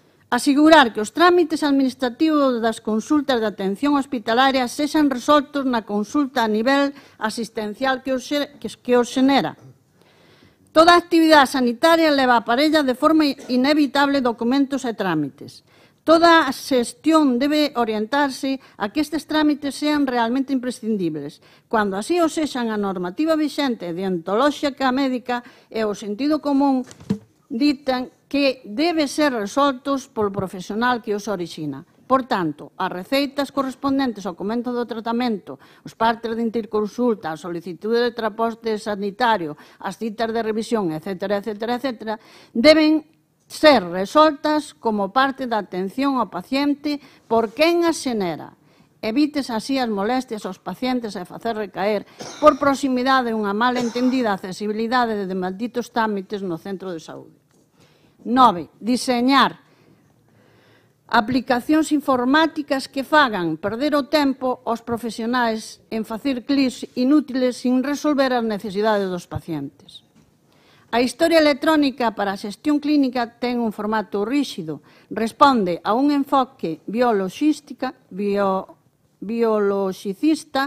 non está adaptada aos múltiplos motivos dunha mesma visita nin ás interrelacións elementos de alto valor para un diagnóstico clínico. Sendo a información absolutamente necesaria, os sistemas utilizados parecen pensados para o control dos profesionais que para a asistencia clínica aos pacientes. A carteira de servicios crece ao marxe da ciencia. Naceu como un documento de mínimos, o que é imprescindible facer un paciente á luz do coñecemento actual, e aos poucos foi transformando nun de máximos. Iso fixo que se incluían actividades de moi dudoso valor para a saúde dos pacientes. Corremos o risco de converter o traballo nunha máquina e unha crítica sucesións de clics na pantalla. E 10º e último, poñer a estrutura de primaria ao servicio de intereses de terceiros. Situación das áreas sanitarias por unha única área. Sustitución de áreas sanitarias por unha única área. Segue sin desenvolverse a figura do director, sen estar claro o papel das direccións asistencial e os centros sanitarios dependen de unha única xerencia. Desarmouse unha estrutura seguramente mellorable en nome da libre elección dos pacientes cando o tempo revelou que o obxectivo era poder trasvasar os pacientes aos hospitais de xestión privada. En Galicia, as estruturas de xestión da atención primaria están desaparecidas, integradas ou fagocitadas pola estrutura hospitalaria e os profesionales de atención primaria séntese órfos sen apoio nin referentes. Os centros e os servicios de atención primaria trátase de compartimentar sen ter unha estrutura clara de xestión, sen protagonismo do seu xefe de servicio que solo é usado como correa de transmisión das ordes que nacen das estruturas moi afastadas e sin coñecemento da realidade asistencial. Así vemos, a miúdo, iniciativas feitas desde o ámbito hospitalario con boa intención, pero con absoluto descoñecemento da realidade do primeiro nivel asistencial, que son de inmediato bendicidas polas nosas xerencias sen unha mínima avaliación do seu impacto en atención primaria. Por suposto, todas as reclamacións que se realizan aos profesionais, acceso a probas, a consulta, maior resolutividade, non ten impacto nin repercusión algunha. Esta é a realidade da nosa pouca relevancia nas estruturas de xestión tanto central como nos EOSIS. E por agora nada máis. Intervención dos grupos. BNG, ten a palabra. Moitas gracias, señor presidente. Ben, eu xa perdí a conta da cantidad de veces que levamos falado ou debatido neste salón de pleno sobre temas relacionados ca sanidade nos últimos 3 anos e pico, porque o que está a acontecer na sanidade deste país é tan escandaloso que se esgotan os adxetivos á hora de describilo. Dimisión colectiva dos xefes e xefas de servizo dos centros de saúde da área de Vigo, 22, como protesta pola perda de calidade e a sobrecarga na atención sanitaria. Non podemos nin queremos continuar sendo cómplices. O deterioro chegou a límites insostibles, proclaman no seu manifesto, apoiado por máis de 200 facultativos. Folga das urxencias no Clínico de Santiago ou movilizacións de persoal médico ante o propio Parlamento debería afondar na decisión lóxica de investigar os efectos dos recortes no Servicio Galego de Saúde, máis ao contrario. Créase unha comisión de investigación a raíz da morte dun paciente no PAC da Estrada. Nesta comisión o PP fai valer a súa maioría absoluta propondo a práctica totalidade dos comparecentes e vetando o voceiro da familia do falecido.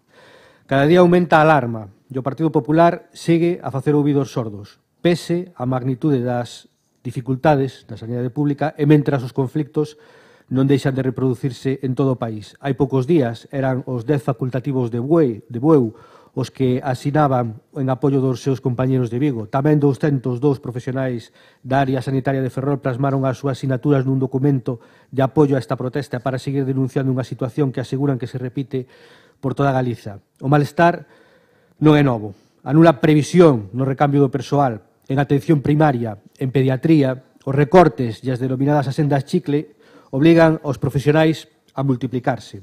Nos últimos meses, a falta de pediatras en moitos concellos en barrios de grandes cidades provocou numerosas protestas. Pobra de Tribes é un de tantos exemplos. A realidade é que en Galiza faltan pediatras, con alrededor de 160 profesionais traballando nos centros hospitalarios e pouco máis de 300 en atención primaria, menos de un por cada 1000 nenos e nenas. Cifras insuficientes en moitas zonas que derivan en sobrecarga de traballo para o persoal e que obrigan en ocasións as familias a desplazarse a outros centros de saúde e a outras localidades para recibir a atención médica. O pasado mes de outubro, o Goberno galego creou a categoría de pediatra desprazable, que podería prestar os seus servicios en calquera nivel asistencial dentro dunha mesma área sanitaria. De inmediato, a Sociedade de Pediatría de Galicia, a Asociación Galega de Pediatría de Atención Primaria e profesionais a título individual amosaron o seu total rexeitamento á medida, alegando ou alertando de que ia repercutir negativamente na atención dos nenos e nenas, impedindo, por exemplo, que fosen atendidos de forma continuada polo mesmo especialista. A Xunta tardou apenas 4 días en retirar a súa proposta, mas o problema de fondo mantense. A falta de pediatras impide cubrir xubilacións, baixas, vacacións, obrigando aos médicos a ter que facer prolongacións de xornada e intersubstitucións asumindo a axenda do compañeiro que falta. Ademais, alrededor dun 13% das plazas de pediatría están ocupadas por médicos de familia. A situación aínda pode empeorar nun futuro inmediato, se temos en conta que alrededor do 75% dos pediatras en activo teñen máis de 45 anos, o 40% ten máis de 55 e o 25% supera os 60 anos. Alrededor de 80 pediatras xubilaránse nos vindeiros 5 anos en Galicia. Na actualidade, 327 pediatras traballan na atención primaria, case 60 menos que no ano 2004, cando daquelas tiñamos 405. Un descenso que se produciu en todas as provincias. O caso de Ourense pasou de 42 a 33. Un 60% dos concellos galegos, 187, carecen de pediatra, unha cifra que no 2004 era de tan só 113. Comarcas enteiras como Viana, Terra de Tribes, Terra de Caldelas, a Baixa Limia, non contan con ningún especialista. Pero isto non é exclusivo da atención primaria. As urxencias do Servicio de Traumatoloxía no Hospital Comarcal de Valdeorras están a ser derivadas a Ourense varias veces nos últimos días. O único especialista, lembro que chegou a haber 4, atende os pacientes durante as mañás, cubrindo tamén algunha garda. Hai fartazgo entre os profesionais porque ven un menosprecio da atención primaria. Esta situación de saturación na atención primaria está a provocar sobrecarga nos servicios de urxencias, porque os médicos de cabeceira están desbordados polas mañás. E por máis, e remato esta primeira intervención, que repitan como un mantra, é mentira que non haxa médicos e médicas, señores do Partido Popular. Cada vez que hai ofertas públicas preséntanse máis candidatos e candidatas que prazas. O problema é que desde o 2012 os profesionais levan alertando o goberno da Xunta das consecuencias da política de recortes sen ningún avance, sen ningunha resposta. Esa é a cuestión. De momento, nesta primeira intervención, nada máis. Moitas grazas. Democracia Orensana. Hola de novo. Efectivamente, este é un tema que xa temos tratado bastantes máis veces, o tema das deficiencias sanitarias, sobre todo no ámbito do rural, pero, bueno, en xeneral tamén, non? As deficiencias neste servicio xa foron postos moitos exemplos polas intervencións da portavoz do Partido Socialista e tamén polo portavoz do BNG. Seguramente se podría facer un relatorio máis extenso de todas elas, pero, bueno, aquí as propostas de acordo que nos propón o PSOE son dúas, unha bastante abstracta e outra moi concreta. A primeira é exixir da Xunta que incremente os recursos humanos en atención primaria e que se implemente unha mellor planificación desa atención primaria no rural, de forma que se distribuían os recursos humanos de xeito eficiente e os profesionais poden desenvolver a súa función de prevención e promoción da saúde. Tal e como dicíamos nunha moción anterior, pois esta é unha medida de tal abstracción que, bueno, que parece que non podemos máis que votala a favor, porque o único que di é que se implemente unha mellor planificación e un mellor servicio. E a segunda proposta xa vai a outro extremo, e é dunha concreción absoluta. Dice que a Deputación de Ourense apoia a demanda que nos trasladou o Concello de Rubiá que se chega a esta moción. O sea, xa vai a un aspecto moi concreto do Concello de Rubiá. Nós votaremos a favor de ambas, o sea, a favor da moción en sí, ou cos seus dos puntos, en coherencia co que sempre facemos de apoiar todo o que sea mellorar os servicios públicos na provincia de Ourense. Ainda que aquí dice no rural e non especifica da provincia de Ourense, nós sobreentendémolo. Nada máis, gracias. Grupo Popular. Moitas grazas, presidente. A verdade que sí, señor Ojea. Nós tamén, en coherencia, ca nosa coherencia, como vostede di, pois tamén lle vou dicir a señora Gil. Señora Gil, presentónos vostedes hai un decálogo completo, Iso me recorda aquela frase de Hegel que decía nada grande se fixo no mundo se unha gran paixón. E puxo usted ademais paixón tamén cando se refería sobre todo aos crónicos. Non podía faltar, falando de sanidade, como non, recortes e privatización. O nomearon uns e os outros. Repito aquela frase, la imaginación al poder, cando viña da primavera de maio do 68, aquí a imaginación ten que ir á oposición, porque con tanto recorte, tanta privatización, eu non sei como se non está privatizada a sanidade,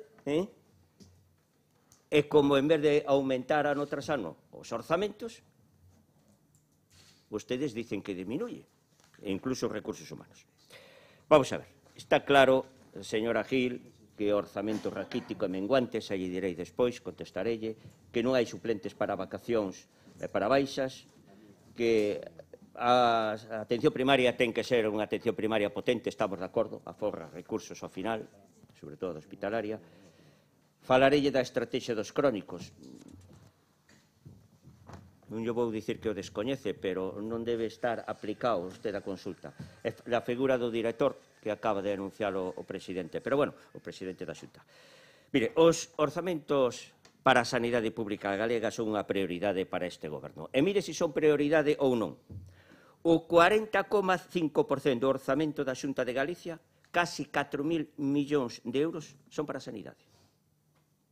Pero vostedes dicen que aplicamos recortes. Oiga, como se chamaba entón que do ano 2008 os últimos presupostos que aprobou o goberno bipartito solo se invertía o 35%? Eso non era recorte. Agora, aplicando o 40,5% son recortes.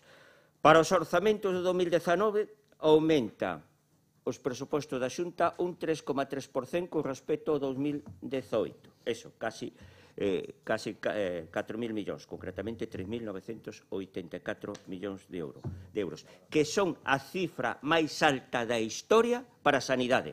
Ah, pero vostedes lle chaman recortes. Benditos recortes. Benditos. Bien. Señor Ramiro, antes de que se me escape, saiba que Galicia é das primeiras, en unha primeira comunidade autónoma, que ten unha cobertura de pediatras. Eso xa yo dixen cando tratamos o tema de pediatría. E non é ningún desmérito que os rapaces, os nenos, ten atendidos por médico de familia, verdad, señora Gil? Que o fixemos moitas veces e moitos anos, e salir os rapaces de boa saúde. Se poden estar atendidos por pediatras, millor, por suposto, pero en todo caso que se saiba, Galicia é das primeiras que se atende pediatría con pediatras. Por lo tanto, non o poña vostede en dúbida. Que ustedes lanzaron esa idea e di aquí porque, total, non pasa nada. Señora Gil, nunca houbo tantos medios, xa sexa en infraestructuras, ou sexa, centro de saúde, e técnicos a disposición dos profesionais para que poidan prestar o mellor servicio e o servicio máis eficiente aos nosos veciños e aos cidadáns.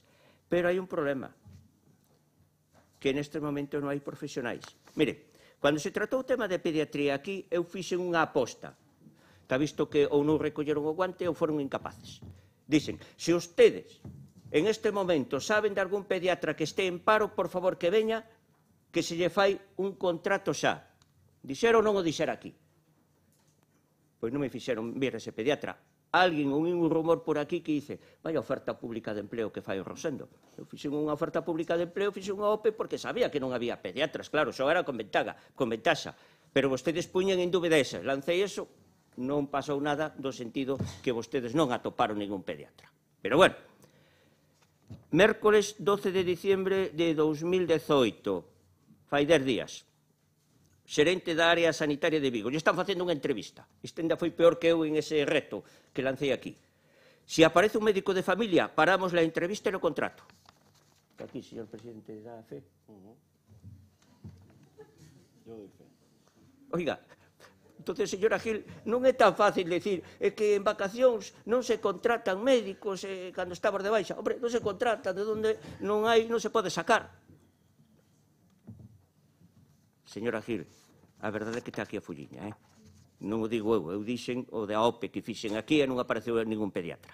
Pero é que, ademais, incrementanse as OPEs tamén, señora Gil. Mire, do ano 2016, para a sanidade, a nivel global, xeral, 818 prazas. No ano 2017, 1.616, prácticamente se duplicaron.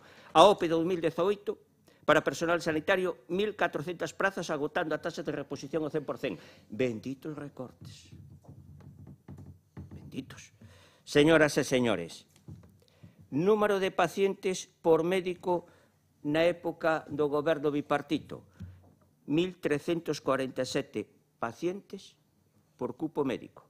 Número de pacientes médico a día de hoxe, 1.275. Hombre, non é moito menos, pero é menos. É menos sobrecarga para os médicos, como que non. revisa as túas cifras, se non xuntámonos os dous e coordinamos. Non pode haber cifras para un e cifras para outros.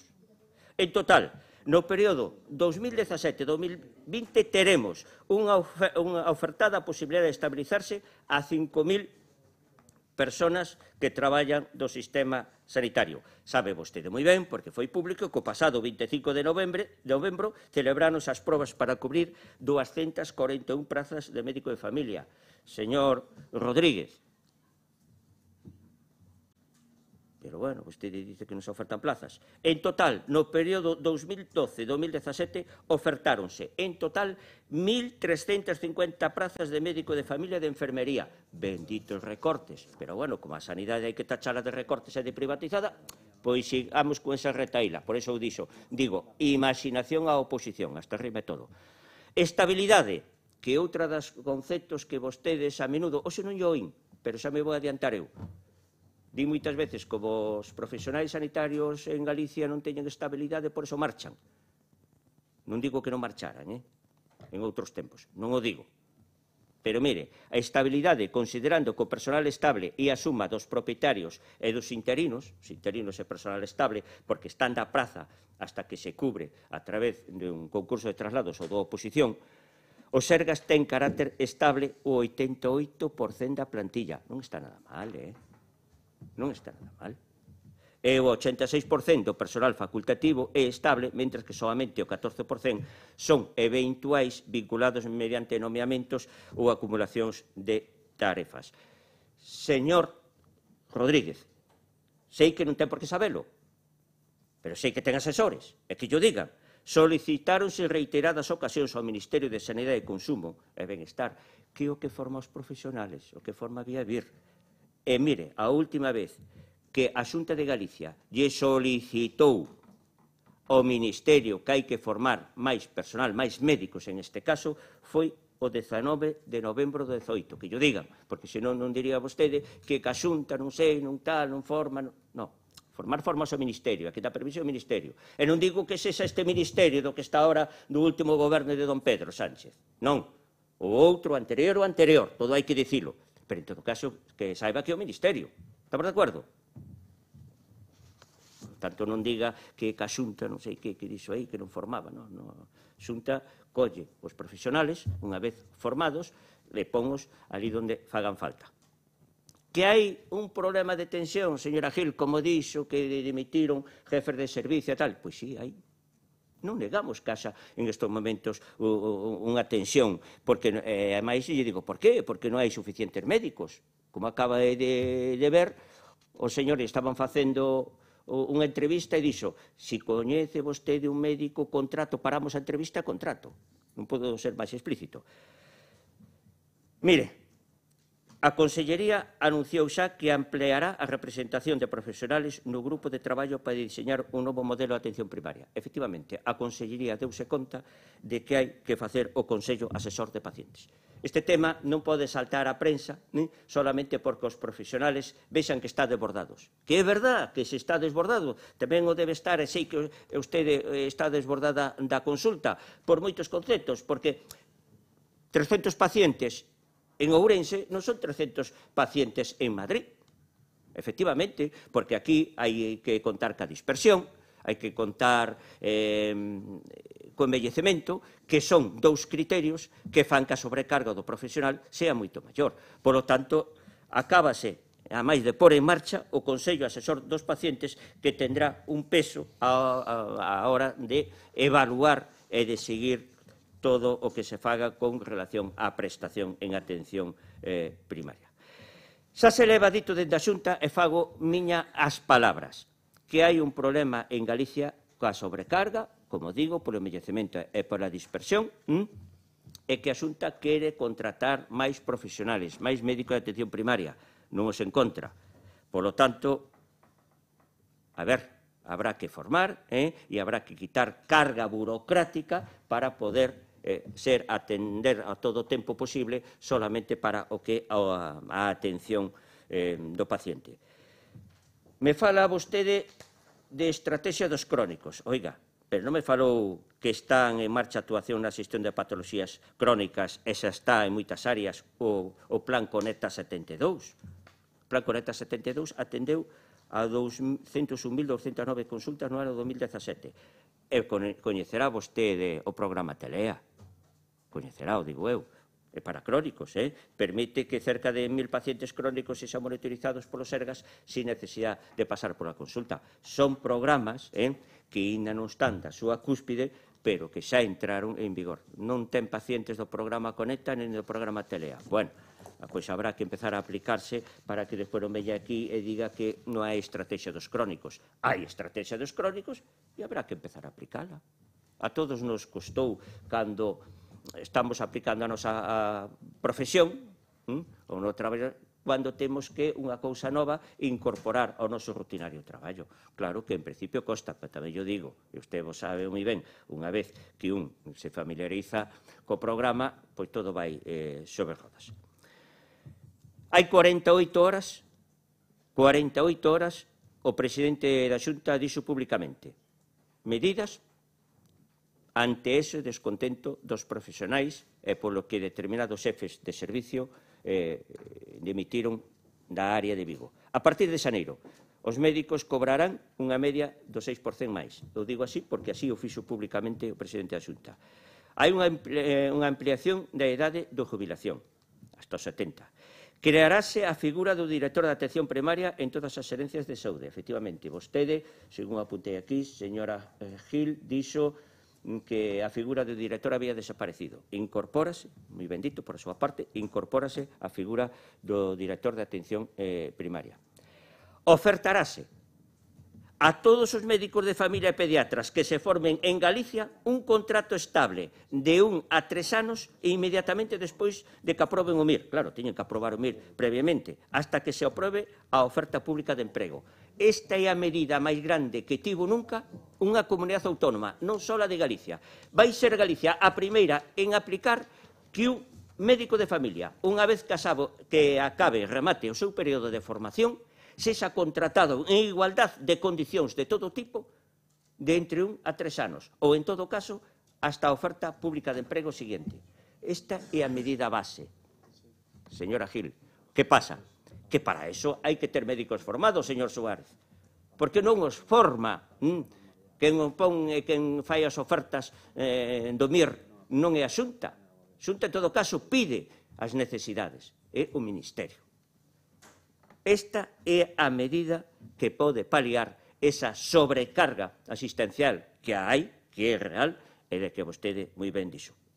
A vista destes datos temos en conta aquilo que decía Cicerón: esperemos lo que deseamos, soportemos lo que acontece.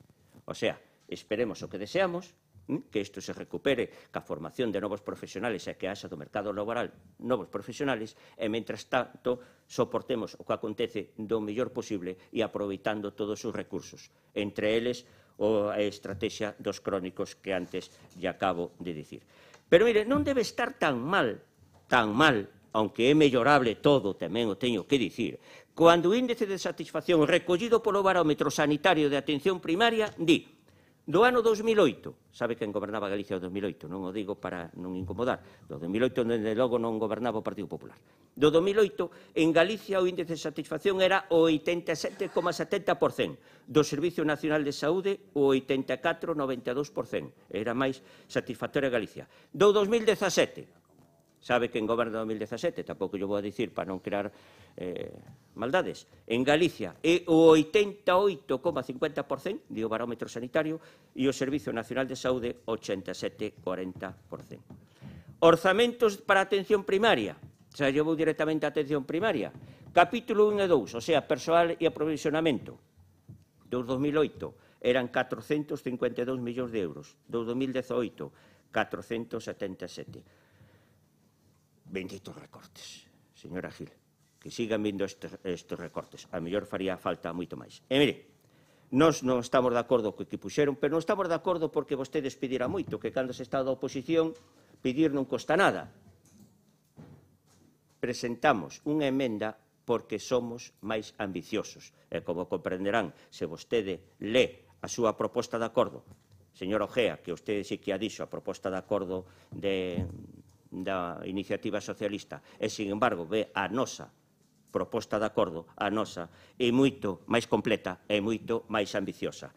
Porque di, instar a Consellería de Sanidade a desenvolver un novo modelo de atención primaria coa máxima representación de todos os sectores profesionais implicados, hai que implicar os sectores profesionales, e que dé resposta aos retos de envellecemento profesional e da falla de profesionais especialistas ás que se enfronta o conxunto do Sistema Nacional de Saúde. Aquí temos os consellos asesores que xa se empezaron a pôr en marcha para que sexan fonte de participación e, ademais, ante o envellecemento, pois dar as jubilacións máis tardíamente. En segundo lugar, que a Consellería de Sanidade avance cara a un modelo máis proactivo no que o profesional de referencia de cada paciente dispoña das ferramentas necesarias, incluídas para monitorizar os pacientes crónicos do seu domicilio. Eso que a vostede lle preocupa tanto, señora Gil. O recollemos aquí, non o recollen vostedes da súa proposta de resolución, recollémola nós, por iso digo que a nosa emenda é máis ambiciosa e máis forte, porque creemos que os programas de teleasistencia Conecta 72 e Telea teñen que ser potenciados e deben ser prioritarios, sobre todo en Galicia e dunha provincia como a nosa. Nada máis e moitas grazas. Segunda quenda de intervencións, Grupo Socialista, cando queira. Moitas gracias, señor presidente. Bueno,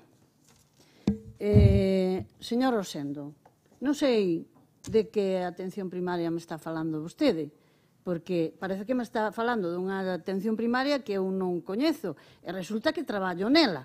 É dicir, unha atención primaria que todo é maravilla, están leín aquí 10 elementos de non facer ou decisións mal tomadas na xestión sanitaria para que chegara un deterioro dun grupo de traballo dunha sociedade científica. Oiga, é un grupo de traballo, non me lo inventei eu, vale? Entón, se lle estou poñendo aquí 10 puntos de mala xestión que levaron ao deterioro da atención primaria de Galicia, dun grupo de traballo dunha sociedade científica, a Sociedade de Medicina de Familia. Oigame, isto non é inventado, isto é un grupo de traballo, vale? Entonces, me está falando usted unha atención primaria que non se corresponde ca que eu estou vivindo e que os pacientes están sido atendidos nela. Despois díceme vostede que cando falamos de pediatría que me dixo vostede que se conocía un pediatra que o contratara. Ben, probablemente me dixera eso, pero mire, naquela cuestión da pediatría e do deterioro no medio rural dos pediatras, estábamos falando de Castro Caldelas, que un pediatra de Maceda pasaba en Tribes, Castro Caldelas e Maceda, e había pediatra en Maceda, porque logo ese pediatra de Maceda, que estaba contratado, non iba a pasar as medias xornadas de Tribes e Caldelas. Porque na administración de atención primaria dixeron que non fora. Hombre, vamos ir acostumbrándoos a quitarlle este servicio para que despois non protesten. Vale. Entón, dicen ustedes, é que non hai pediatras. Recordo que naquela moción poñíamos que hai que susanar o deterioro e a precariedade que padecen os pediatras do rural. Entonces, hai que incentivar a pediatría do rural pagando o sufrimento que ten que facer un pediatra do rural que ten que pasar o camiño nas carreteras dun sitio para outro e eso é un sufrimento. Por lo tanto, hai que, de alguna maneira, incentivar a que os pediatras vayan por o rural. Claro, se todo é contraproducente, se ganan o mismo e por encima teñen doble de traballo e por encima se arriesgan a andar por as carreteras e ter un accidente, pois, claro, non hai pediatras, pero para que haxa pediatras hai que aumentar a especialidade do MIR en pediatría e hai que, ademais, incentivar aos pediatras do rural porque teñen un sufrimento especial e unha dedicación especial moito máis problemática cos pediatras da cidade. Despois díceme tamén que o ratio de pacientes por médico que é moi inferior o que había anteriormente. Bueno, ese é o ratio aprobado. señor Rosendo Fernández. Ese é o ratio privado. Gustaríame que usted volvera á merca. Vale? Gustaríame que usted volvera á merca para que ver que ese ratio non se cumple en absoluto. No meu centro de saúde superan os 1.400 pacientes por médico. Vale? E non falemos dos centros de saúde da cidade. Gustaríame que volvera usted a experimentar ese ratio que está nos papeles, pero que realmente non existe. Dice que, bueno, a Xunta de Galicia dá unha estabilidade aos médicos de atención primaria do 80%. Claro, eu non digo que non teñan estabilidade ao 80% dos médicos, porque os que non teñen estabilidade, señor Rosendo Fernández, e os te recordan algunha garda, que ali no noso centro de saúde había algún carteliño que poñía menos mal que nos queda Portugal. Vale? Entonces, claro, hai estabilidade porque os médicos tuveron que marchar a Portugal, a Francia e outros países europeos, porque aquí non tiñan traballo. Entonces, claro, hai estabilidade porque tuveron que buscarse traballo noutros lugares. Entonces, non me vale tampouco. Fálame do plan Conecta. Oi, que cousas estamos falando do plan Conecta? Que se non coñezo o plan Conecta, claro que coñezo, traballo todos os días a diario, no Centro de Saúde de Celanova e a Bola, que teña un periférico aí colgado. Vale? Entonces, mire vostede. Entonces, fálame do plan Conecta, pero o plan Conecta non está dotado de orzamentos. O plan Conecta fan as enfermeras a maiores de todo o traballo asistencial, programados, etcétera, extraccións, curas, etcétera. Entón, claro, é que deso estamos a falar. É que aumentamos as actividades dos programas en atención primaria sin dotalos de medidas orzamentarias e sobrecargando os profesionales de atención primaria, que neste caso serían as enfermeiras. Non estamos falando deso, estamos falando deso, que a asistencia de calidade que teñen que recibir os nosos doentes ten que ser unha asistencia de calidade onde os profesionales sanitarios teñan tempo para dedicarlles. Se lle metemos máis plans sin orzamentar nin organizar, pois, desde logo, que a calidade merma. Fálame tamén do barómetro de satisfacción en atención primaria. Sí, efectivamente, en todo o barómetro de satisfacción de atención primaria sempre foi moi bo. Iso sí, o recoñezo e non o nego. Pero por que foi moi bo? Porque os recursos, tanto humanos como materiais de atención primaria, estén cubertos? Non, porque o trato que reciben os doentes en atención primaria é bo a costa do sacrificio dos profesionais de atención primaria. E só recolle que a satisfacción dos pacientes é moi boa, pero é boa no trato, non na calidade asistencial, porque a descoñecen, ademais. Entonces, me fala tamén, xa me olvidou, porque me falou dun país das maravillas, xa me olvidei. Pero mire, dime usted, e efectivamente tendrá razón, non lle discuto, que o gasto en sanidade na Comunidade Autónoma de Galicia é do 40%. Pois seguro que ten vostede razón, cando ten eses datos, os sacaría os datos de algo oficial. Pero mire, é que estamos falando da atención primaria, deuse vostede conta.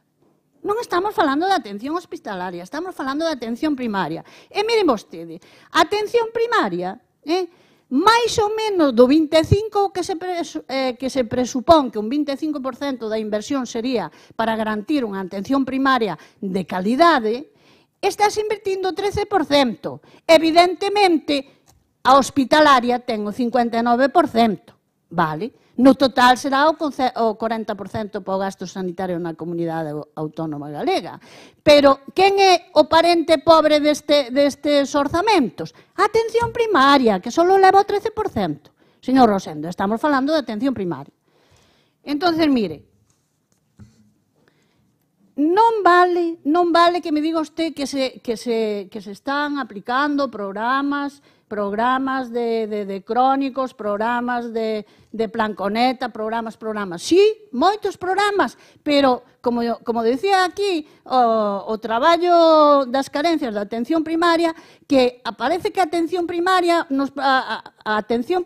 é elástica, que colle con todo, aí pódeselle meter que sigue estirando. Non? Claro, lle meten programas, pero sin orzamentos nin recursos, co cual a calidade, por moitos programas, é menor. Sigo insistindo e resumo. Sobrecarga asistencial, falta de tempo. A mellor ferramenta que ten o médico de primaria é o tempo. Xa non é o aparataje, é o tempo. Hai sobrecarga asistencial, por lo tanto, falta tempo. E por que falta tempo? Non se cubren as baixas nin as vacacións, amortízanse plazas, incluído, como a de Rubiá, outras moitas, Remirás, Celanova, etc. E no resto do centro de saúde da provincia, médico jubilado, prácticamente plaza amortizada. Por lo tanto, a sobrecarga asistencial merma o tempo. Hai que atender as plazas que quedan baleiras e atender os doentes de outros profesionales que faltan. Aumento da burocracia. Entonces, algo hai que facer. Informe de dependencia, institucións, certificados médicos de saúde, internamento, institucións cerradas, seguros, etc., recetas, baixas, consulta de telemedicina, porque agora temos máis programa, consulta de telemedicina, máis programa, pero seguimos coxeando do mismo. Telemedicina, pero na telemedicina hai que facer burocracia, informes, pruebas, citas, etc. Máis tempo. E agora temos a gestión da visita non presencial. Bueno, usted sabrá que hai a teleconsulta, que hai bastantes servicios de atención especializada que non admiten a consulta presencial, que a temos que facer os médicos de primaria a través da teleconsulta. O cual isto xenera unha serie de consultas sucesivas en atención primaria que, ademais, crean unha inseguridade nos pacientes e unha frustración que temos que gestionar nós, ese desencanto, esa frustración dos pacientes que nos reclaman a nós. Máis burocracia. E pruebas, se falamos de pruebas, aparatos obsoletos que se están estropeando, en radioloxía que non temos información dos radiólogos ou tardan meses en informar, os tempos de espera das pruebas que son eternas.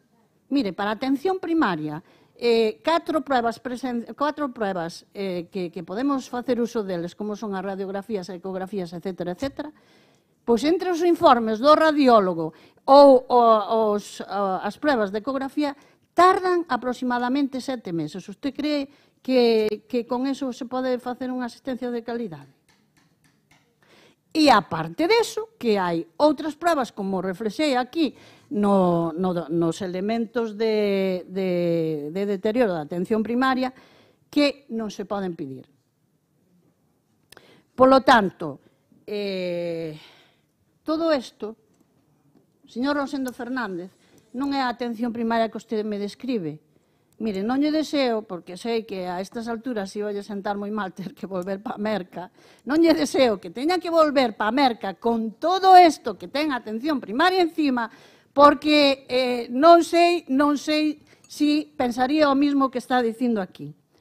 Entonces, tamén lle quería recordar que, según vostede sabe, que o prioritario na atención, aparte da atención á enfermidade, nos médicos de atención primaria tamén a prevención e a promoción da saúde.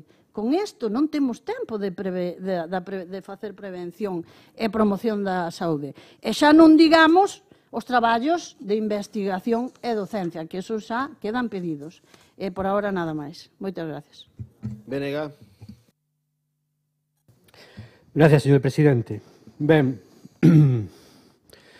Pois eu teño a mesma percepción que xa manifestou a portavoz do Grupo Socialista, o señor Rosendo Luís Fernández. Eu creo que falamos ou estamos en realidades paralelas. E sempre acontece, entre outros, especialmente cando falamos do tema da sanidade. Eu, a percepción que teño, desde logo, non se parece nin de lonxe o que vostede, cada vez que temos debates sobre este asunto, pois nos explica aquí. Xa lle digo tamén que me parece moi ben esas medidas que vostede nos anunciaba pois, por boca do señor Feijóo. O que nos preguntamos ou que lamentamos é que o mellor non as hubiera tomado antes. Veremos de todos os xeitos que resultado dan. Pero, bueno, aí temos unha proba de como funciona a súa política sanitaria, a golpe de medio de comunicación, a golpe de dimisión e a golpe de ruido mediático, é cando vostedes realmente se acordan de tomar estas medidas que seguro que os médicos que dimitiron, que dos que facía referencia na miña primeira intervención, veñen reclamando, pois non des digo hai meses, seguro que desde hai anos. E vostedes anuncianas cando petaron a mesa e saliron aos medios de comunicación. É tamén moi significativo. E tamén lle digo que o sistema de atención primaria non pode retroceder máis. Os colexios de médicos xa se pronunciaron, tamén os sindicatos, e parece que a tendencia é a mesma nos traballadores e traballadoras. A atención primaria na provincia de Ourense está en situación caótica, con listas de espera, especialmente nos núcleos urbáns, de ata 2 ou 3 días. E a preocupación vai a máis. Os médicos de familia alertan da falta de personal e das boas condicións de atención aos pacientes e advirten de que non pode poñerse remedio haberá, ou de que se non se pon remedio, haberá un problema aínda máis serio. Os traballadores e traballadoras dos centros de saúde e dos puntos de atención continuada levan anos advertindo do deterioro.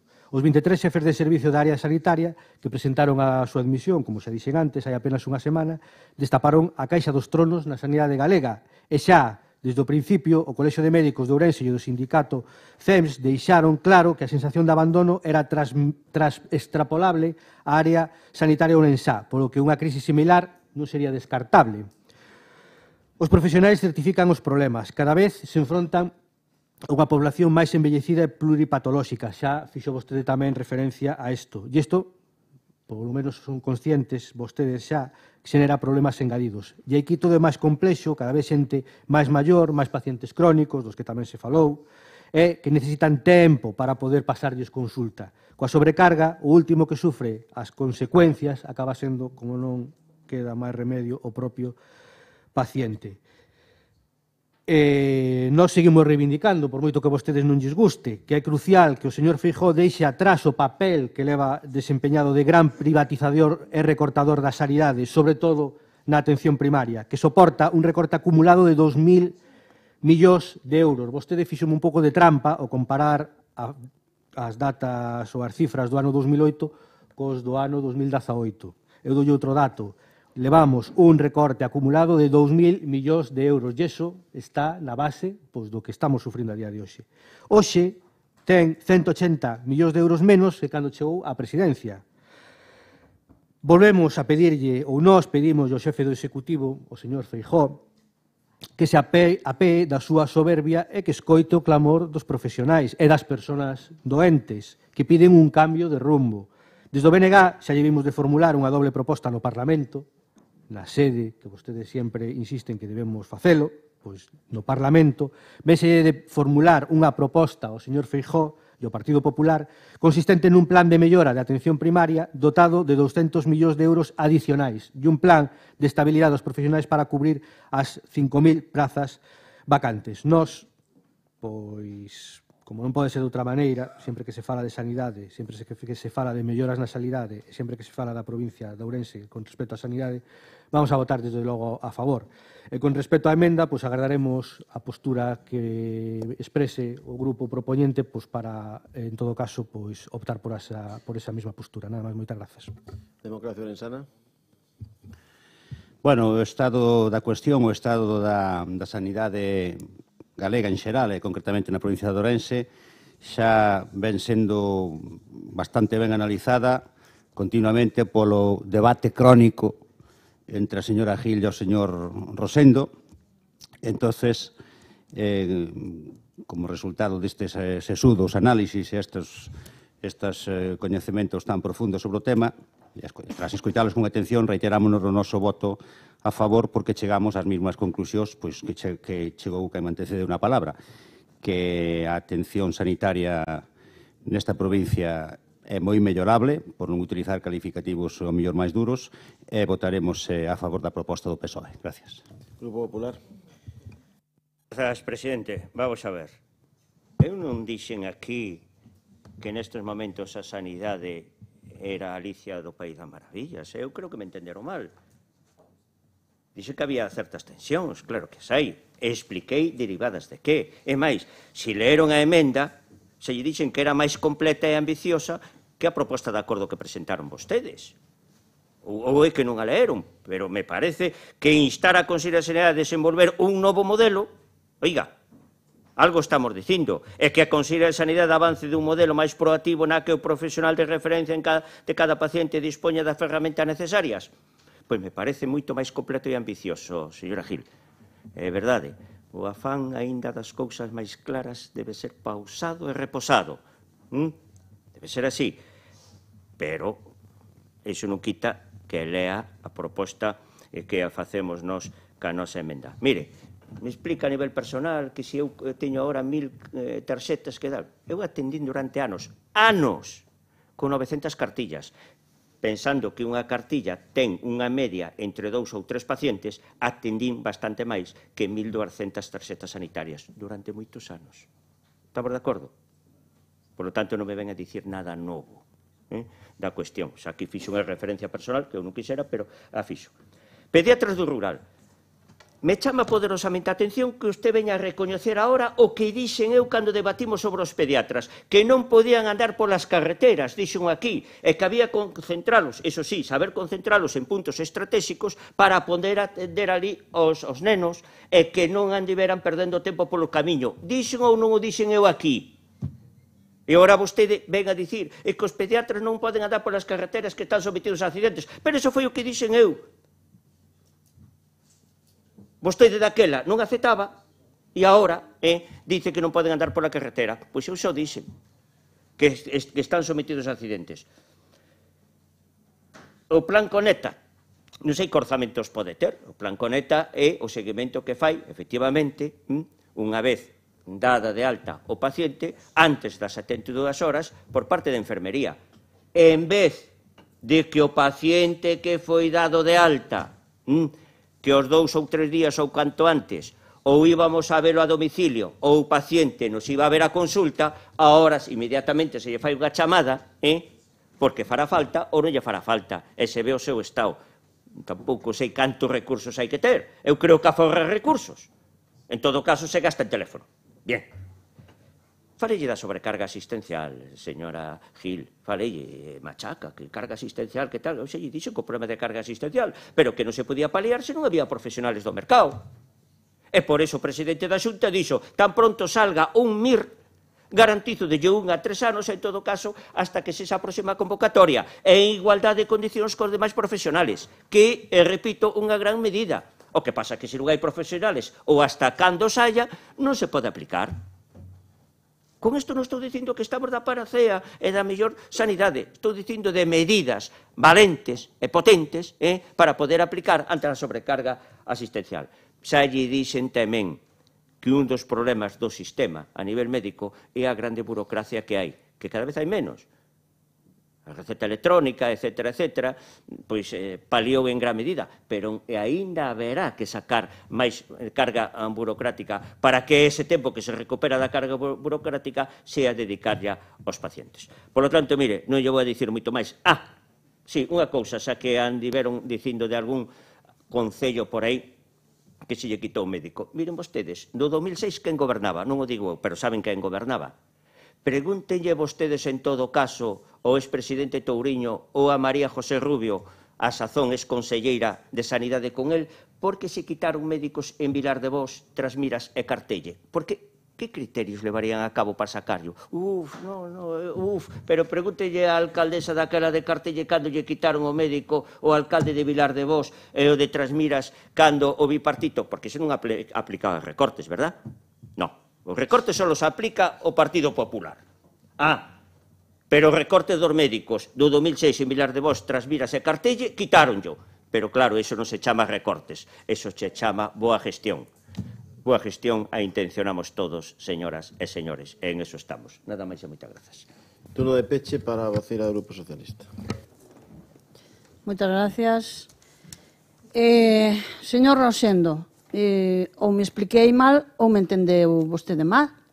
Eu sigo apostando por a pediatría no medio rural e sigo apostando porque os nenos e nenas do rural teñan pediatra, atención pediatra, e non teñan que desplazarse 60 kilómetros. Non.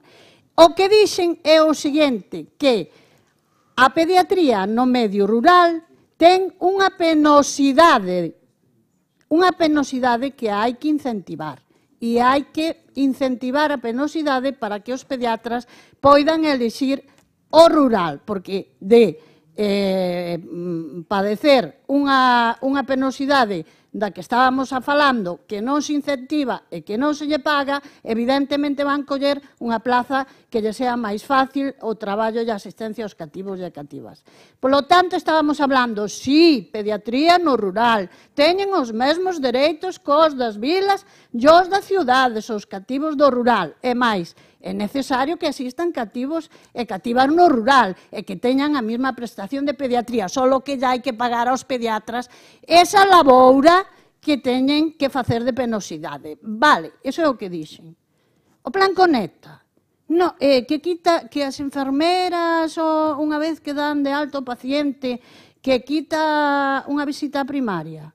Está vostede equivocado. O plan Conecta, as enfermeiras chaman o paciente recén dado de alta para mirar o problema do que foi diagnosticado, se toman as medicinas, se teñen que facer curas, se non teñen que facer, é que teñen que vir onde o seu médico de atención primaria para que continúe. Por lo tanto, eso non libera de consultas a primaria. Aumenta consultas de primaria ao plan Conecta. E o están facendo as enfermeras a parte de todas as demais funcións que facían. Ben, para terminar,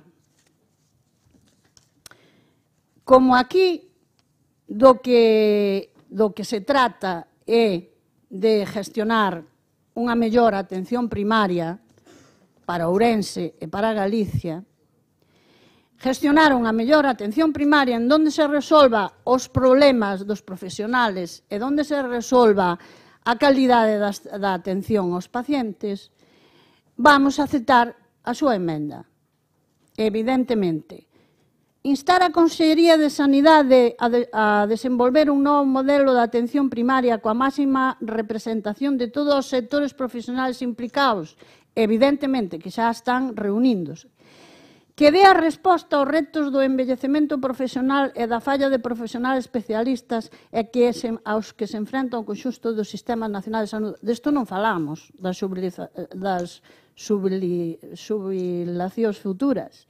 Desto non falamos, pero sí, que sean todos os sectores implicados, sociedades científicas, Consello Galego de Colexios Médicos, sindicatos, defensores da sanidade pública, os que se reúnan para intentar resolver estes temas para dar unha asistencia de calidade, me parece ben. Entón, por lo tanto, aceptamos desa emenda ese primeiro apartado.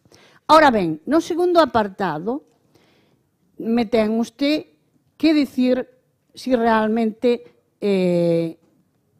a que se refere o tema das ferramentas. É dicir, a Consellería de Sanidade avanza cara a un modelo máis productivo no que os profesionales de referencia de cada paciente dispoñan das ferramentas necesarias incluídas para monitorizar os pacientes crónicos desde o seu domicilio.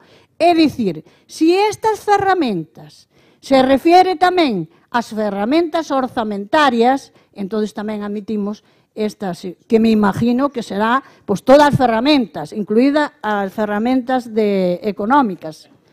De acordo? Entonces, Si aí nas ferramentas que conste, que me refiro que vayan incluídos os orzamentos, ferramentas orzamentarias para desenrolar estos temas, pois tamén admitimos o segundo apartado en aras de resolver todos os problemas da atención primaria, tanto dos profesionales como dos usuarios e usurarias, para ofertarlle unha sanidade pública de calidade. E termino con lendo aquí un comunicado de compañeiros. Comunicado de facultativos da atención primaria e PACS da provincia de Ourense en apoio e solidaridade dos compañeiros xefes de servicio da área de Vigo.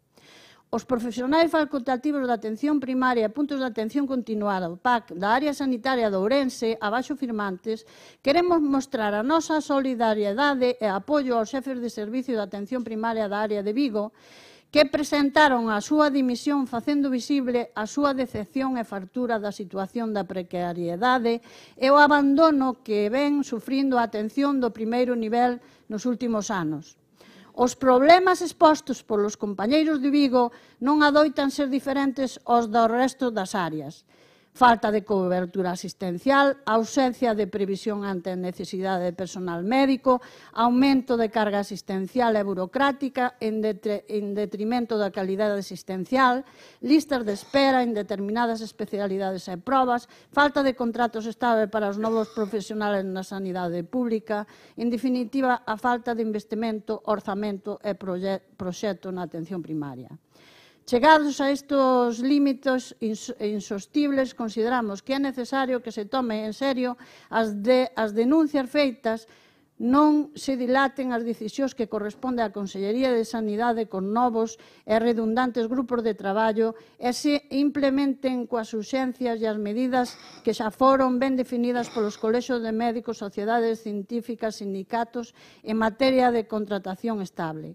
Axendas máximas, resolución de ausencias con criterio de continuidade asistencial e condicións e retribucións similares ás establecidas noutras comunidades autónomos ou algunhas especialidades hospitalarias, así como aumento na equidade en canto á capacidade resolutiva da atención primaria. Nada máis e moitas gracias. Me parece que hai unha solicitud de aclaración por parte do Grupo Socialista en relación con unha parte da emenda. Orzamentos tamén.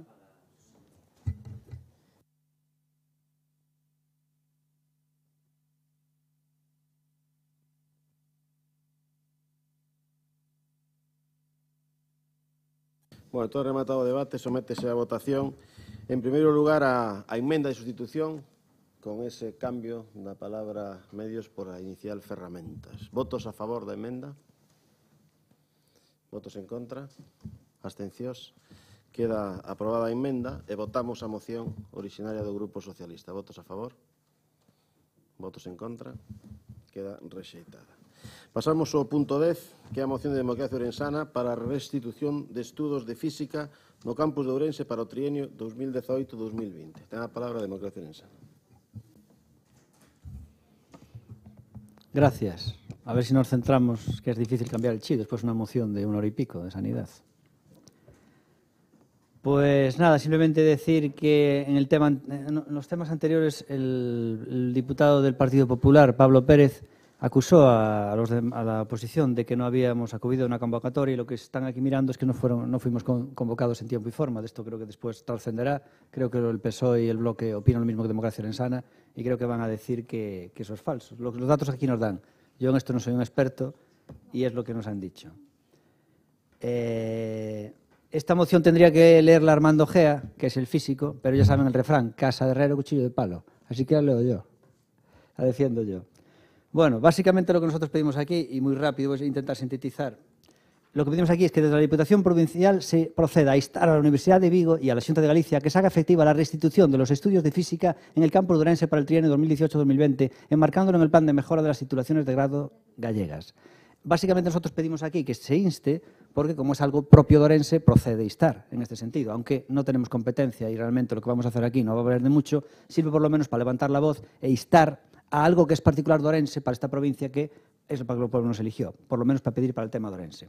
Bueno, voy a intentar sintetizar. Primero, la importancia de tener estudiantes en esta ciudad. Actualmente en el campo de Orense hay 4.500 estudiantes, llegaron a haber muchos más, pero la cosa está bajando y ahora mismo solamente hay 4.500 estudiantes en Orense. ¿Qué ocurre? Siendo Orense un campus pequeño que tiene pocos estudiantes, es interesante tener estudiantes en Orense. Por uno, por la población flotante, por la riqueza, porque muchos no tienen que irse fuera de los que tienen aquí familias, con lo cual el dinero se queda aquí y no produce tampoco un esfuerzo, no tienes que evitar ciertos esfuerzos económicos de alguna gente que incluso no puede pagar estudios fuera a sus hijos por la manutención. Y entonces, tener estudiantes en Orense siempre es importante que haya carreras universitarias en Orense. Hay muy pocos estudiantes y la Xunta de Galicia, ¿cómo compensa esto? Lo compensó con un agravio. Es decir, en el trienio 2018-2020, la Xunta de Galicia diseñó aumentar las titulaciones gallegas en 14 nuevas titulaciones para repartirlo en los varios campus y lo reparte en todos los campus de Galicia, excepto en el de Orense. Eso es una discriminación y realmente algo que no entiendo cómo el Partido Popular pueden ustedes no haberlo reclamado en el Partido Popular porque es un agravio comparativo bestial. De las 14 titulaciones que se repartieron, a la única que dijeron sin titulaciones es a la del campus de Orense. Un agravio bestial que por eso siempre nosotros estamos diciendo que es intolerable como se ríe de nosotros la Xunta de Galicia. En el año 2009 éramos pocos y parió la bueda, esto viene allá atrás.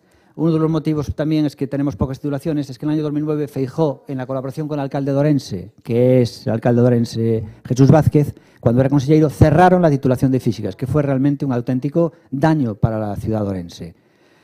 No ya porque tuviera pocos alumnos, sino porque primero estábamos en una época de vacas flacas y había pocos alumnos, pero por otro lado la carrera de física no es solo los alumnos que tenga, son los investigadores que hay y todo lo que lleva consigo de investigación y de empresas que pueda haber conexionado con los expertos de física, con lo cual siempre es bueno, obviamente, tener una carrera de estas, porque aparte es la carrera casi madre de muchas ciencias. Fue cerrado por Feijóo y Jesús Vázquez en el año 2009, un auténtico daño tremendo. ¿Qué ocurre? Que quedaron aquí los profesores. Fíjense hasta qué punto fue dañino cerrarlo, que fue absurdo porque no se produjo ningún ahorro, porque realmente los profesores, que eran funcionarios, quedaron en el campus de Orense. Con lo cual realmente no se produjo ningún ahorro.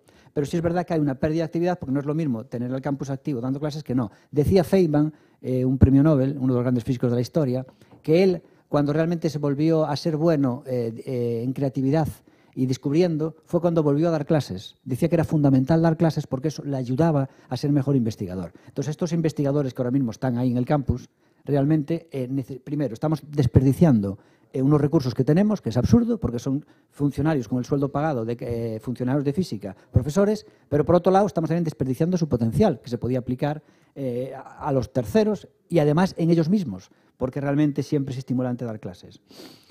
¿Qué ocurre? Que en el año pasado, cuando entró la crisis, cambiaron las tornas, y al cambiar las tornas, pues entonces lo que era una carrera con poco demanda física pasó a ser una carrera con alta demanda, tal como nosotros habíamos pronosticado.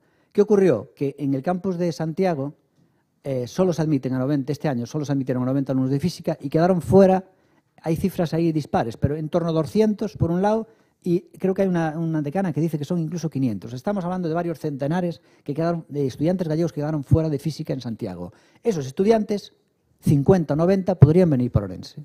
Fíjense hasta qué punto hoy la carrera de física es importante, la que ustedes, el PP, ha renunciado, que el corte para entrar en física, la exigencia, la nota de corte es más alta que la de ingeniería aeroespacial y mucho más que la de ciencias medioambientales que hay. O sea, muchísimo más. Entonces, imagínense la importancia que tiene hoy la carrera de física que ustedes han destrozado. Lo que nosotros pedimos, obviamente, ante este tremendo agravio comparativo de las circunstancias que hay, es que se restituya la carrera de física, porque además no hay que hacer una inversión. Entonces, no pedir la carrera de física es de locos. Primero, tenemos unos 90 estudiantes que podrían entrar ya a estudiar la carrera de física porque hay una demanda tremenda, porque han quedado fuera de Santiago. Y además tenemos ya todo montado, los laboratorios y los profesores, en Orense. Entonces, no hacerlo realmente creemos que es un crimen. Y en esto decir que realmente es un crimen, tomando la frase que antes dijo allí, de las muchas, que el señor Rosendo, que dijo, ¿cómo era? Errar en humano es, ¿no? Bueno, que lo dijo Armando y que decía qué tal. Pero a mí me extrañó cuando lo dijo Armando que Rosendo, porque Armando dijo la frase que es popular, errar en humano es. Pero realmente esta frase está incompleta. Tú sabes cómo sigue, ¿no, Rosendo? ¿Sí o no? Hombre, por Dios, parece que lo pide la frase. Errar en humano es, et perseverem diabólico. Pues esto sería lo mismo. Es decir, oiga, como ya lo decía el gran Publio Ciro, no culpes al mar de tu segundo naufragio. Pues esto igual. no podemos volver a cometer el error. Si hemos destrozado física antes, pues ahora no lo destrocemos no reivindicándola. Intervención de los grupos. Benega. Gracias, señor presidente. Que a posta en marcha da enxeñería aeroespacial tentouse pechar unha ferida que se abriu xa fai 9 anos, cando se decidiu a transformación da licenciatura de Física nun grado no medio ambiente. Comezou entón unha loita da plataforma dos profesores da xa extinta titulación e da plataforma pro campus digno por evitar que o campus perdese unha carreira científica e desaproveitar o potencial docente que estaba sen apenas carga de traballo nos últimos anos. E todo se remonta a xuño de 2009, xa se apuntou por aquí, cando a Xunta da Facultade de Ciencias decidiu a desaparición de Física, cun acordo que foi ratificado despois pola Universidade de Vigo e máis tarde pola propia Xunta. Meses despois, os docentes afectados polo peche acudiron aos tribunais cun preto contencioso contra a Universidade e, finalmente, o Tribunal Superior de Galiza deulles a razón, anulando as resolucións de supresión por consideralas ilegais e ordenando a redacción dun novo plan de estudios para a licenciatura adaptada a Bolonia. Así xurdiu Enxeñería Física, unha proposta que se topou con todas as dificultades dentro da súa propia facultade, remisa ao regreso destes estudios, e que, tras superarse moitos obstáculos e atrasos, en novembro de 2013, o grado recibiu luz verde do Consello de Goberno da Universidade e apenas uns meses despois foi obxecto dun informe favorable por parte da Consellería de Educación, co que parecía que finalmente se faría realidade. De feito, chegou a incluirse na oferta académica para o curso 2014-2015 con 45 prazas, pero finalmente non foi así. O Consello Galego de Universidades negouse a súa posta en marcha e, ademais, recibiu un informe desfavorable da Axencia Avaliadora.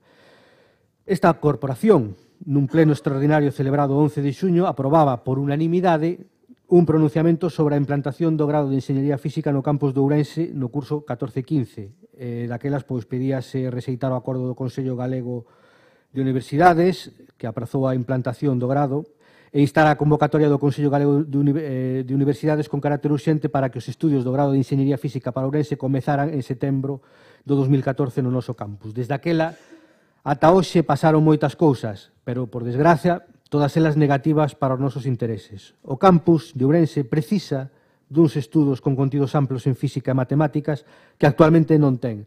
A plataforma pro campus digno de Ourense, que representa o conxunto dos cidadáns desta provincia, só está a pedir que se recupere o que lle foi arrebatado aos ourensáns ilegalmente e nada máis. E esa é a súa loita. E a recuperación dos estudos de física é unha causa xusta que conta cun amplo e maioritario e clamoroso apoio en Ourense e cubriría un baleiro na oferta do grado do campus na área científico-tecnolóxica. Contamos cas persoas, contamos cos medios materiais e cun proxecto, xa dixo tamén o portavoz de Democracia Ourensana. Por tanto, o único que falta é vontade política. Por iso, señor presidente, non abonda con palabras grandilocuentes e aprobacións plenarias. É preciso que, como dixo este grupo naquel pleno do que facía referencia no mes de xuño, rememos todos na mesma dirección. Abonda de xestos para a galería, vostede ten unha responsabilidade máis grande que os demais, porque ademais de ser presidente desta Diputación, tamén é presidente do Partido Popular a nivel provincial. Ten que petar na mesa e facer valer os seus galós.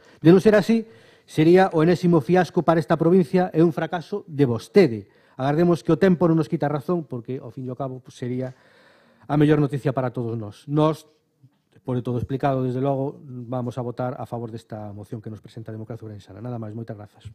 Grupo Socialista.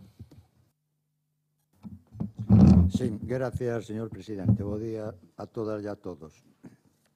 Creo que xa se comentou bastante amplo, non só na exposición da moción que fixo o portavoz de Democracia Ourensana, rematando con do BNG.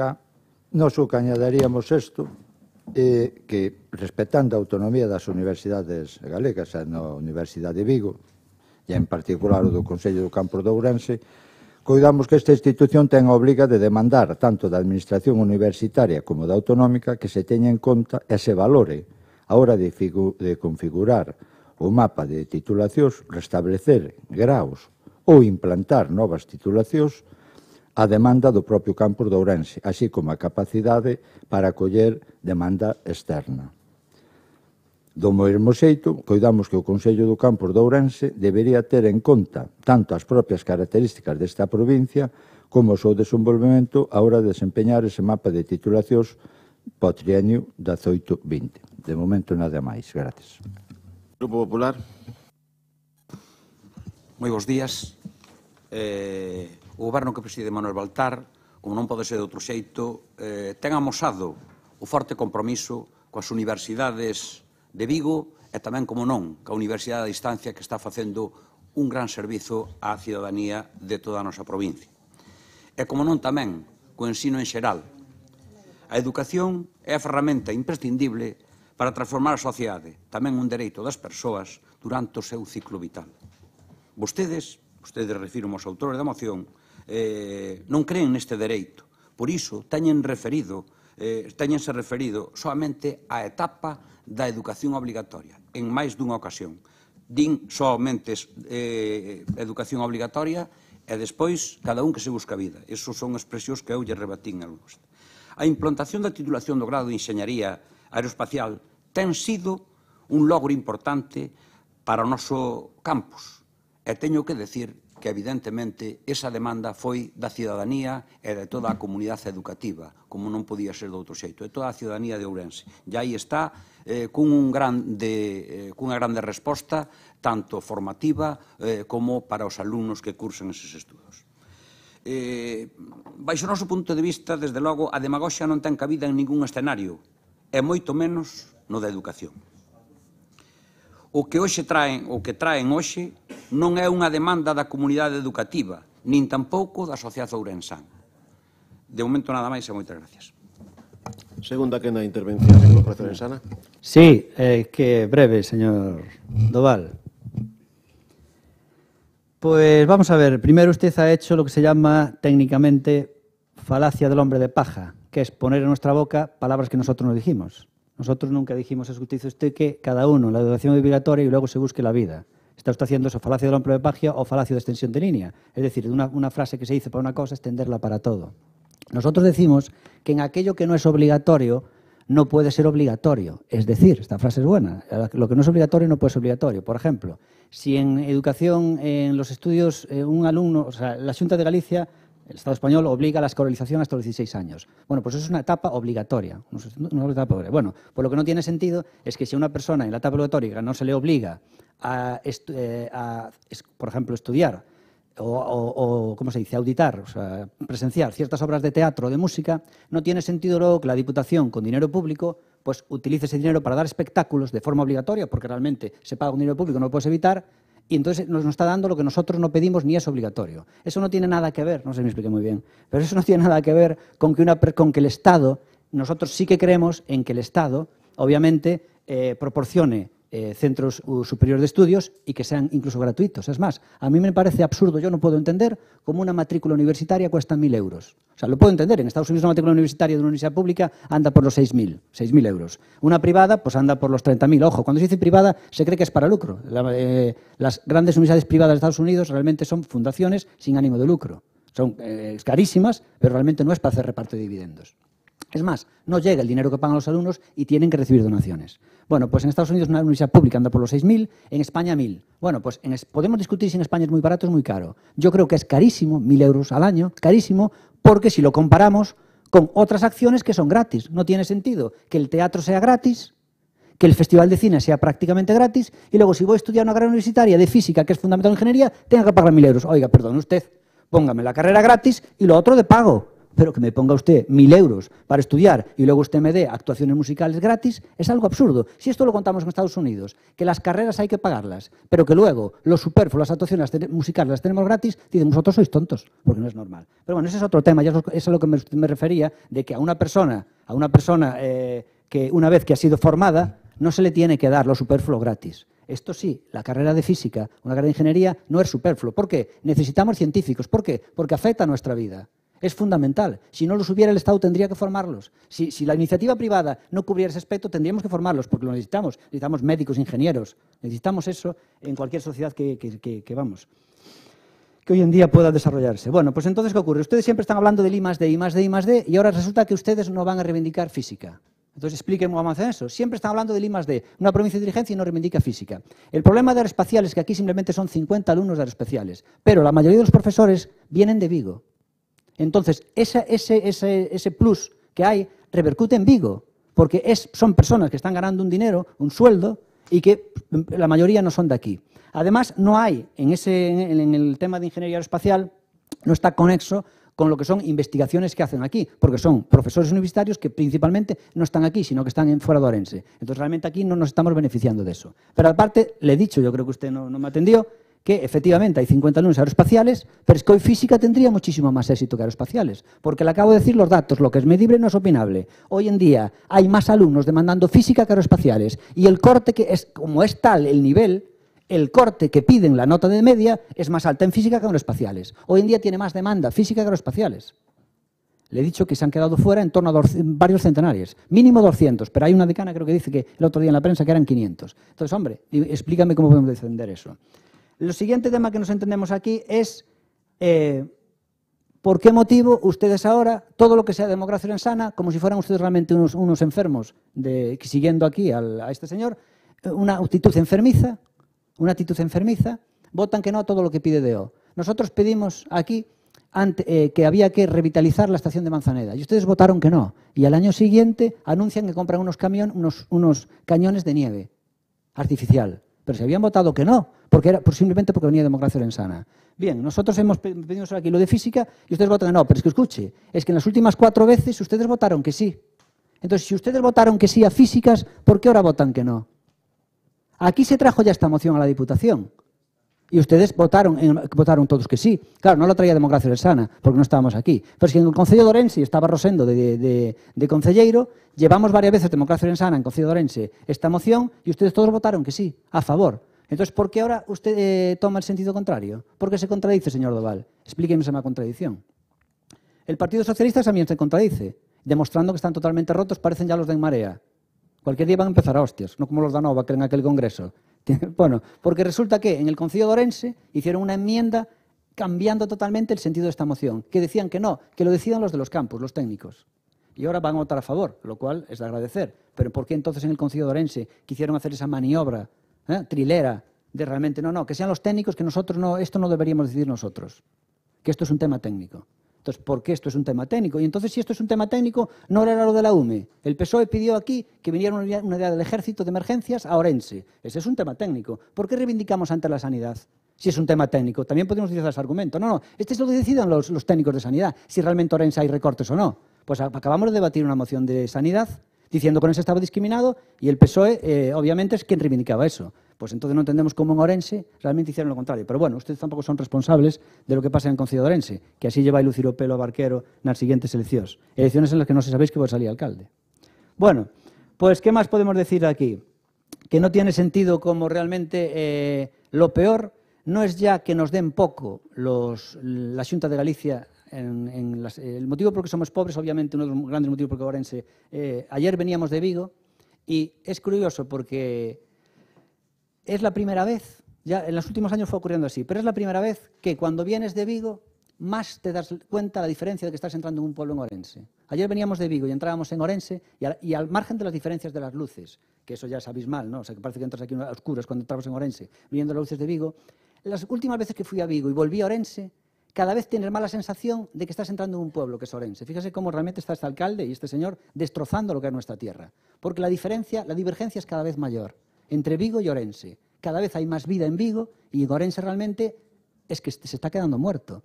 Uno de los factores por los que Ourense está quedando muerto es porque las inversiones públicas aquí son muy pequeñas y entonces obviamente es toda una cadena. Entonces lo que estoy diciendo es esto. No solo el Partido Popular no reivindica para que se hagan inversiones en Ourense como debe ser, sino que además impide, en esta moción, impide que reivindiquemos. O sea que eso ya es el colmo. No solo no reivindica, sino que además impide que reivindiquemos. Y decir aquí, ya que está aquí con citas de aquí del maestro pidiéndole permiso aquí al señor Rosendo de las citas, que una frase que dice que son más los que renuncian que los que fracasan. Y esto es lo que estamos haciendo, están renunciando. O sea, son más los que renuncian que los que fracasan. Y ustedes ya lo que están haciendo es evitando que fracasemos, porque ya quieren renunciar a solicitar esto. La frase la dijo Henry Ford, pero creo que tampoco la dijo muchas veces.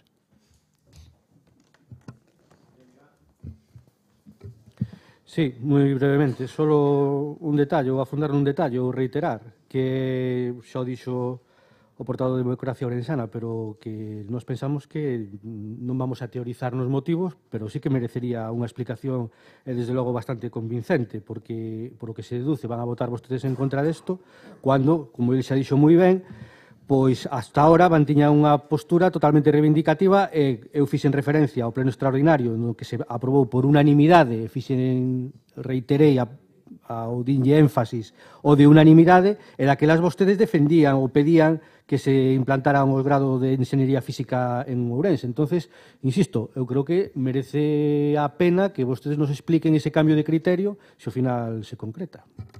Grupo Socialista. Sí, gracias, señor presidente. Hombre, caso ao final case me convenceron as verbas do portavoz do BNG. Bueno, de feito, tampouco é por sorprender porque o Partido Popular xa na comisión xa votou en contra, é dicir, non nos sorprende que xa dixo que, bueno, xa votou en contra. Ora, eu non entendo tamén, pois, bueno, aparte do que dicía o propoñente da moción, entendemos que esta é unha proposta non a nivel municipal, é unha proposta que se fai a nivel provincial. E, sí, hai un montón de datos onde, en algúns momentos, pois parece ser que había moi poucos alumnos en físicas, algúns datos que teño aquí.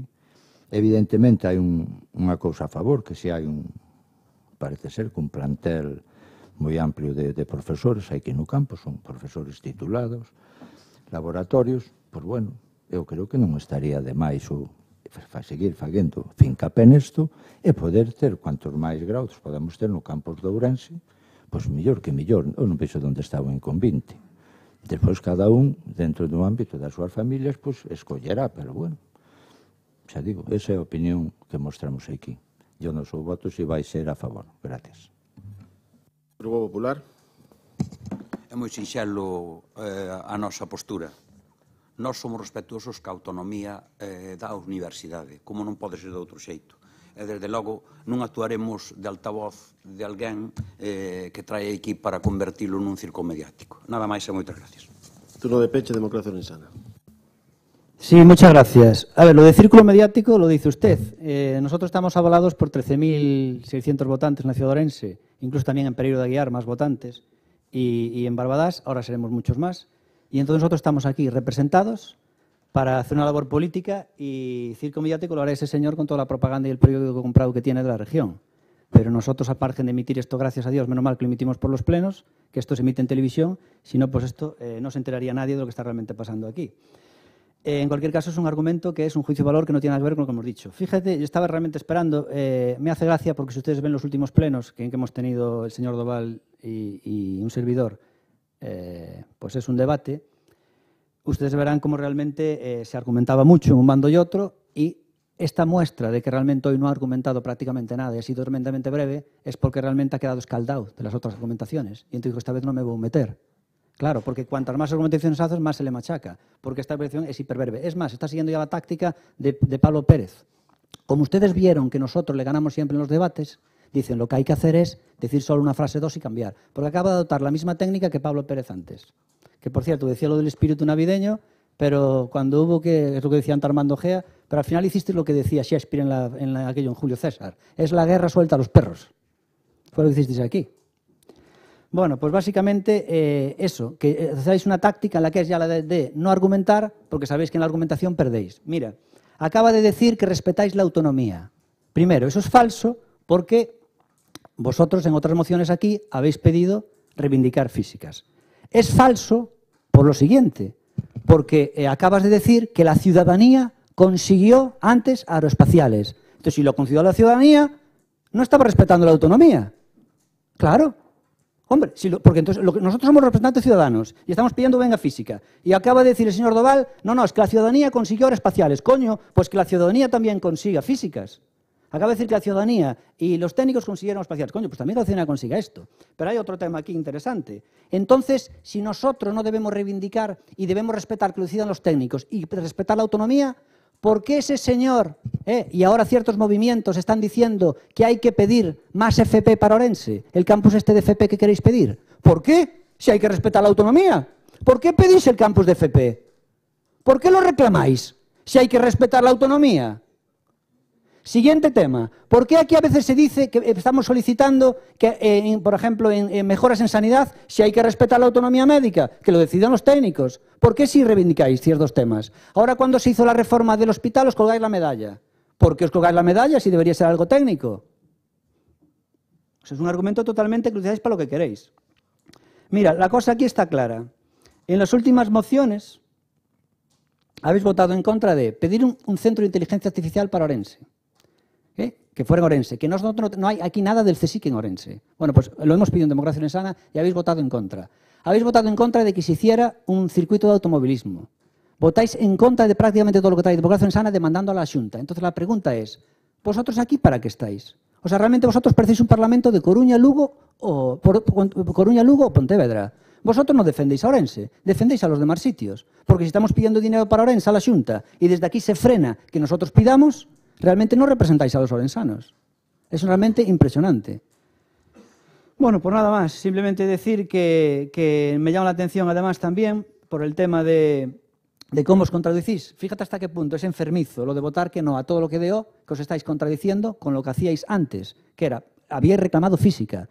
Sobre todo, Baltar, padre, el predecesor, el que dejó ahí la herencia, realmente siempre estaba reclamando físicas. Y en el Concello de Orense, con el señor Rosendo, también. Y a mí me hace gracia el señor Rosendo que está ahí jugando con el móvil. Realmente, sinceramente, hay que tener poca vergüenza, no ya por jugar con el móvil, porque sabe Dios lo que está haciendo, que todos lo consultamos. El otro día estaba por un tema de un partido, pero ahora no sé lo que está haciendo. A mí me parece de poca vergüenza porque los demás, no sé cuánto estabais en el mandato pasado, pero ese señor estaba compañero mío en el mandato pasado. Votó, creo que 3 veces, a favor de reivindicar físicas para Orense. Y ahora va a votar que no, y no se le cae la cara de vergüenza. Es realmente alucinante. Está recogido en actas, esto no se puede dar. Votó 3 veces a favor de pedir física para Orense. Y ahora, por obedecerla ahí al mastín, resulta que va a votar que no. Va a votar que no. O sea, realmente un hombre que lleva a la provincia a la perdición. Es un hombre que lleva a la provincia a la perdición, porque no os deja a los diputados, ni de que reclaméis para Orense. O sea, ni que los demás reclamemos para Orense. O sea, no solo no reclamáis vosotros, sino que impedís que los demás reclamemos. Esto ya es una nueva vuelta de tuerca a lo que es la nueva política. Rematado o debate, sométese a votación. Votos a favor da moción? Votos en contra? Queda rexeitada. Punto 11, mocións de urxencia. Sí, para aquí a palabra. Unha cuestión de orden. Respecto á moción anterior de atención primaria, se o Grupo Popular presenta unha moción de sustitución e eu acepto a moción de sustitución, habría que votar só unha vez. Parece que non leo o regulamento e a propia ordenación que nos demos este pleno, onde se vota igual a moción originaria, agás que o grupo propoñente a retire, e o diga así expresamente. O facemos sempre. Como? Que o facemos sempre. Que estaría ben darlle unha lectura á propia ordenanza reguladora do pleno e dos seus acordos, porque se fai así sempre. A emenda de sustitución vótase, e cando é aprobada, votase igual a moción originaria. Se fixo así sempre e se fará hasta que... Cando a moción acepta os acordos, entón vostedes votan unha vez a favor dos propios acordos e outra vez en contra dos propios acordos. Non, votamos en contra da moción originaria. Revise calquer pleno dos que se teñen celebrado neste mandato e chegará á mesma conclusión. Entonces non ten sentido, señor presidente. Pois non ten sentido, non ten sentido de si hai unha moción con uns acordos se aceptan de sustitución e se aceptan esos acordos de sustitución. E deuse conta hoxe, porque levamos feito en todos os plenos isto. Non, porque non se aceptaba, o mellor era de engádega ou la de... Sí, sempre se fai así, salvo que vostede me pida... O sea, que vostedes votan de unha maneira... votan a favor dos acordos e da segunda vez da votación votan en contra. Votamos a favor da emenda e vostede votou a favor da emenda. Pero votan a favor e en contra dos propios acordos. O que pode chamar a atención é que vostedes voten a favor da emenda de sustitución e que non retiren a emenda originaria, que sempre é unha posibilidade súa. Se non a retiran, tense que votar igual. Me entende? Vamos, eu entendía que unha vez que se acepta a emenda de sustitución xa queda sustituída. Correcto, salvo que vostede retire a votación da emenda originaria. Se fixo así en todos os plenos do mandato. Pois iso é o que estou pedindo. Que está pedindo ahora? Que se vote unha vez. No, pero non. Despois, se quere, quedamos 3 minutos, lemos o regulamento e todas as votacións que fomos capaces de facer neste mandato, que foi sempre así. Así foi sempre. Lamento que se dera conta hoxe no pleno 20 e tantos. É que nunca se deu a situación. Si, se ten dado tamén. De aceptar as emendas de sustitución. Tamén se ten dado de votar a favor a emenda de sustitución e manter a emenda original, porque, imagínese, o seu grupo lle interesa que a súa postura originaria tamén quede patente, que se someta a votación para que se vexa que os outros non están de acordo ou están de acordo. É unha cuestión de carácter político que creo que entendemos todos. Mocións de urxencia número 11. Hai presentada unha proposta da Presidencia en relación co Plan Provincial de Cooperación ás Obras e Servizos Municipais e o informe ao Plan Provincial complementario. O primeiro que hai que votar é a urxencia ou non na tramitación desta proposta da Presidencia. Votos a favor da urxencia? Votos en contra? Abstencións? Admítese a urxencia. Entón, entramos na proposta da Presidencia. Ten a palabra o señor secretario. Ben, vou dar lectura á parte dispositiva da proposición da Presidencia, que consiste, en primeiro lugar, en aprobar inicialmente o Plan Provincial de Cooperación ás Obras e Servizos Municipais de 2019, co detalle que figura nese cadro, un plan que en total alcanzaría un investimento no plan principal de 6.816.250 euros e 2 céntimos, prevedéndose, ademais, un plan complementario. En segundo lugar, acordaríase darlle un prazo adicional ata o 28 de decembro de 2018 aos concellos que non presentaron as solicitudes de obras dentro do prazo establecido estes efectos, co fin de que poidan achegar estas solicitudes. E, terceiro, someter o plan a información pública mediante anuncio no Boletín Oficial da provincia para que poidan formular alegacións ou reclamacións durante o plazo de 10 días. Se se presentan alegacións ou reclamacións, o plan debe ser sometido novamente á Corporación Provincial para o acordo de aprobación definitiva. No caso de que non se presenten alegacións ou reclamacións, o plan entenderáse definitivamente aprobado sen necesidade de novo acordo. En todo caso, entendo que se se presenta algunha solicitude nova, haberá que modificar o plan que quede definitivamente aprobado. Nada máis, teñen creo que listado. Sí, hai unha cuestión, un erro material que se comunicou o día 20 de decembro porque na relación faltaba a hora do Concello de Coles, que si estaba presentada, xa se incluiu. Moitas grazas. Intervención dos grupos. Benega. Gracias, señor presidente. Aquí vai quedar patente a capacidade analítica da oposición que en un par de días, un día, porque onte ainda nos veo a corrección, vamos a ser capaces de analizar o Plan Provincial de Cooperación de Obras e Servicios Municipais de 2019, votalo, o cual fala moito e moi ben da nosa capacidade analítica, porque vostedes a moción que nos lle presentamos o mesmo día, pois que houberan tido unha semana ou de días largos para analizala, pois sei que non lles iba a dar tempo. En todo caso, indo ao punto, é coñecida, e volvo a reiterar unha vez, a nosa posición e a nosa demanda dun plan único, hoxe xa se falou outra vez, e tamén a respecto do incumprimento da Presidencia en relación ca suba do importe aos concellos do plan provincial, porque non só non subiu a cantidade, senón que disminuiu para así poder seguir contratando as obras a dedo. Nos presentamos unha emenda ao Plan Provincial de Cooperación no debate orzamentario, no debate sobre o estado da provincia, para superar o actual modelo de reparto e ir na dirección do que xa dixen do plan único. En consecuencia disto, e como en coherencia ca nosa proposta, que sigue sendo defender o plan único, desde logo, como xa fixemos o ano pasado, me parece, vamos a votar en contra deste plan. Nada máis, moitas gracias. Democracia Bensana. Sí, algo tan importante como este plan de obras, pues que traerlo por vía de urgencia demuestra que son realmente, primero, algo trilero y algo chapucero, porque es algo realmente vital. Es esto casi más importante que todas las mociones anteriores. Las mociones anteriores muchas eran instar que no sirven para nada. Esto realmente ya es algo que ya tiene muchísimo más trascendencia y además es operativo. Y entonces es curioso porque lo superfluo lo traen en tiempo y forma y esto que es lo importante no, realmente una chapuza y demuestra también el respeto que tienen a la oposición. Decir simplemente que ustedes siguen haciendo el mismo modus operandi. En esta provincia hay en torno a 300 empresas de construcción y al final el 75% de las obras de la Diputación se le acaban llevando un 5%, los 5 de siempre. Entonces, ¿cómo se hace? Pues con pequeños juegos legales al borde de la legalidad para dárselo siempre a estas empresas. Obviamente, aquí es donde se ve que es curioso porque cuando ustedes asignan esto a dedo a muchas de estas empresas, que la ley lo permite, obviamente tal, estas empresas no hacen ningún descuento especial. Pero luego, cuando pasa de cierta cantidad y estas empresas a las que ustedes han beneficiado tienen que concurrir, ahí van con bajas del 40% de lo presupuestado inicialmente por la Diputación. O sea que realmente también lo podían bajar en lo otro, pero como lo otro es a dedo no lo bajan. O sea, imagínate el dinero que estamos perdiendo. Es un argumento, yo creo que ahí es irrefutable en ese sentido. Y nada más, que nosotros en cualquier caso, además luego esta parte del reparto que se hace, o sea, el reparto que se hace es para obras a hacer principalmente en alcaldes del Partido Popular, y a los alcaldes no gobierno del Partido Popular pues intentar darle ni agua. Ellos también demuestran que utilizan la Diputación en su propio criterio electoral y nunca lo que realmente necesita esta provincia. En cualquier caso no vamos a votar en contra porque ya lo decía Julio Iglesias en su famosa canción.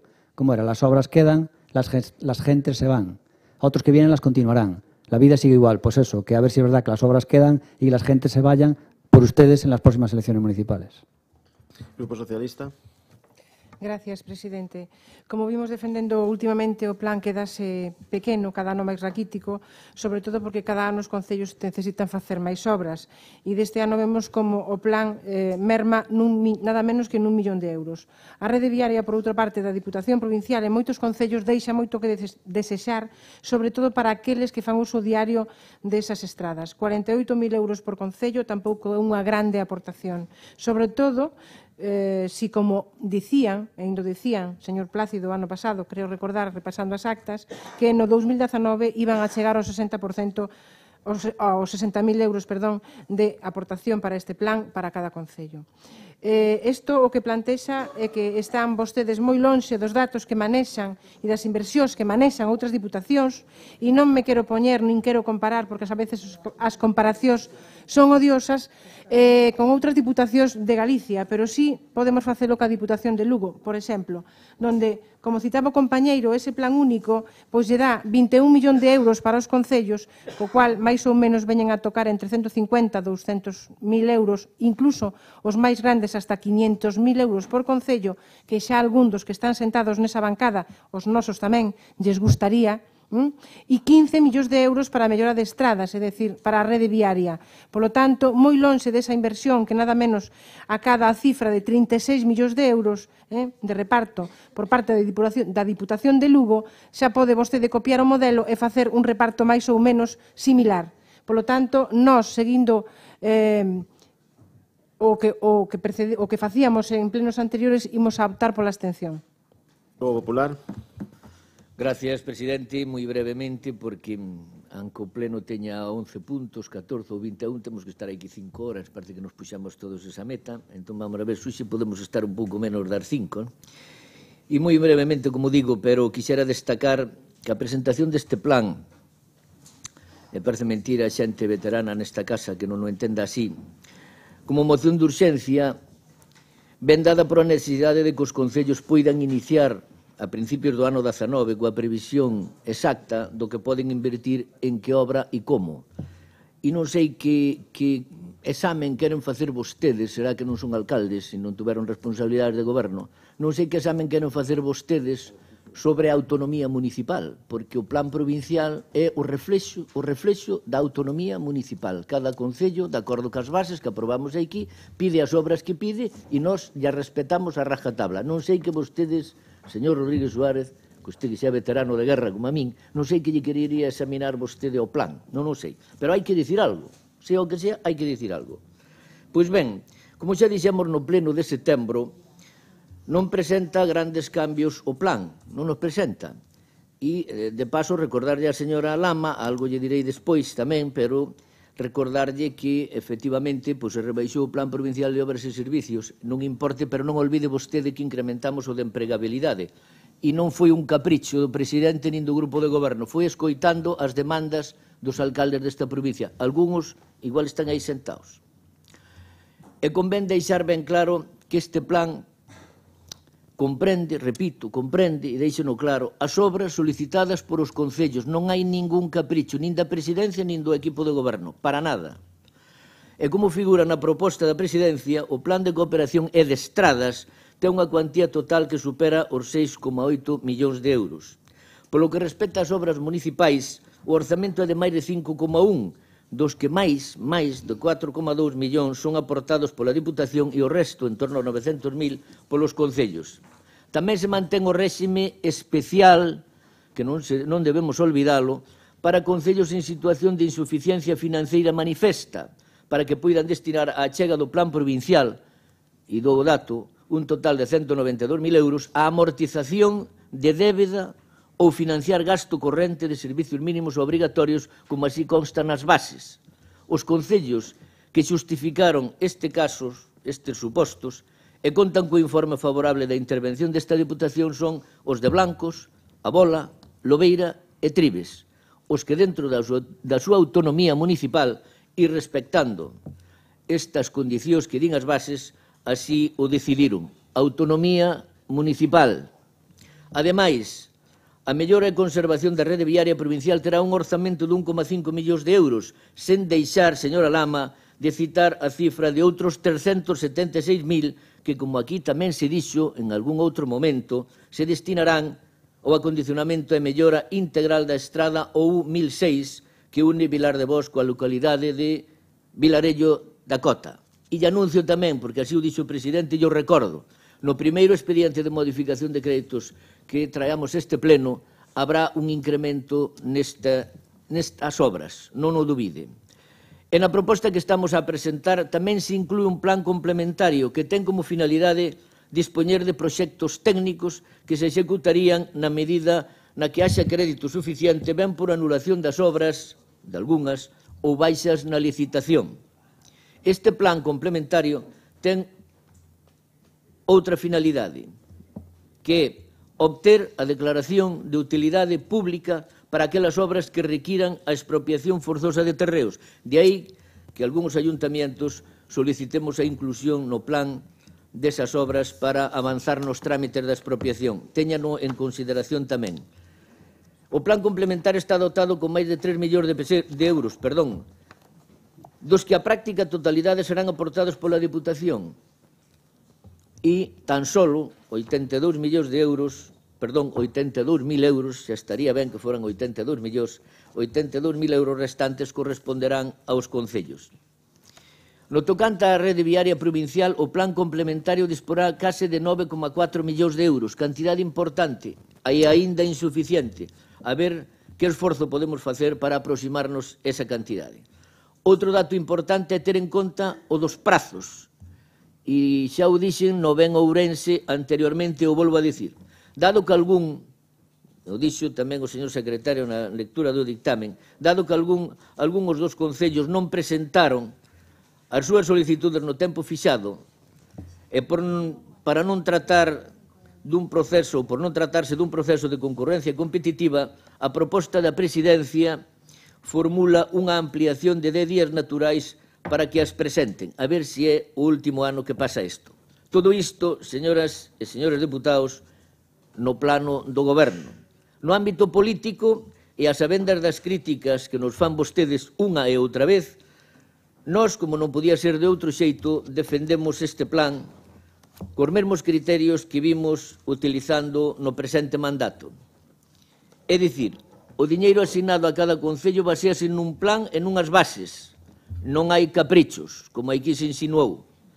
Un plan que ten unha determinada orientación para que, respectando o principio da autonomía municipal, repito unha vez máis, o seu investimento sexa acorde ás necesidades dos concellos e da súa veciñanza. En resumen, sabemos de sobra que non lles gusta, xa o sabemos, non fai falta que nos lo digan, pero a nós tampouco nos gusta para nada que nos traten de converter en meros repartidores de cartos. E moito menos, como xa vimos neste mesmo pleno, impoñendo ou tratando de impoñer os seus criterios ao marxe das urnas. Nada máis, moitas gracias pola súa atención. Abrimos a segunda quenda de intervencións. BNG, Democracia. Entón, vamos a someter a votación este Plan Provincial de Cooperación ás Obras e Servizos Municipais 2019. Votos a favor? Votos en contra? Abstencións? Queda aprobado. Pasamos ao apartado de control e fiscalización do Goberno Provincial, co apartado número 12, número da orde do día que di dación de conta das relacións de decretos do mes de novembro de 2018 e dos seguintes adicionais. Da Presidencia, o 2 de maio, 2 de xuño, 2 de xullo, 2 de setembro e 1 de outubro de 2018. Do Deputado Delegado de Facenda, 2 de xullo, 3 de agosto, 2 de setembro e 1 de outubro de 2018. E do Deputado Delegado de Cooperación e Seguimento do Mandato 2015-2019, correspondente ao 1 de setembro de 2018. Grazas. Pasamos ao punto 13, rogos e preguntas. Se consta presentada dúas preguntas para seren formuladas e respostadas oralmente no vindeiro pleno por dona Elvira Lama. Ten a palabra. Gracias, presidente. Dúas preguntas, bueno, algunha máis. O actual presidente da Diputación, vostede, ten desenrolado unha ampla axenda de viaxes a diversas partes do mundo. Unha vez que está próximo a concluir este mandato, solicitamos do presidente desta institución que realice ante o Pleno un informe sobre cada un dos viaxes realizados ata día de hoxe con indicación do obxecto do mesmo, comitiva, logros concretos acadados e custe de cada desplazamento, tanto internacionais como nacionais. Grazas. Dou lectura ao informe elaborado pola Dirección da Área de Transparencia e Información Cidadá desta Deputación. Concretamente, no apartado Información sobre os cargos electos e o personal da Deputación en gastos de viaxe originados polo Presidente e os deputados, pódense consultar as viaxes do Presidente dende o 1 de setembro de 2015 ata o día da data. Neste apartado, pódense examinar data, destino, dieta e obxecto da mesma. Igualmente, de todas as xuntanzas e actividades do Presidente, publícanse na web da Deputación as correspondentes notas informativas que conteñen todos os datos posibles sobre o lugar, día, obxecto e resultados, publicitándose tamén nos perfis das redes sociais onde a Deputación de Ourense lidera os rankings neste apartado tendo en conta todos os gobernos provinciais de España. Cando se solicitou información adicional sobre calquera das viaxes, como non podía ser de outro xeito, foi facilitada. Concretamente, o Grupo Socialista, no período indicado, formulou a través do deputado José Ignacio Gómez Pérez diversas cuestións que obtiveron cumprida resposta en sendas contestacións de data 26 de outubro de 2015, 28 de abril de 2016, 9 de maio de 2016, 20 de xuño de 2016 e 27 de abril de 2017.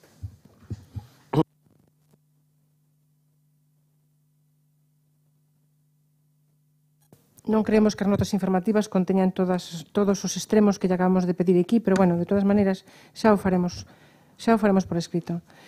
O presidente da Diputación ven presumindo reiteradamente de facer públicos os datos, acaba de dicilo aí, sobre as decisións, acordos desta entidade, os seus datos económicos e demais información que debe ser accesible a todos os cidadáns de acordo coa normativa en vigor en materia de transparencia. Vostede, que tanto se gaba de ser transparente e de que o califican así as axencias internacionais. En diversas ocasións temos posto de relevo a falta de actualización na páxina web da Diputación de información fundamental desta entidade. Por elo queremos saber cando se vai actualizar a información importante desta institución para que sexa accesible para os cidadáns. E concrétolle, por exemplo, en relación de contratos menores de obras en vigor, os últimos datos son de outubro do 2017. Mesas de contratación, os últimos datos que aparecen na páxina son de 2015. E moitos enlaces lévanos a páxinas que están anticuadas e incluso a páxinas que conteñen datos do anterior mandato. Voulle dar lectura á contestación en relación coa pregunta que formula no escrito que me dirixiu. Os outros extremos que engadiu neste intre, como figuran na grabación desta sesión, serán respostados tamén por escrito, pero en relación ao obxecto da pregunta, en resposta á cuestión formulada e tendo en conta o informe elevado polo director da Área de Transparencia e Información Cidadá, indicar que hai varios métodos de análise e evaluación da transparencia institucional, non hai un criterio único homoxenizado e todos miden como mínimo o cumprimento da Lei 19/2013 de 9 de decembro de Transparencia, Acceso a Información Pública e Bo Goberno. Na actualidade, os máis destacados que evalúan as deputacións e restantes gobernos provinciais son, en primeiro lugar, o Índice de Transparencia Internacional, o INDIP, que mide o nivel de transparencia da deputación, evaluando os datos e a información que se fai pública na páxina web a través de 80 indicadores en 6 áreas. Na derradeira evaluación, a Deputación de Ourense ocupou o posto 7 cun índice de cumprimento do 95,6% respecto aos 80 ítems que marca este indicativo. En segundo lugar, a Asociación Transparencia Pública DINTRA mide o nivel de transparencia de forma dinámica en 187 indicadores distribuídos en 6 áreas. Este índice actualízase diariamente e as propias deputacións evalúanse entre sí, co que o ser unha ferramenta colaborativa garante o cumprimento. A día de hoxe, a Deputación de Ourense ocupa o primeiro posto cun índice de cumprimento do 87,17%. Parlamento. Na páxina web, os datos actualízanse na medida do posible, sempre en cumprimento da Lei 19/2013 de 9 de decembro e a maiores de todos os indicadores que marca a Lei da Transparencia. Na web da Deputación Provincial tamén se publican outros de xeito adicional que os complementan e que levan a que a Deputación de Ourense se atope a cabeza no eido de transparencia das Deputacións de España. Indicar, así mesmo, que a maiores da información que se atopa publicada na páxina web, todas as peticións de información realizadas tanto por grupos políticos como polos cidadáns a través da transparencia foron respostadas. Isto é o que me di o director da área de Transparencia e Información Pública. Algúna outra pregunta ou rogo? Como son nova na portavocía, me estou estrenando, simplemente dúas cuestións. Qual é a razón pola que o presidente non asiste ás reunións convocadas para a consulta cos portavoces? Entendemos que neste órgano que ten por obxecto que a presidencia decida que puntos da orde do día poden entrar ao plenario e cales non, incluso chegar a un certo consenso, se vostede está ausente, pois, lóxicamente, outros teñen que tomar a decisión por vostede. E confío plenamente en que me representa, que é o vicepresidente primeiro desta entidade. Estou ao momento enterado de todas as cuestións que ali se dilucidan e sei tamén o resultado das votacións se é que se realizan. Outra cuestión, se me permite, presidente, ¿cuál é a razón pola que vostede non asiste tampouco ás xuntas de goberno que preside?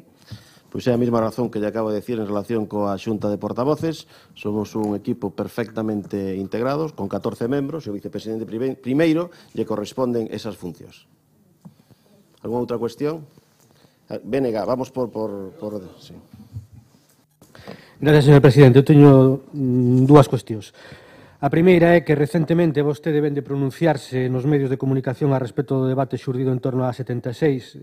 Se non lembro mal, dixo literalmente que estamos en contra de todas aquelas modificacións que non se fan con consenso e máxima participación.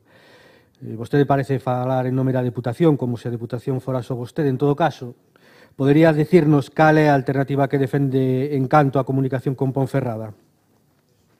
Chegar un informe en relación co que me acaba de solicitar, pero tense que dar conta que o máximo representante do goberno provincial é o presidente, e cando o presidente fala en nome dese goberno e posiciona a entidade a que representa. Moitas gracias. Agardo entón por esa explicación de todos os xeitos por escrito. E a segunda cuestión, xa saliu ao longo do debate no día de hoxe, e ven a colación da noticia que sabíamos tamén hoxe de que a Diputación está obrigada a regularizar a 5 falsos autónomos no Paco Paz. Pois aparte do que xa se explicou, non sei se nos pediríamos toda a información a respecto deste tema e tamén preguntamos se hai máis casos como estes en outros servicios. Nada máis, moitas gracias. En relación coa cuestión suscitada, xa o vicepresidente segundo, no debate correspondente, deixou claro cal era a posición e a situación en relación con ese tema. Sí. Sí, una vez que se concluyó el último festival de cine, o Pesadilla en Elm Street, como quiera, pues resulta que dio unas cifras el presidente de la Diputación y creo que hablaba en torno a 9.000 espectadores y 21.000 euros de recaudación en entradas, más o menos las cifras que se dijo públicamente, algo así. Nosotros hicimos un trabajo en el que enviamos a personal de Democracia Sana todas las proyecciones para realmente sacar fotos y ver cuánta gente iba. Y si nosotros multiplicamos en unas proyecciones, digamos, de 6 días por 5 proyecciones de media, a una media de 50, en algunas había 28, en las otras había pues 100 y pico, pero la media no es más de 50, aquí nos da en torno a 1.500 espectadores. Si a esto le sumamos los días de inauguración y clausura, lo demás eran gratuito, pues nos puede dar a otros 3.000, con lo cual hay una diferencia que hay un 66% menos de lo que se anunciaba. Y además, obviamente, 3.000 euros, si le ponemos las entradas, esto va en torno a 10.000 euros el coste. Entonces, ¿de dónde saca esas cifras? ¿Cómo se puede constatar? Nosotros tenemos aquí que estamos ante una falsificación de datos o a falsificación de cuentas o algo. Pues estaré por escrito.